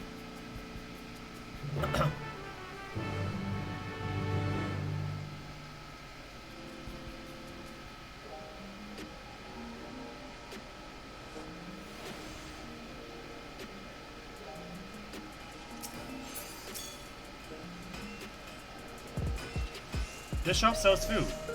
Those are items on the counter. That's food? I can't imagine what they taste like. I thought you might be surprised. Your countrymen were two in the beginning. Come, you must sample something. Choose one, I'll purchase it. Welcome, friends. How lucky you are for Her Majesty to treat you. The 5 items on display are most popular. Recommend one of them if this is your first time. I get to examine and pick one. Select the item that interests you. Pink hexagon slab of pink hexagons. Liquid-filled pouch. Long rectangular bar. Hexagonal powdered bag. Black and yellow tin. What is this? Synthetic fruit pellets? No! No! I'm done. I'm done. The devs can't beat this base. It's your hexagonal grape, everybody. They preserved it in a new form. I never tried the real fruit, so I can't say how faithful they are, but there's no denying their popularity. Well, I'm saying no! Is this water? Ah yes, the reviving tonic. I take it you're thirsty. The flavor is sublime, blend of sweet and salty. It stays fresh for over 10 years thanks to the special container. What kind of drink is that? Sweet and salty drink? What is that? Long rectangular bar. Is this like a chocolate bar or something? Perfect meal bar. It's all nutrients your body needs, packed into a single foodstuff. Flavor is formulated to never taste dull, and one bar will satisfy you for a whole day. Many folks prefer this to take multiple meals. Oh, prefer this to take in multiple meals. What's this one? Ah yes, the salad paste. Excuse me? This is designed for those who are concerned about their figure. While it's a blend of 9 varieties of vegetables, with its blend of 9 varieties of vegetables, it will help your efforts to slim down. Fashion models swear by it, and youths can't get enough of this stuff either. What's in the tin? Here's a cultivated steak. It's not quite the same as the real thing they produce in the outskirts, but it's more affordable. This particular product is known as Gold Label, and it's a delicious hybrid of beef and chicken grown at the plant on the fourth level. Oh, the fourth level is the plant that produces food, or produces items.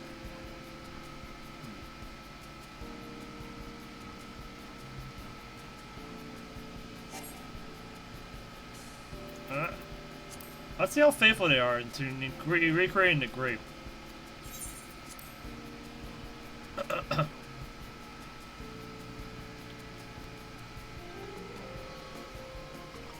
Well, they're all very tempting. I'm going to have the steak.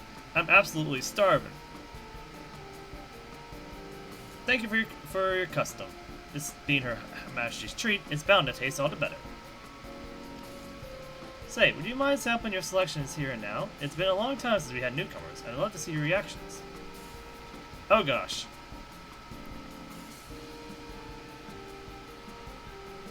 There's a great chance to learn about the Alexandrian Culture, Kusuriya. Let's dig in.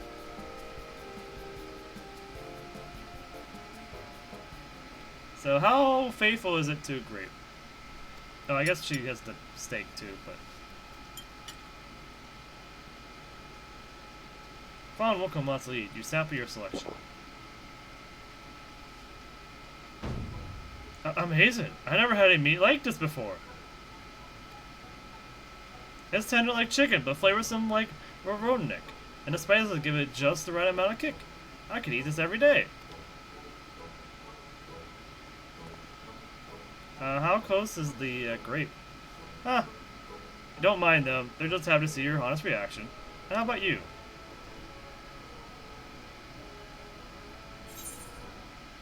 It's pretty good.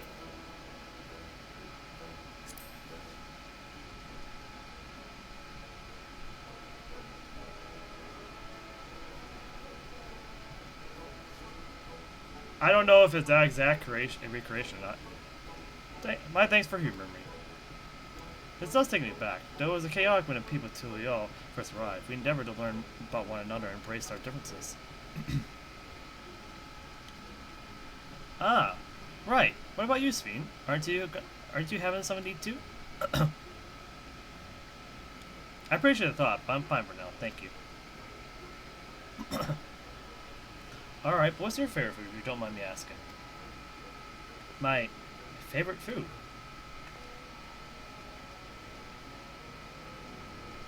Why do you wish to know this? Because I want to get to know you better. What else? The more you know someone, the more you grow fond of them. That's why I'm an old man believed, and my experiences had led me to believe the same. My favorite food?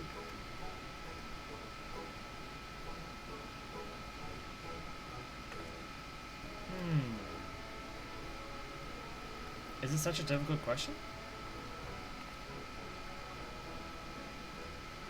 I'm sorry, it's just when I think of those who labor to bring us the food, I find I can't settle on one thing. I thought I was indecisive, but you're something else. Indecisive? Perhaps I am, but you didn't need to laugh about it.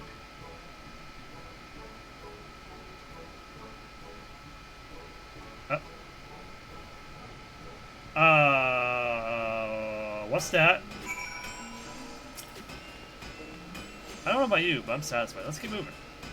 Very well. Next, I was thinking of showing you the residential sector, but it's in a part, so I can tend to personal matters. But it's in part, so I can attend to personal matters. It's a visitation, to be precise. I believe it will be educational for you as well. Would the two of you mind accompanying me? No. Wonderful. Let me know when you see enough here, and we'll make our way. I do want to try out the elevator. Oh. Wait, the materia place is up here. The materia vendor is up here. Wouldn't this get a bit annoying to get up to?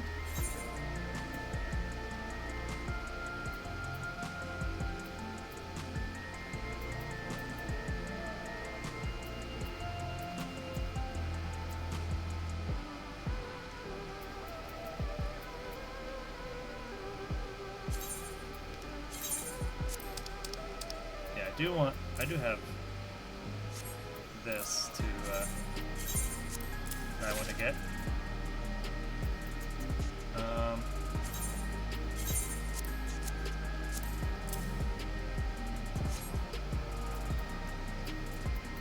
I do want to like mostly everything here, but it's gonna be a bit before we get everything. Let me get another one of these.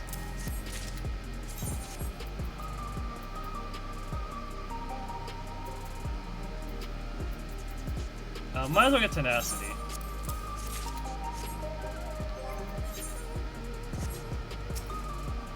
Oh wait, now I think about it. Wait. Is there a bell? There is a bell.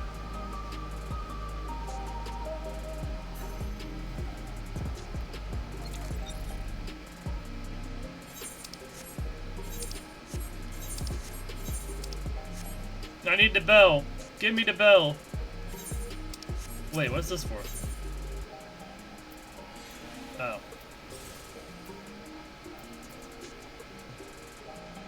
Oh. We can get a mount by just get what? A Mika outfit. That is one weird summoning bell. That is a whole other kind of... Okay. That's a completely different system than I thought it would be.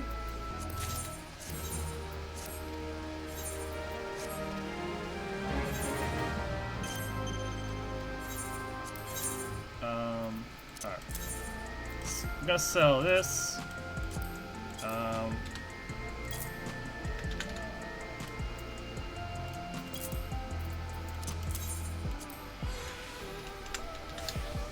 Right. We do have a bunch of random food items.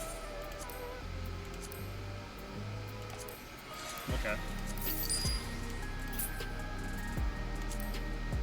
I'm gonna sell that.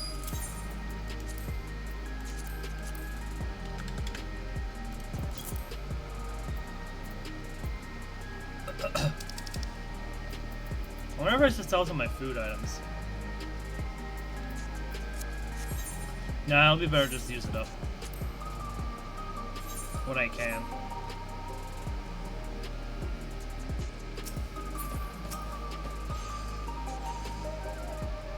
Ready? Now let's head to the residential sector. It lies to the southwest. As we walk, we gotta tell you about any places of interest that we come upon. Hey, we got a company mission! At least we can learn more about the lore here.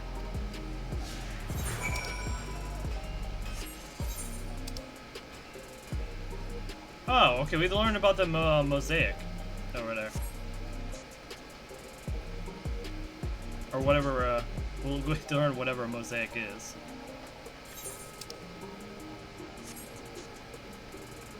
Oh, there's a lower seating area, or sitting area.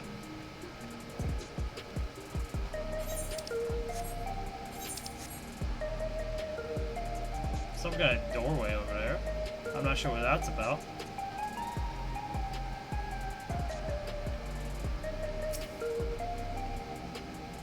This is a mosaic, a cafe. Oh, it is a cafe. Here you can buy drinks to enjoy while you relax. I see, in Tulial there's a similar establishment called Zabalya Tea. That's seashell in the local tongue. Is there a story behind the name of mosaic? There is. In our continent, the races are named for stones. Here, the Huayni, who resemble some Tonawata, the tall and graceful Eldite, and the diminutive and affable Milala. Oh, this place really reveres stones. They like... Oh, Sphene is supposed to be like a play on a gem? Or a stone? I guess the Huayni are pure. Eldites are Elzin. And diminutive and affable Milan. Those are Lawfels. When they all gather here, they appear as mosaic of colors. Thus did the founder choose to name the cafe. Huh, that's nice. If they serve taco here, that would be better. It would be perfect. Tacos? A traditional Tiroli dish, and one of my favorites. You must try it one day. Oh, yes, definitely. We'll make it happen once we've restored peace to Tulial. Right, let's continue on.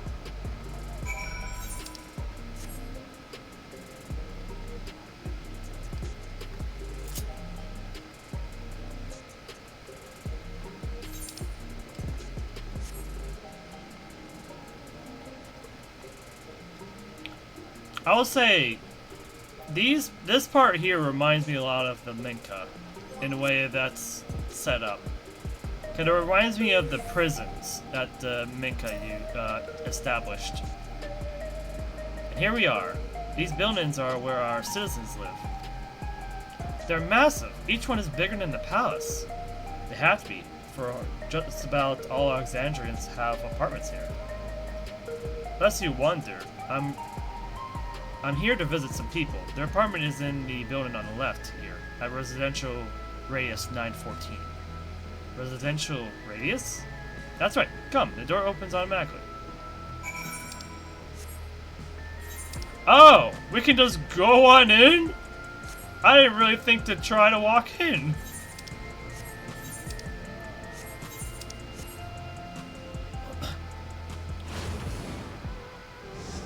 Well, this looks different. This is a lobby, a common area for residents. I see. And what does the machine there do? Ah, the concierge. The concierge. They look at the residents, and if you require assistance or have questions, they will be glad to assist. Is that so? I have no sort of questions, but I'll direct them at you for now. By all means, you may consider me your personal concierge. Concierge. Hey, Sphene, can anyone live in this place? Naturally. In fact, many of your countrymen make their homes here. No matter your origin or race, occupation, and regulatory usage, all Alexandrian citizens are eligible for an apartment. It includes those you met who work in outskirts. You've taken care of everyone for 30 years. I'm truly grateful.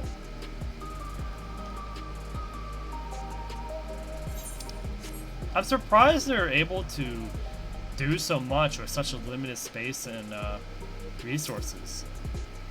Unless they have a internal, like one of these levels can produce food, not just process it, but produce it.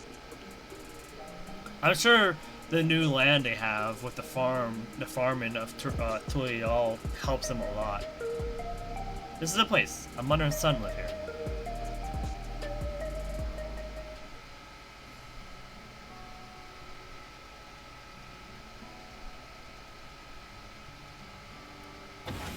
I guess the son is not doing too well.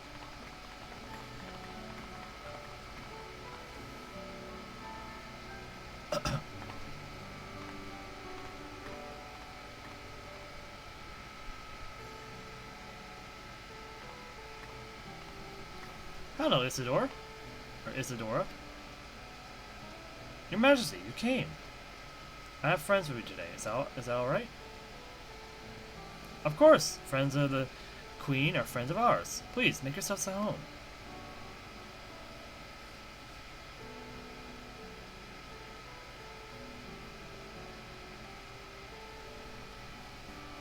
They sure like hexagons here. How has Milos been?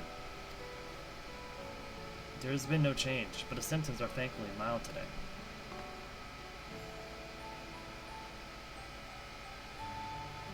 Hello, Milos. Have you missed me?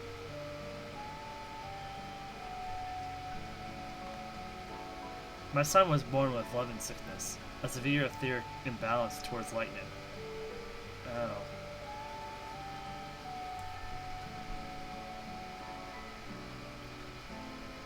Wait, we know of a method to fix this. As a result, he suffers from paralysis. He cannot walk and struggles to speak. For a blessing, he still has his hearing. Even on bad days, he can communicate with his eyes. I see. Sphene visits often, does she? She does. Milos simply adores her. He sometimes even manages a smile when she's here.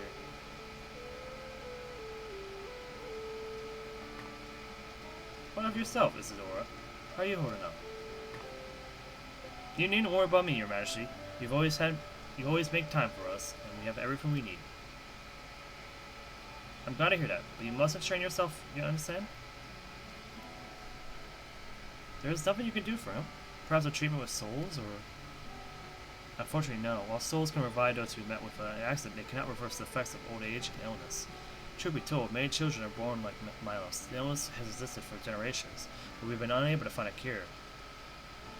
The cause is quite clear, though. The excess lightning in the environment. It's no coincidence the number of cases have risen dramatically these past 30 years. We know a method. We know how to fix this. It's all my fault.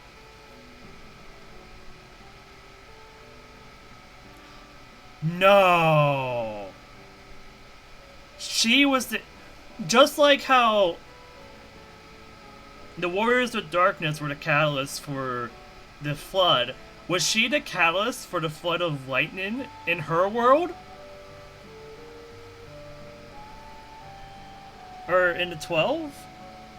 What was that? But we know of a method to help this kid. I'm sorry, Isadora, but must be going. I promise to make a proper visit next time, with treats to share. There's no need to apologize, Your Majesty. If it weren't for you, Miles and I wouldn't still be here.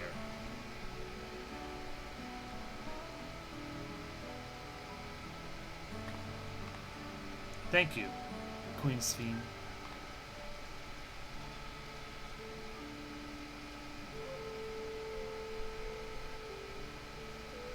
It's my pleasure, Miles. I'll be back soon, so be a good boy, for your mother and for me. The case is a little bit different than the those sick with the etheric imbalance of light, but that might be because of lightning being the element rather than light. My thanks for accompanying you on the visit. The illness is a part of life in Alexandria, and I thought you should know about it. We'll find a cure one day, mark my words. We'll make it so unfortunate children like Miles smile again. But we know of a cure. That's probably something for later, but we definitely know a cure. It won't probably be handled now, but we definitely know a cure. She has recomposed herself. Wait, we're at level 98? Wait!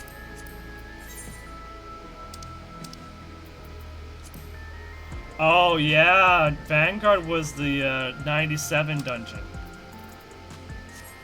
I completely forgot about that. Let's continue the tour, shall we? Look, you obviously have your duties to attend to. Citizens elect after. We can stop here if you like. No, I can do. I do this because I want to. So please do not worry.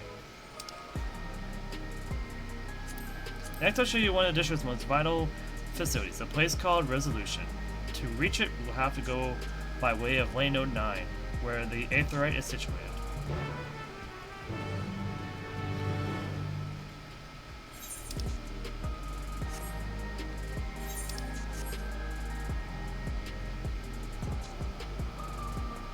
Oh wait, I forgot. We need familiars for that. Like, it's a whole process to fix it, but there is a way to fix it, but we need like familiars and a whole process just to try and fix it, or to help create a balance for people.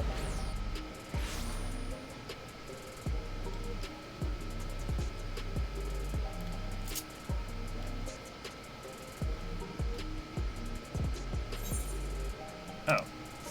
I thought I was going that way. I thought I was going this way.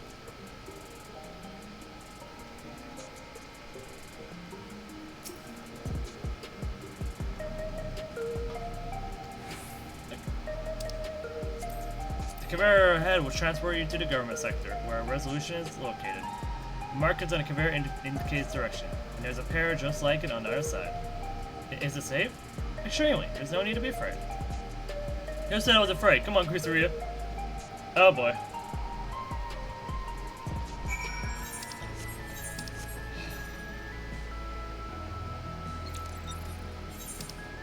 Oh, she got past this point, I guess.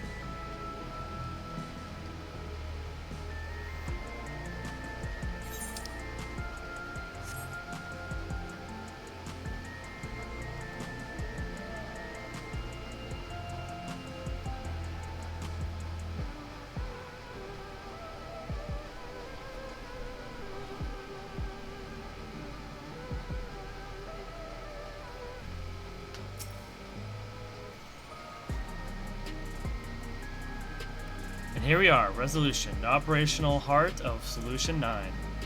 From Resolution, we oversee the running of the district and provide essential services to citizens, such as welfare, support, and job introductions. It's quicker to show than tell, so let's proceed. Inside.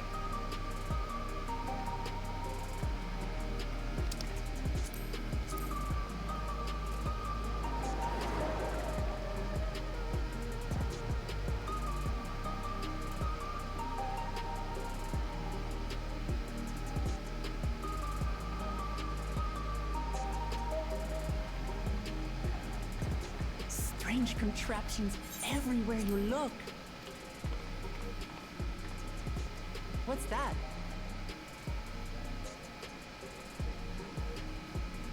An infusion station.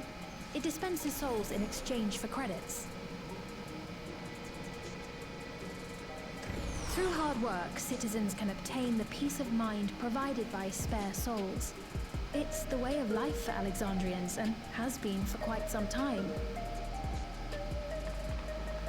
But I imagine it must be difficult for outsiders to comprehend. That's putting it lightly. To be honest, it sounds disturbing.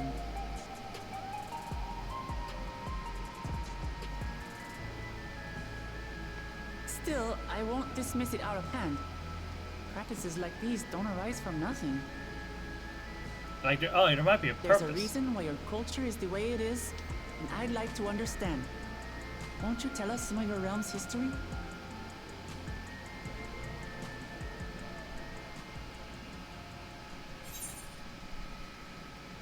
With knowledge comes appreciation. Appreciation.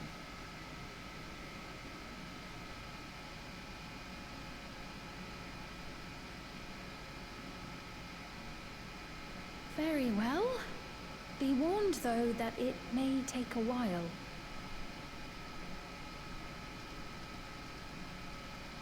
In the distant past, over 1,000 years ago it's said, lightning energy began to swell in our world. According to ancient records that date back around 8 centuries, the rainy season spanned a quarter of the year, during which time severe thunderstorms ravaged the land. 4 centuries later, this season had lengthened to nearly half the year. The trend continued, with our ancestors spending longer and longer languishing beneath storm clouds. Crops failed and livestock starved.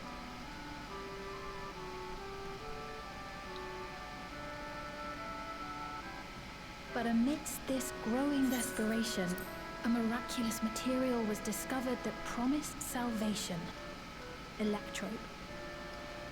Is Pashtarot the founder? Is that why that mask at her side looks so familiar to, like... Because the mask to her side looks very much like Pashtarot. Or at least a part of Pashtarot's symbol.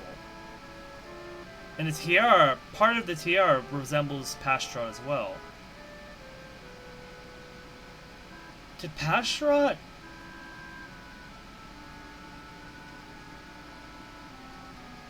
go against? Or no, maybe Pashtarot didn't go against, but maybe Pashtarot tried to preserve a part of the reflection. Then, like, the part of the reflection that kept on persevering. Or maybe Emmett did.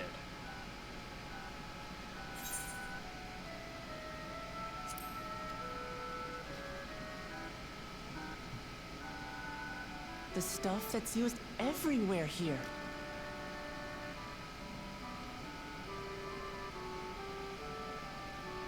Indeed. One day, when out inspecting a forest after lightning had caused a fire, a villager came upon a curious black ore none had seen before. Testing revealed that the ore possessed a singular property. It could store lightning and convert it to other energies. In that instant, the scourge of endless storms became a blessing. I see why they chose the 12 for lightning energy. Because with this kind of ore, it's the perfect thing that could create a easy imbalance of an element. I wonder if each of the reflections, or at least the ones that succumbed to the calamities, each had like an aspect to themselves that made it easier to flood it with a certain elemental imbalance.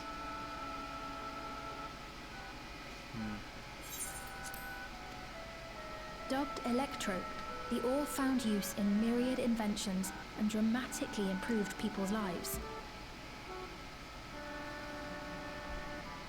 So much so, in fact, that all nations soon became dependent upon it, despite the difficulty of obtaining it in quantity. Supply was chronically scarce, and when nations couldn't meet their needs with their own deposits, some resorted to taking electrope from others.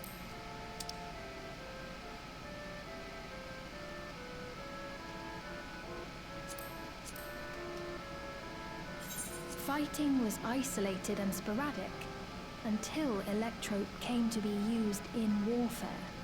First in the weaponry of invaders, then in the countermeasures of defenders, and then in every aspect of combat where an advantage might be had. This served only to exacerbate the ore shortage, leading to further escalation. Before long, the entire world was engulfed in a terrible war known as the Storm Surge.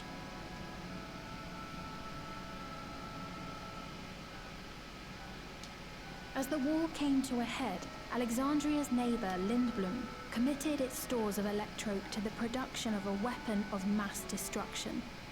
Oh. They deployed it on the front lines and triggered a calamity of frightful magnitude. Not even their own scientists had anticipated the force of the lightning that was unleashed. The energy inundated the entire continent, laying it to waste. That was the flood. I am even more confident that this reflection is the 12th. I'm even more confident. This is just further confirming my theory. It is begging the question still of how, but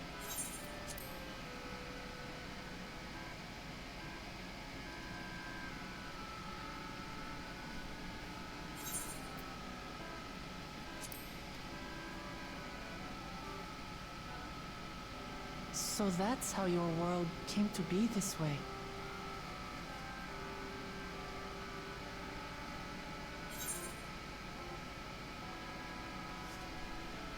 just like the flood of...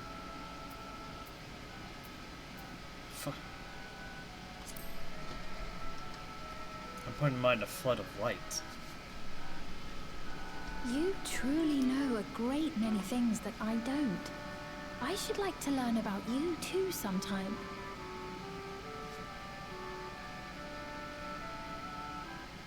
But to continue the tale, the people of Alexandria had already lost much to the war. They lost almost everything else to the Levin. To the Levin? Those who survived bore deep scars, tormented by the memory of loved ones taken too soon. Though they yet lived, the cruel spectre of death was with them always.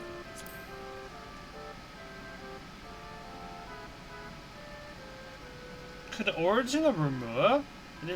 11. Could the origin of some of these primals originate from these worlds that were consumed? Is Remua originally from the 12th? At least in terms of identity? Seeking a solution, our scientists turned once more to electrope, and after extensive research, they developed the means to preserve memory and soul.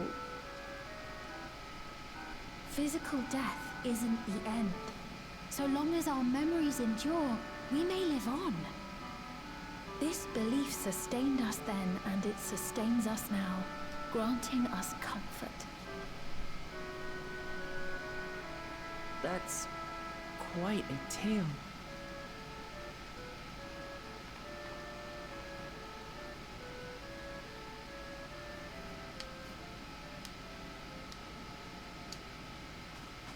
Your Majesty, help me! I beg you, help me! Uh-oh. What's the matter? I've got no souls left. Not a single one! But the lot at Soul Supply refused to give me any.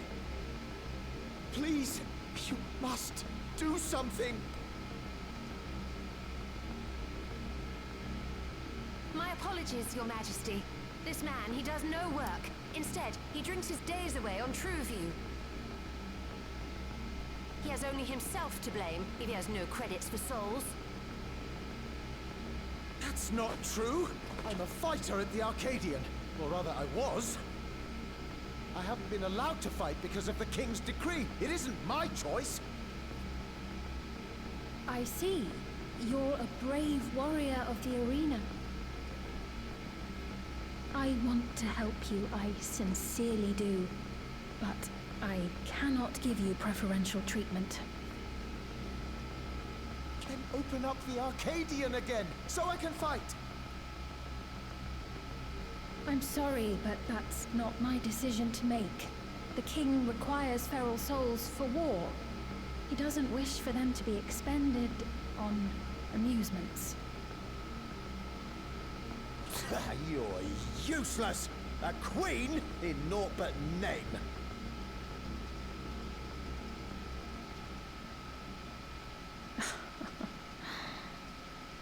Insolent wretch!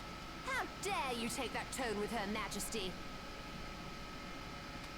It's quite all right. Such things don't bother me, nor do I think ill of this man.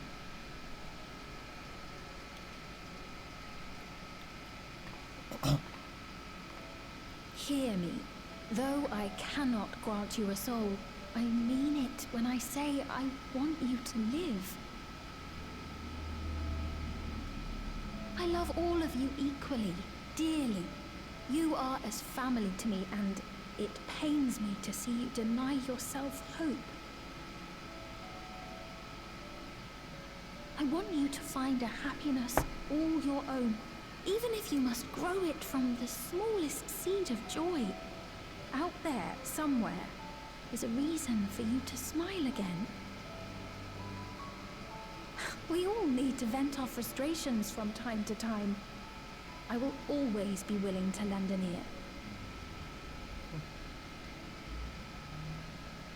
ear. Yes, Mum. Of course. Even without a spare soul, I suppose I'm fine as long as I stay in Solution 9.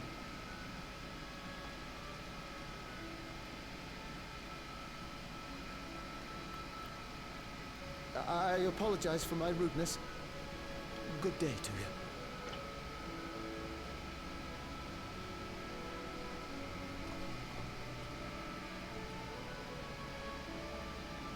Keep your chin up, my friend. And when you feel better, I'm sure you'll find another way to apply your talents.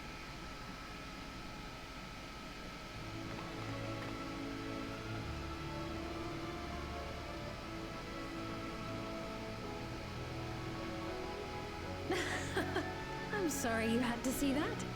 Let's keep moving, shall we?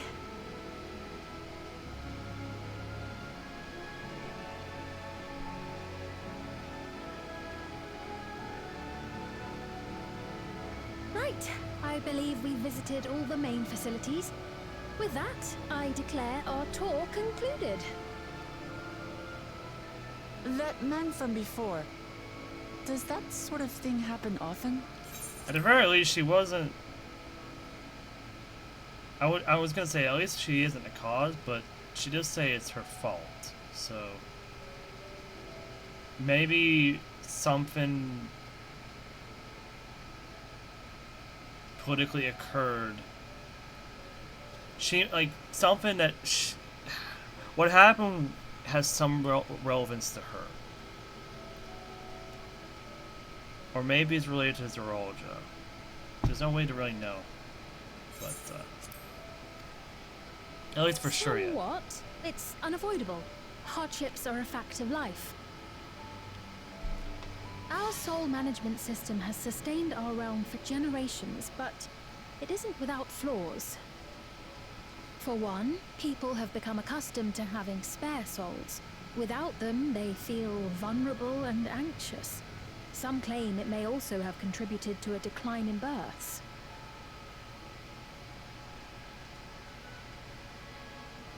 Just thinking out loud, but would it be possible to do away with the system?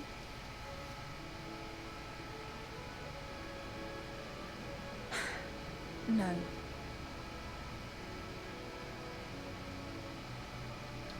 Kusuriya has been part of their I know culture. it isn't easy to change one's beliefs and way of life. The Mamolja had their reasons for their reliance on blessed siblings, much as you have yours for souls. But if we defeated Zorolja, you'd be able to make all the decisions, right? Then we could work together to fix things, restore your realm to where it belongs, and see where we can go from there.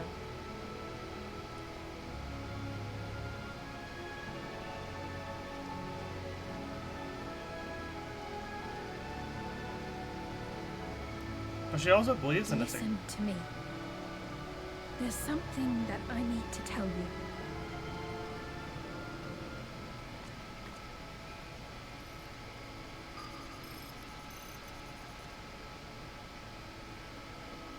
What is it? But she can't say it. What it- Actually, never mind. It's nothing of import. Well, it was lovely showing you around. Of course. Of course. Thanks so much for the tour. We learned And not only about your realm, we are but not. yours more. We aren't skipping now, that detail at all. priority is Zorolja. But once we've dealt with him, perhaps I can return the favor and show you to Lihiola. I'd like that very much.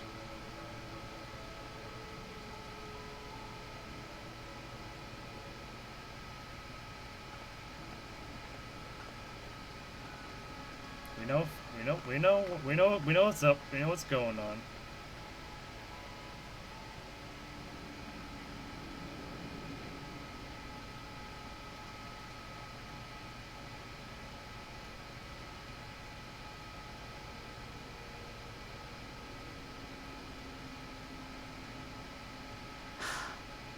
It seems I've no choice but to continue down this path.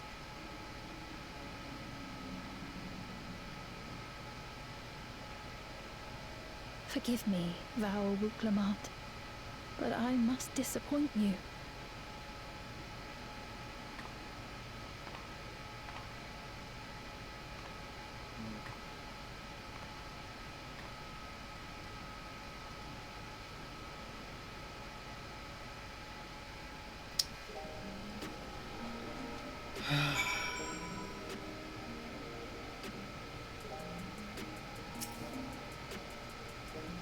I was trying to want to tell us, I wonder. But okay, we can wait for another time. We've been exploring for a while now. We should probably go to Kakiwa's meeting point. Then we'll be back the way we came, I think. It's over there. Wait, is it the area under there? The under area? Is it the under area?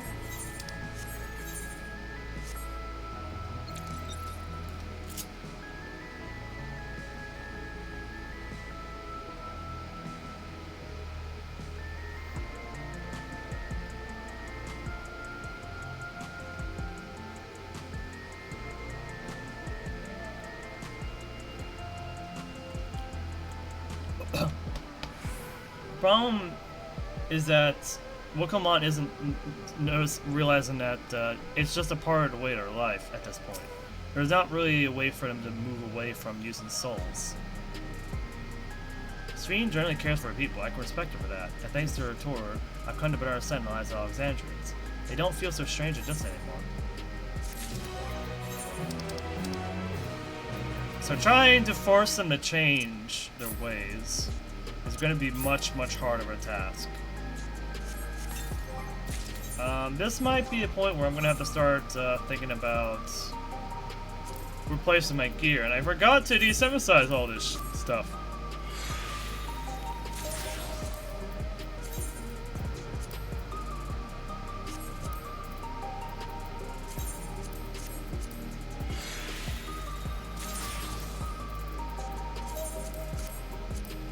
I do like the mask, but I don't really care much for it.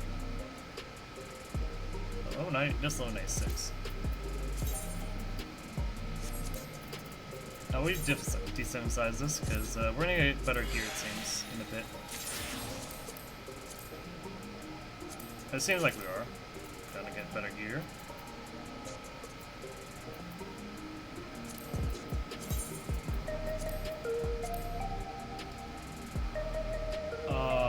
Oh, I love the look of this though. Is that the base color or not the? Yeah, and then is that the? Yeah, it's the color of the sword.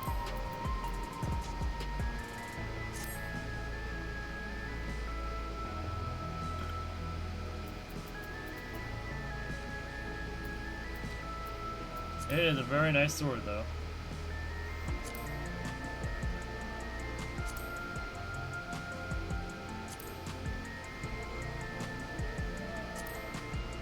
I'm sorry, it's a wait. Okay, I was gonna say I've had the tips of this like glow. I need to know if there's actual like glow. There is a noticeable glow. There's a light glow, but it's a nice glow. If I swap the colors. Oh wait.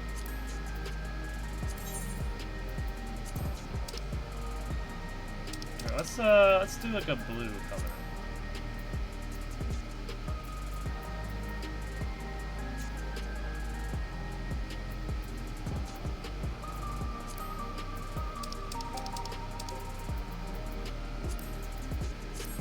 Yeah, okay. It's changing the color of the highlights. I see. So we want this to be the color. We want it to be red. Yeah.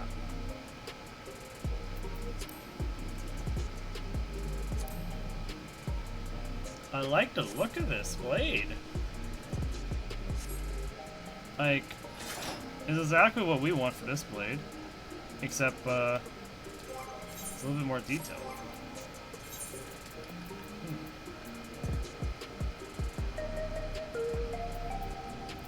I'm gonna use that. I'm gonna keep that. But this is the blade we gotta probably put on. Ooh, wow, that's a big jump. From, yeah, it's a 15. I mean, it's only a 15 jump, but it's still a jump.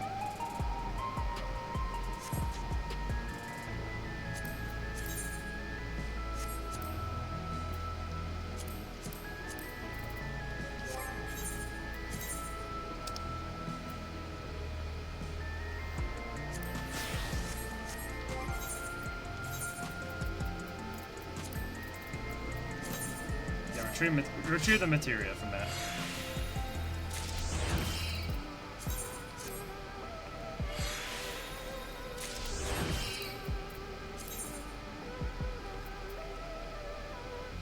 Tenacity. We want to increase tenacity.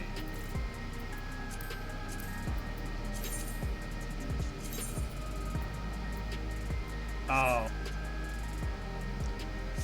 Right. Well, that's fine. It won't be that hard to do.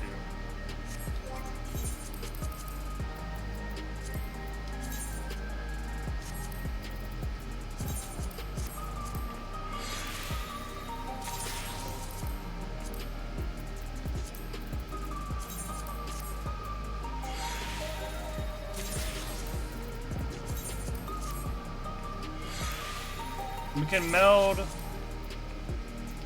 in a bit.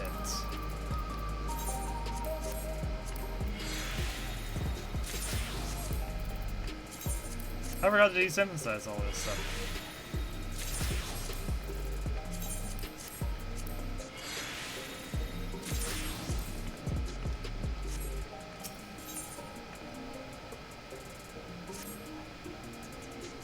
So we're supposed to go to a place called True View in the eastern sector.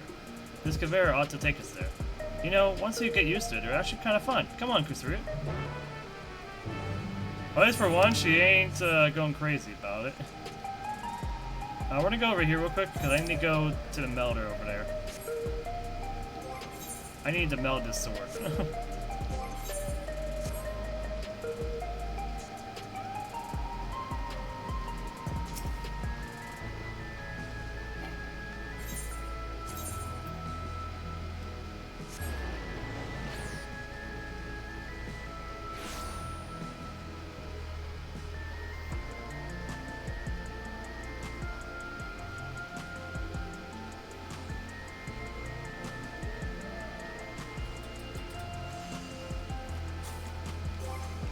I do have to visit the summoning bell if I get a chance to. That's fine. That's good enough.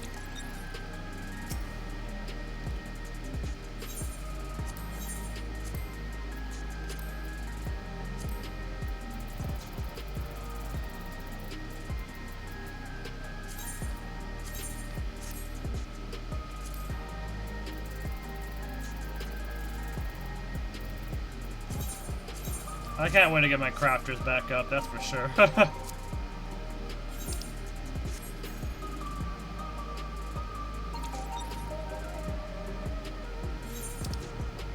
Then we go to a summoning bell, then we'll teleport back.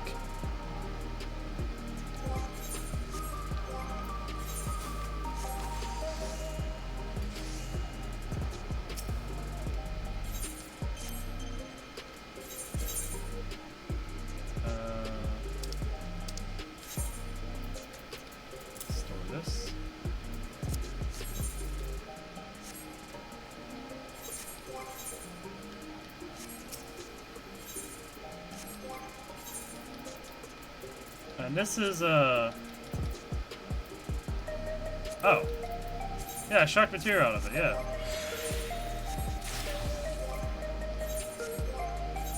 Wait, has everything? Oh, I've been able to extract materia from all of these.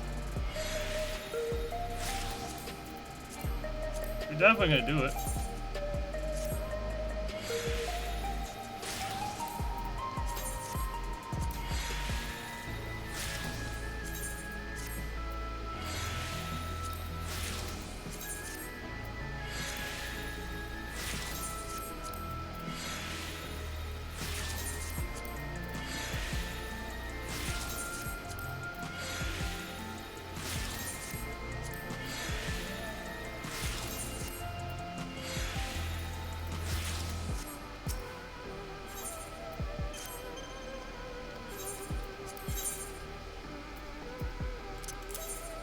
Alright, titanium, 3,000. Brax leather.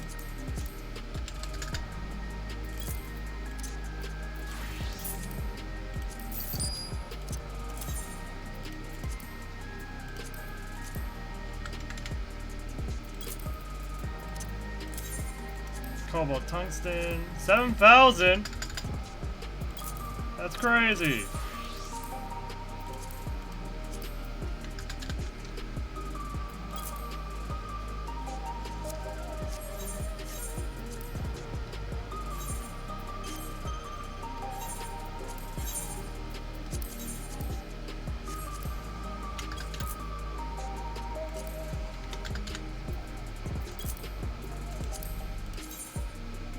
Yeah, just the prices. 447. 250. 299.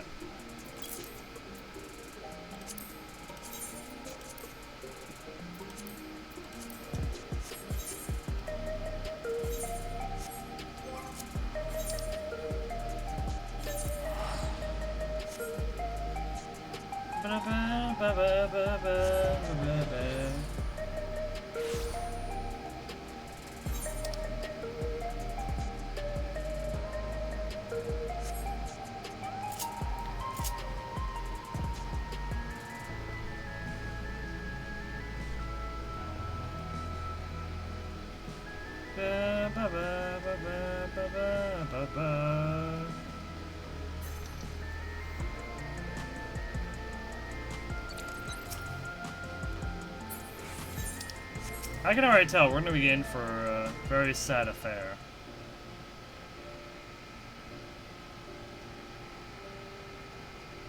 This is the right place, you think? I don't see the others, though. Well, rather than sit and wait, we might as well explore it a bit more. Alright, now I didn't actually get a good view of the Arcadion, did I? Huh? Kusuriya, look over there. Mamuja child. What are they doing here?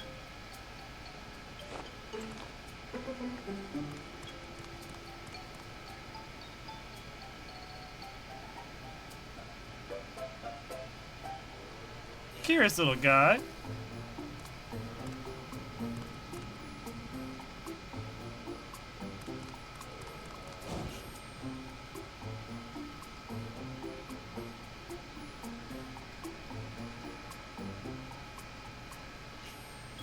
You notice too, right? It resembles to Zerolja.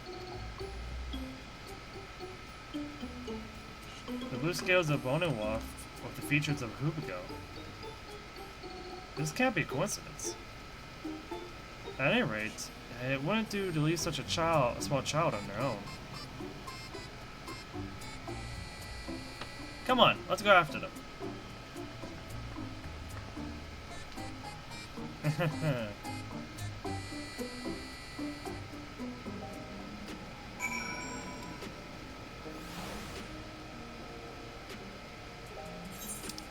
That would be suggesting that he found the lover, right? Oh gosh, that Arcadion, the Arcadion is so huge.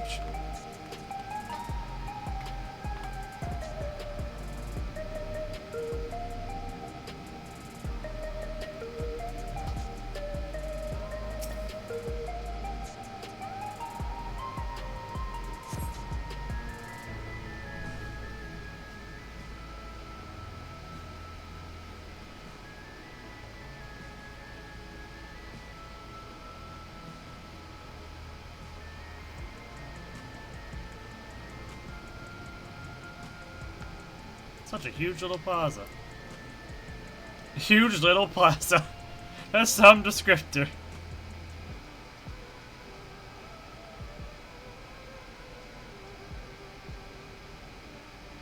So this is true view. I'm not sure what I'm looking at, but it does seem lively. I've noticed that little squirrel fin again. I have a feeling it might be something for later for the Arcadion. For the Arcadian. The Arcadian's front and center, at least in this view. That building is just about the only one that isn't lit up. Not open for business at the moment, I guess. The child has appeared again. Whoa! Ah! I didn't see you there.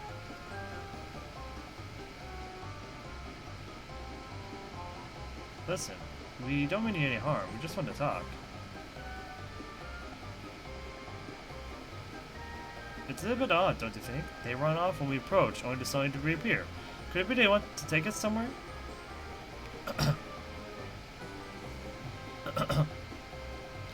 Is that the way of it? You want us to follow you?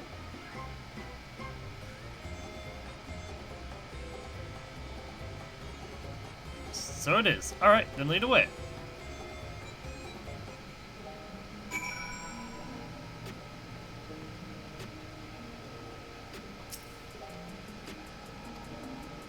Once we get to this part, we'll accompany you. Begin to move towards the destination. Make your way to the destination without falling behind. Okay.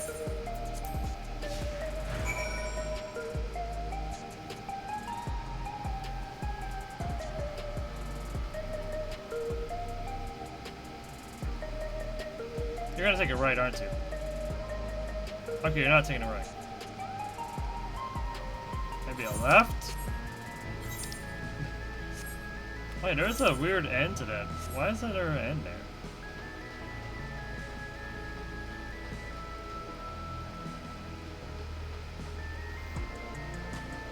Oh, you're taking a right.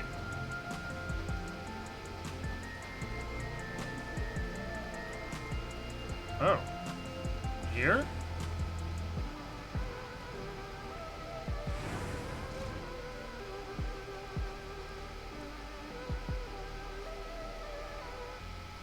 Huh. Is this where you wanted to bring us?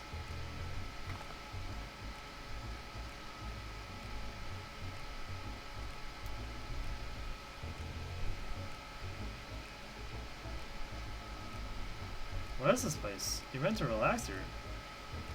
If you're meant to relax here, then it isn't working for me. Hey, what's your name? He won't tell us his name. So you're still not inclined to talk. He'll only talk if he's completely comfortable with you. You know? After a fashion, but never mind that. How about something to wet your whistle? Adorable as you are, it's not a house. I can recommend our special. Her Majesty. I'll prepare one without liquor for the boy, too.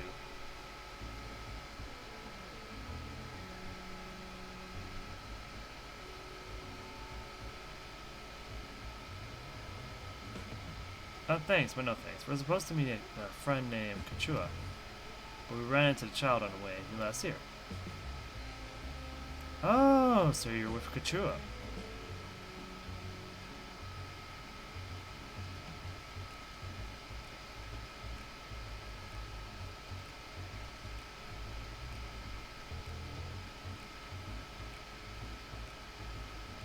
In that case, go and have a chat with the big Tassos there.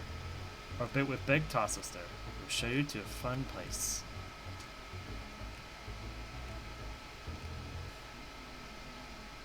What about him? I don't think he's in the mood to talk, so he can tend to the bar with me. It's taking a turn for the strange, but you don't think we're walking to a trap, do you? Only one way to find out.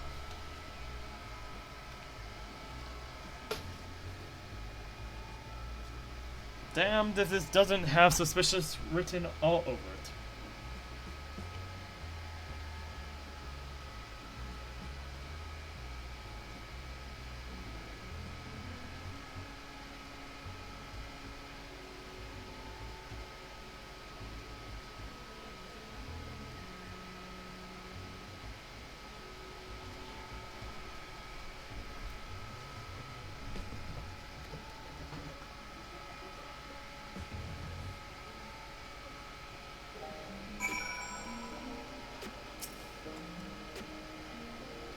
What is this fun place meant to be?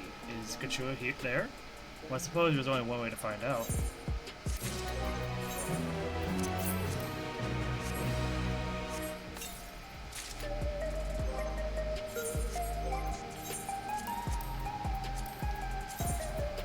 Oh yeah.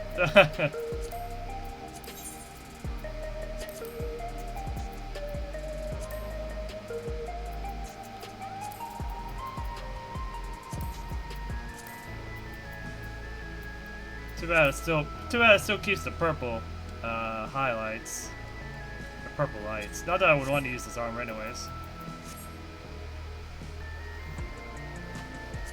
I'm gonna have to quote unquote use it though for getting through the rest of the expansion. At least I assume so. But we'll worry about that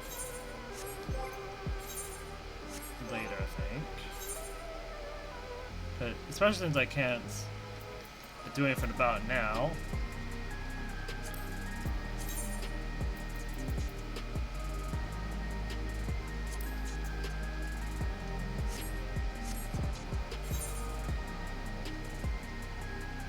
Gives you teeth. Follow the corridor and head into the room at the end. Let's go, Kusuriya. Whatever happens, you won't catch me being surprised. I don't know about that, but we might still be surprised. But not in the sense that you think of. They're here.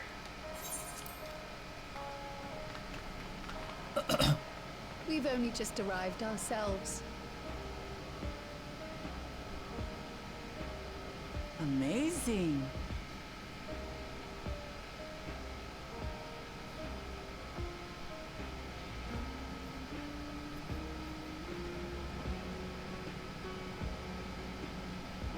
I bid you welcome to the back room. Oblivion's humble headquarters. Ample name. A hideout tucked behind a drinking hole. Brings back memories, doesn't it?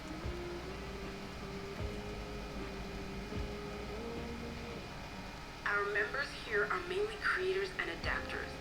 That is, scientists and engineers who specialize in electro. They use their skills to provide support to our field operatives. Geralt, Shale, be so kind as to give our friends an overview of your duties. Genolt? Oh gosh, don't tell me that. Hold on. I'm trying to remember what was the last time we had this kind of situation where we had a hideout behind a pub-like area.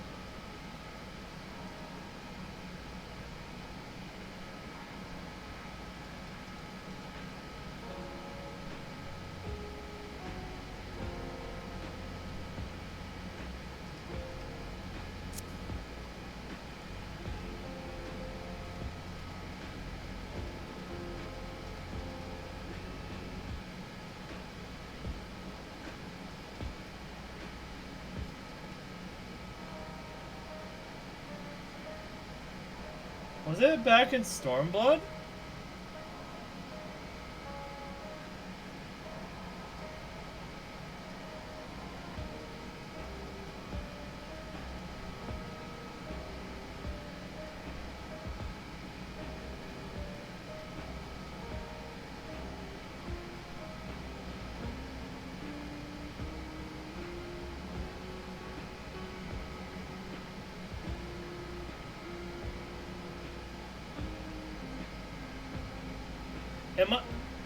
The only thing I'm thinking of is the hideout that the Resistance and Doma used. Is that what they were referring to?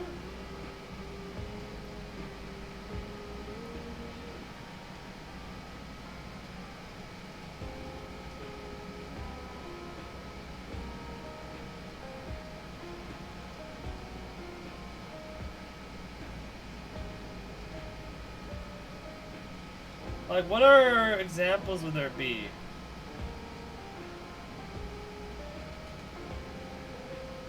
Oh! Of course! Our own little base!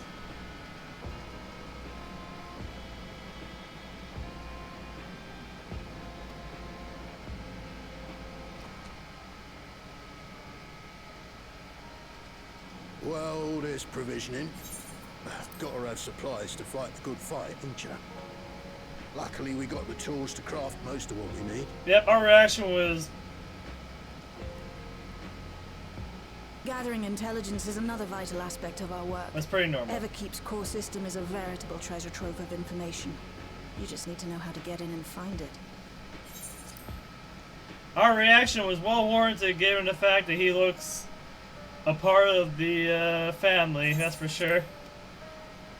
Most likely he's the fragment for Gerald. We also handle surveillance and communications, watching the enemy's movements and coordinating our own, that sort of thing. Recognize the earring, huh? And among all our activities, we spend a fair bit of effort investigating preservation. The organization credited with laying the foundations of electrope technology. Oh. From the soul management system to Everkeep's design, they're behind just about everything you see here. It'd be no exaggeration to say they made this realm what it is. But their magnum opus was without a doubt the power which was used to join Alexandria to Tural. Interdimensional fusion. Said power isn't unlike my summoning technique and the magic within Azam's crystal. Yet, though the effect is localized, To be able to fuse realities. Even with my knowledge, I struggle to conceive how it could be possible. Incidentally, the founders of our group, a husband and wife, were members of preservation at one point. But they opposed the fusing of worlds, and so defected in order to prevent it. Oh. While not entirely unexpected, given what we have seen, this is still quite the revelation. I am seeing where this is going. By the by, that's an interesting earring you have there. A novel way of carrying a data storage device. Oh, you didn't know? Well, as a precautionary measure against machine infiltration, we scan everyone as they enter. And when we scanned you, we detected a small quantity of electrope. Though it's been dressed up, that earring is a storage device and no mistake. Bought it from a shop here, did you? No. No, it isn't bought, but inherited.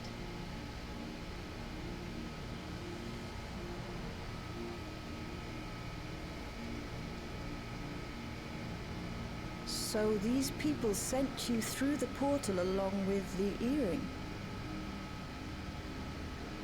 Do you know aught of them?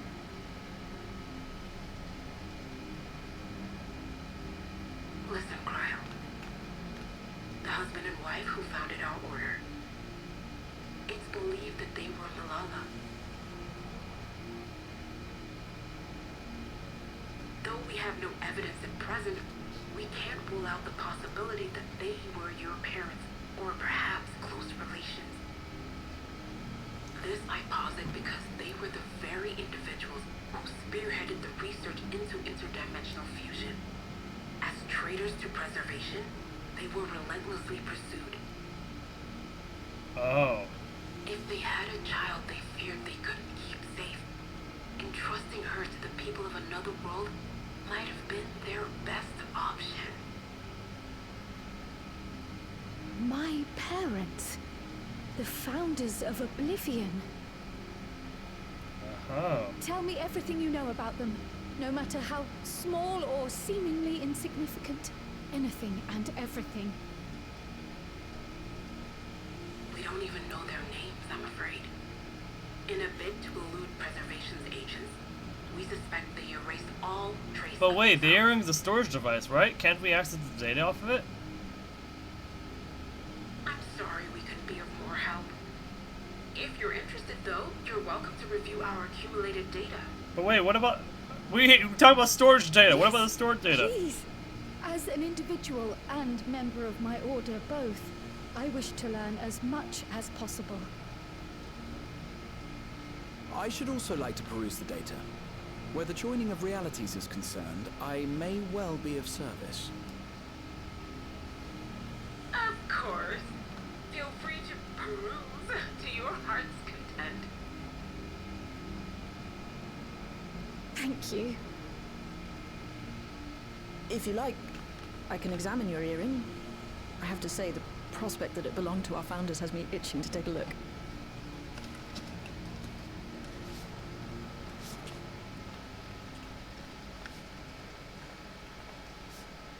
I dare say we have enough eyes to pore over your records. Is there any other way we might be productive? Not right now. We're still waiting for Zoralja to make the next move. In that case, Alice, would you mind accompanying me? Gladly.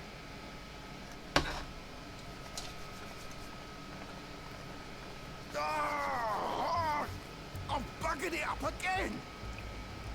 Oh gosh. Never a moment's peace. Pay him no mind.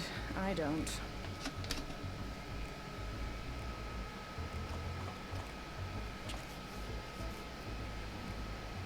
Oi! You two there! One of you give me a hand, would you? Don't matter who. I just remembered I have matters to discuss with Shay. always make it somewhat convincing.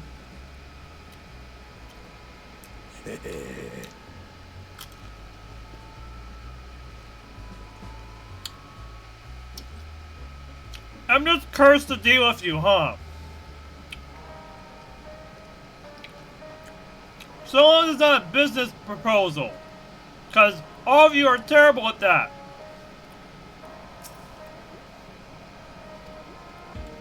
Also, where is your original form? I'd love to look at those materials myself, too, but... What do you want? Oh, great, yeah.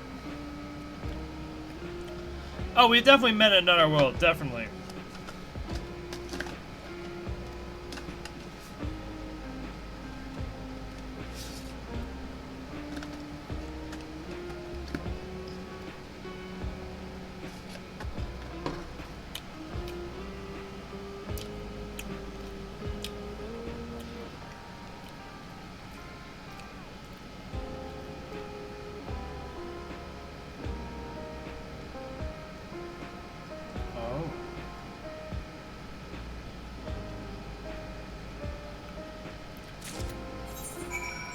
I know who we're... I know who.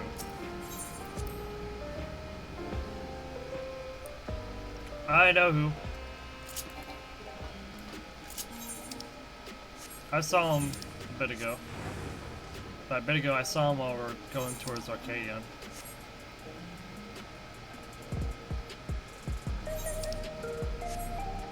He's the guy on the left, yep. Oh, what do you having? Energy charge you can't get from vending machines? How dare you suggest I sell such dangerous stuff? Hey, away with you, and don't come back. I have got a voucher, slip it to me. Then. Nice and settled.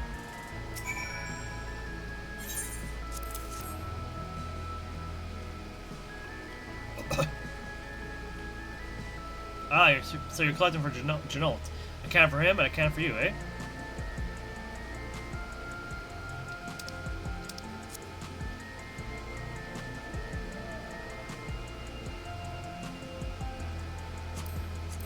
Here you go. Yours is formulated for beginners. Gentler than the full strength stuff.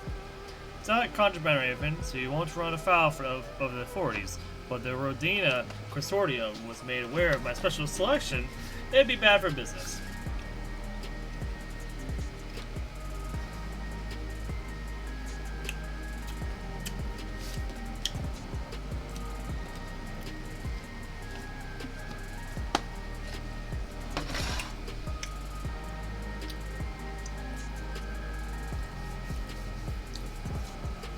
Regardless of his life, that man can never escape Rowena. He can never escape her. Now, seeing as your first time, I want you to drink your tonic here, just in case there's side effects.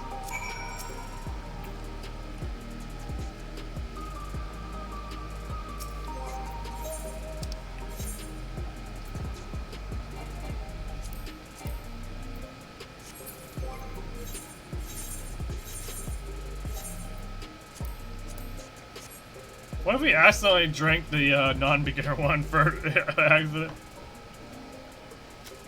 Yeah, that's how you do it. Your pulse out and quicken soon, after which you'll start seeing everything more clearly. And then finally, you'll feel a roaring surge of energy.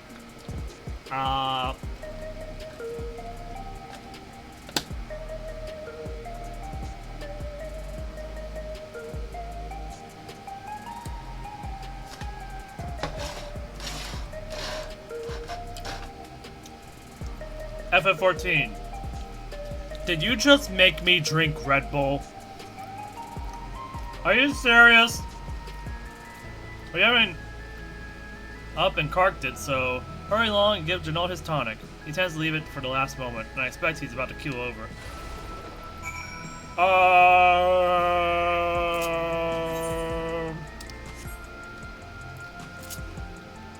What the heck's going on?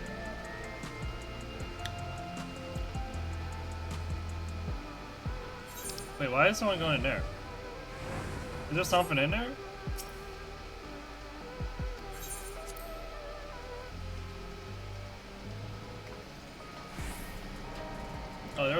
they're discussing something. Here's your tonic. Is that a 3D printing? A 3D printing machine? Ah, that's the stuff. Ain't nothing like it to blow the cowboys right out. A great big kaboom. Awakens something feral in me, it does. Transform me into a remorseless beast that won't stop till it's done what it's born to do. Anyway, I'm sorry for sending you off on air like that. I just can't concentrate when we talk, you know? And the pile of work only gets bigger. Speaking of which, I better get back to it. Those weapons and tools ain't going to enhance themselves.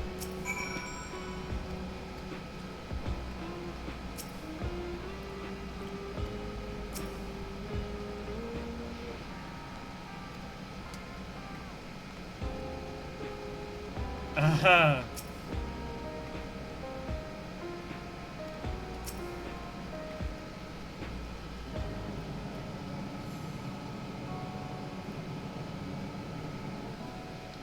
I've been meaning to ask about that Mamulja child. Could he be... Yes. In all likelihood, he's Zorelja's son. So you think so too? But what is he doing here? He was abandoned, the poor dear. We found him in the drift downs a few years ago. To think he'd cast aside his child. We can't say for certain who he was born to, or why he was on his own. But he's a blue-scaled Hubigo, and Zorelja is the only other one around. That being the case, everyone assumes they're father and son. Even the boy has put two and two together. This all happened when he was very little, so he has no recollection of his parents. It breaks my heart to think of it. What's his name? Kusuriya. It was my hope that he'd grow up to be a man of principle, like his grandfather. It's a fine name.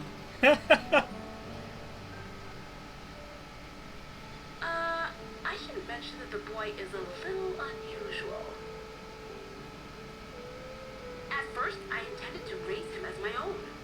But just when I thought he was warming to me, he suddenly disappeared. We searched high and low for several days. And where should he turn up? But in the wilds near Everkeep. What?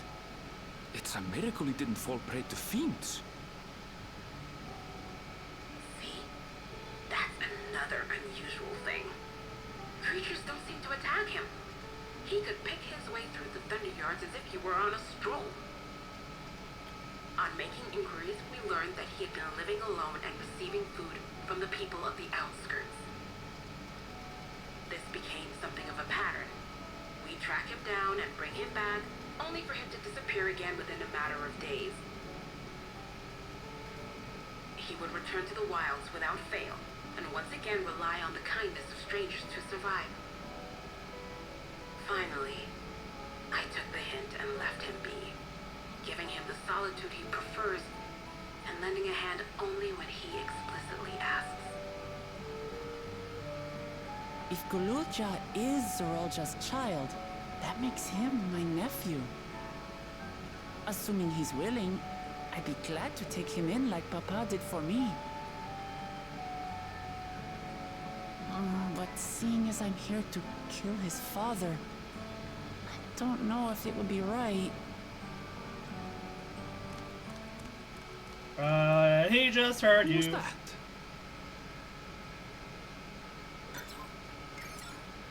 Little boy just heard you. Oh dear. It's Kusuriya.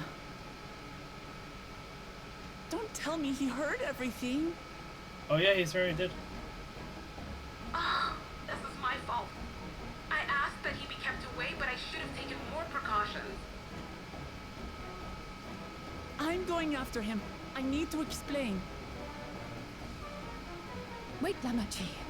I understand your haste, but it'd be best to coordinate a search. Kakiwa, do you have any idea where he might go? There's no telling, I'm afraid. He could as easily be outside the tower as here in Solution 9. If those who can fight would search below, my mother and I will scour the district. Sounds like a plan. Let's get to it.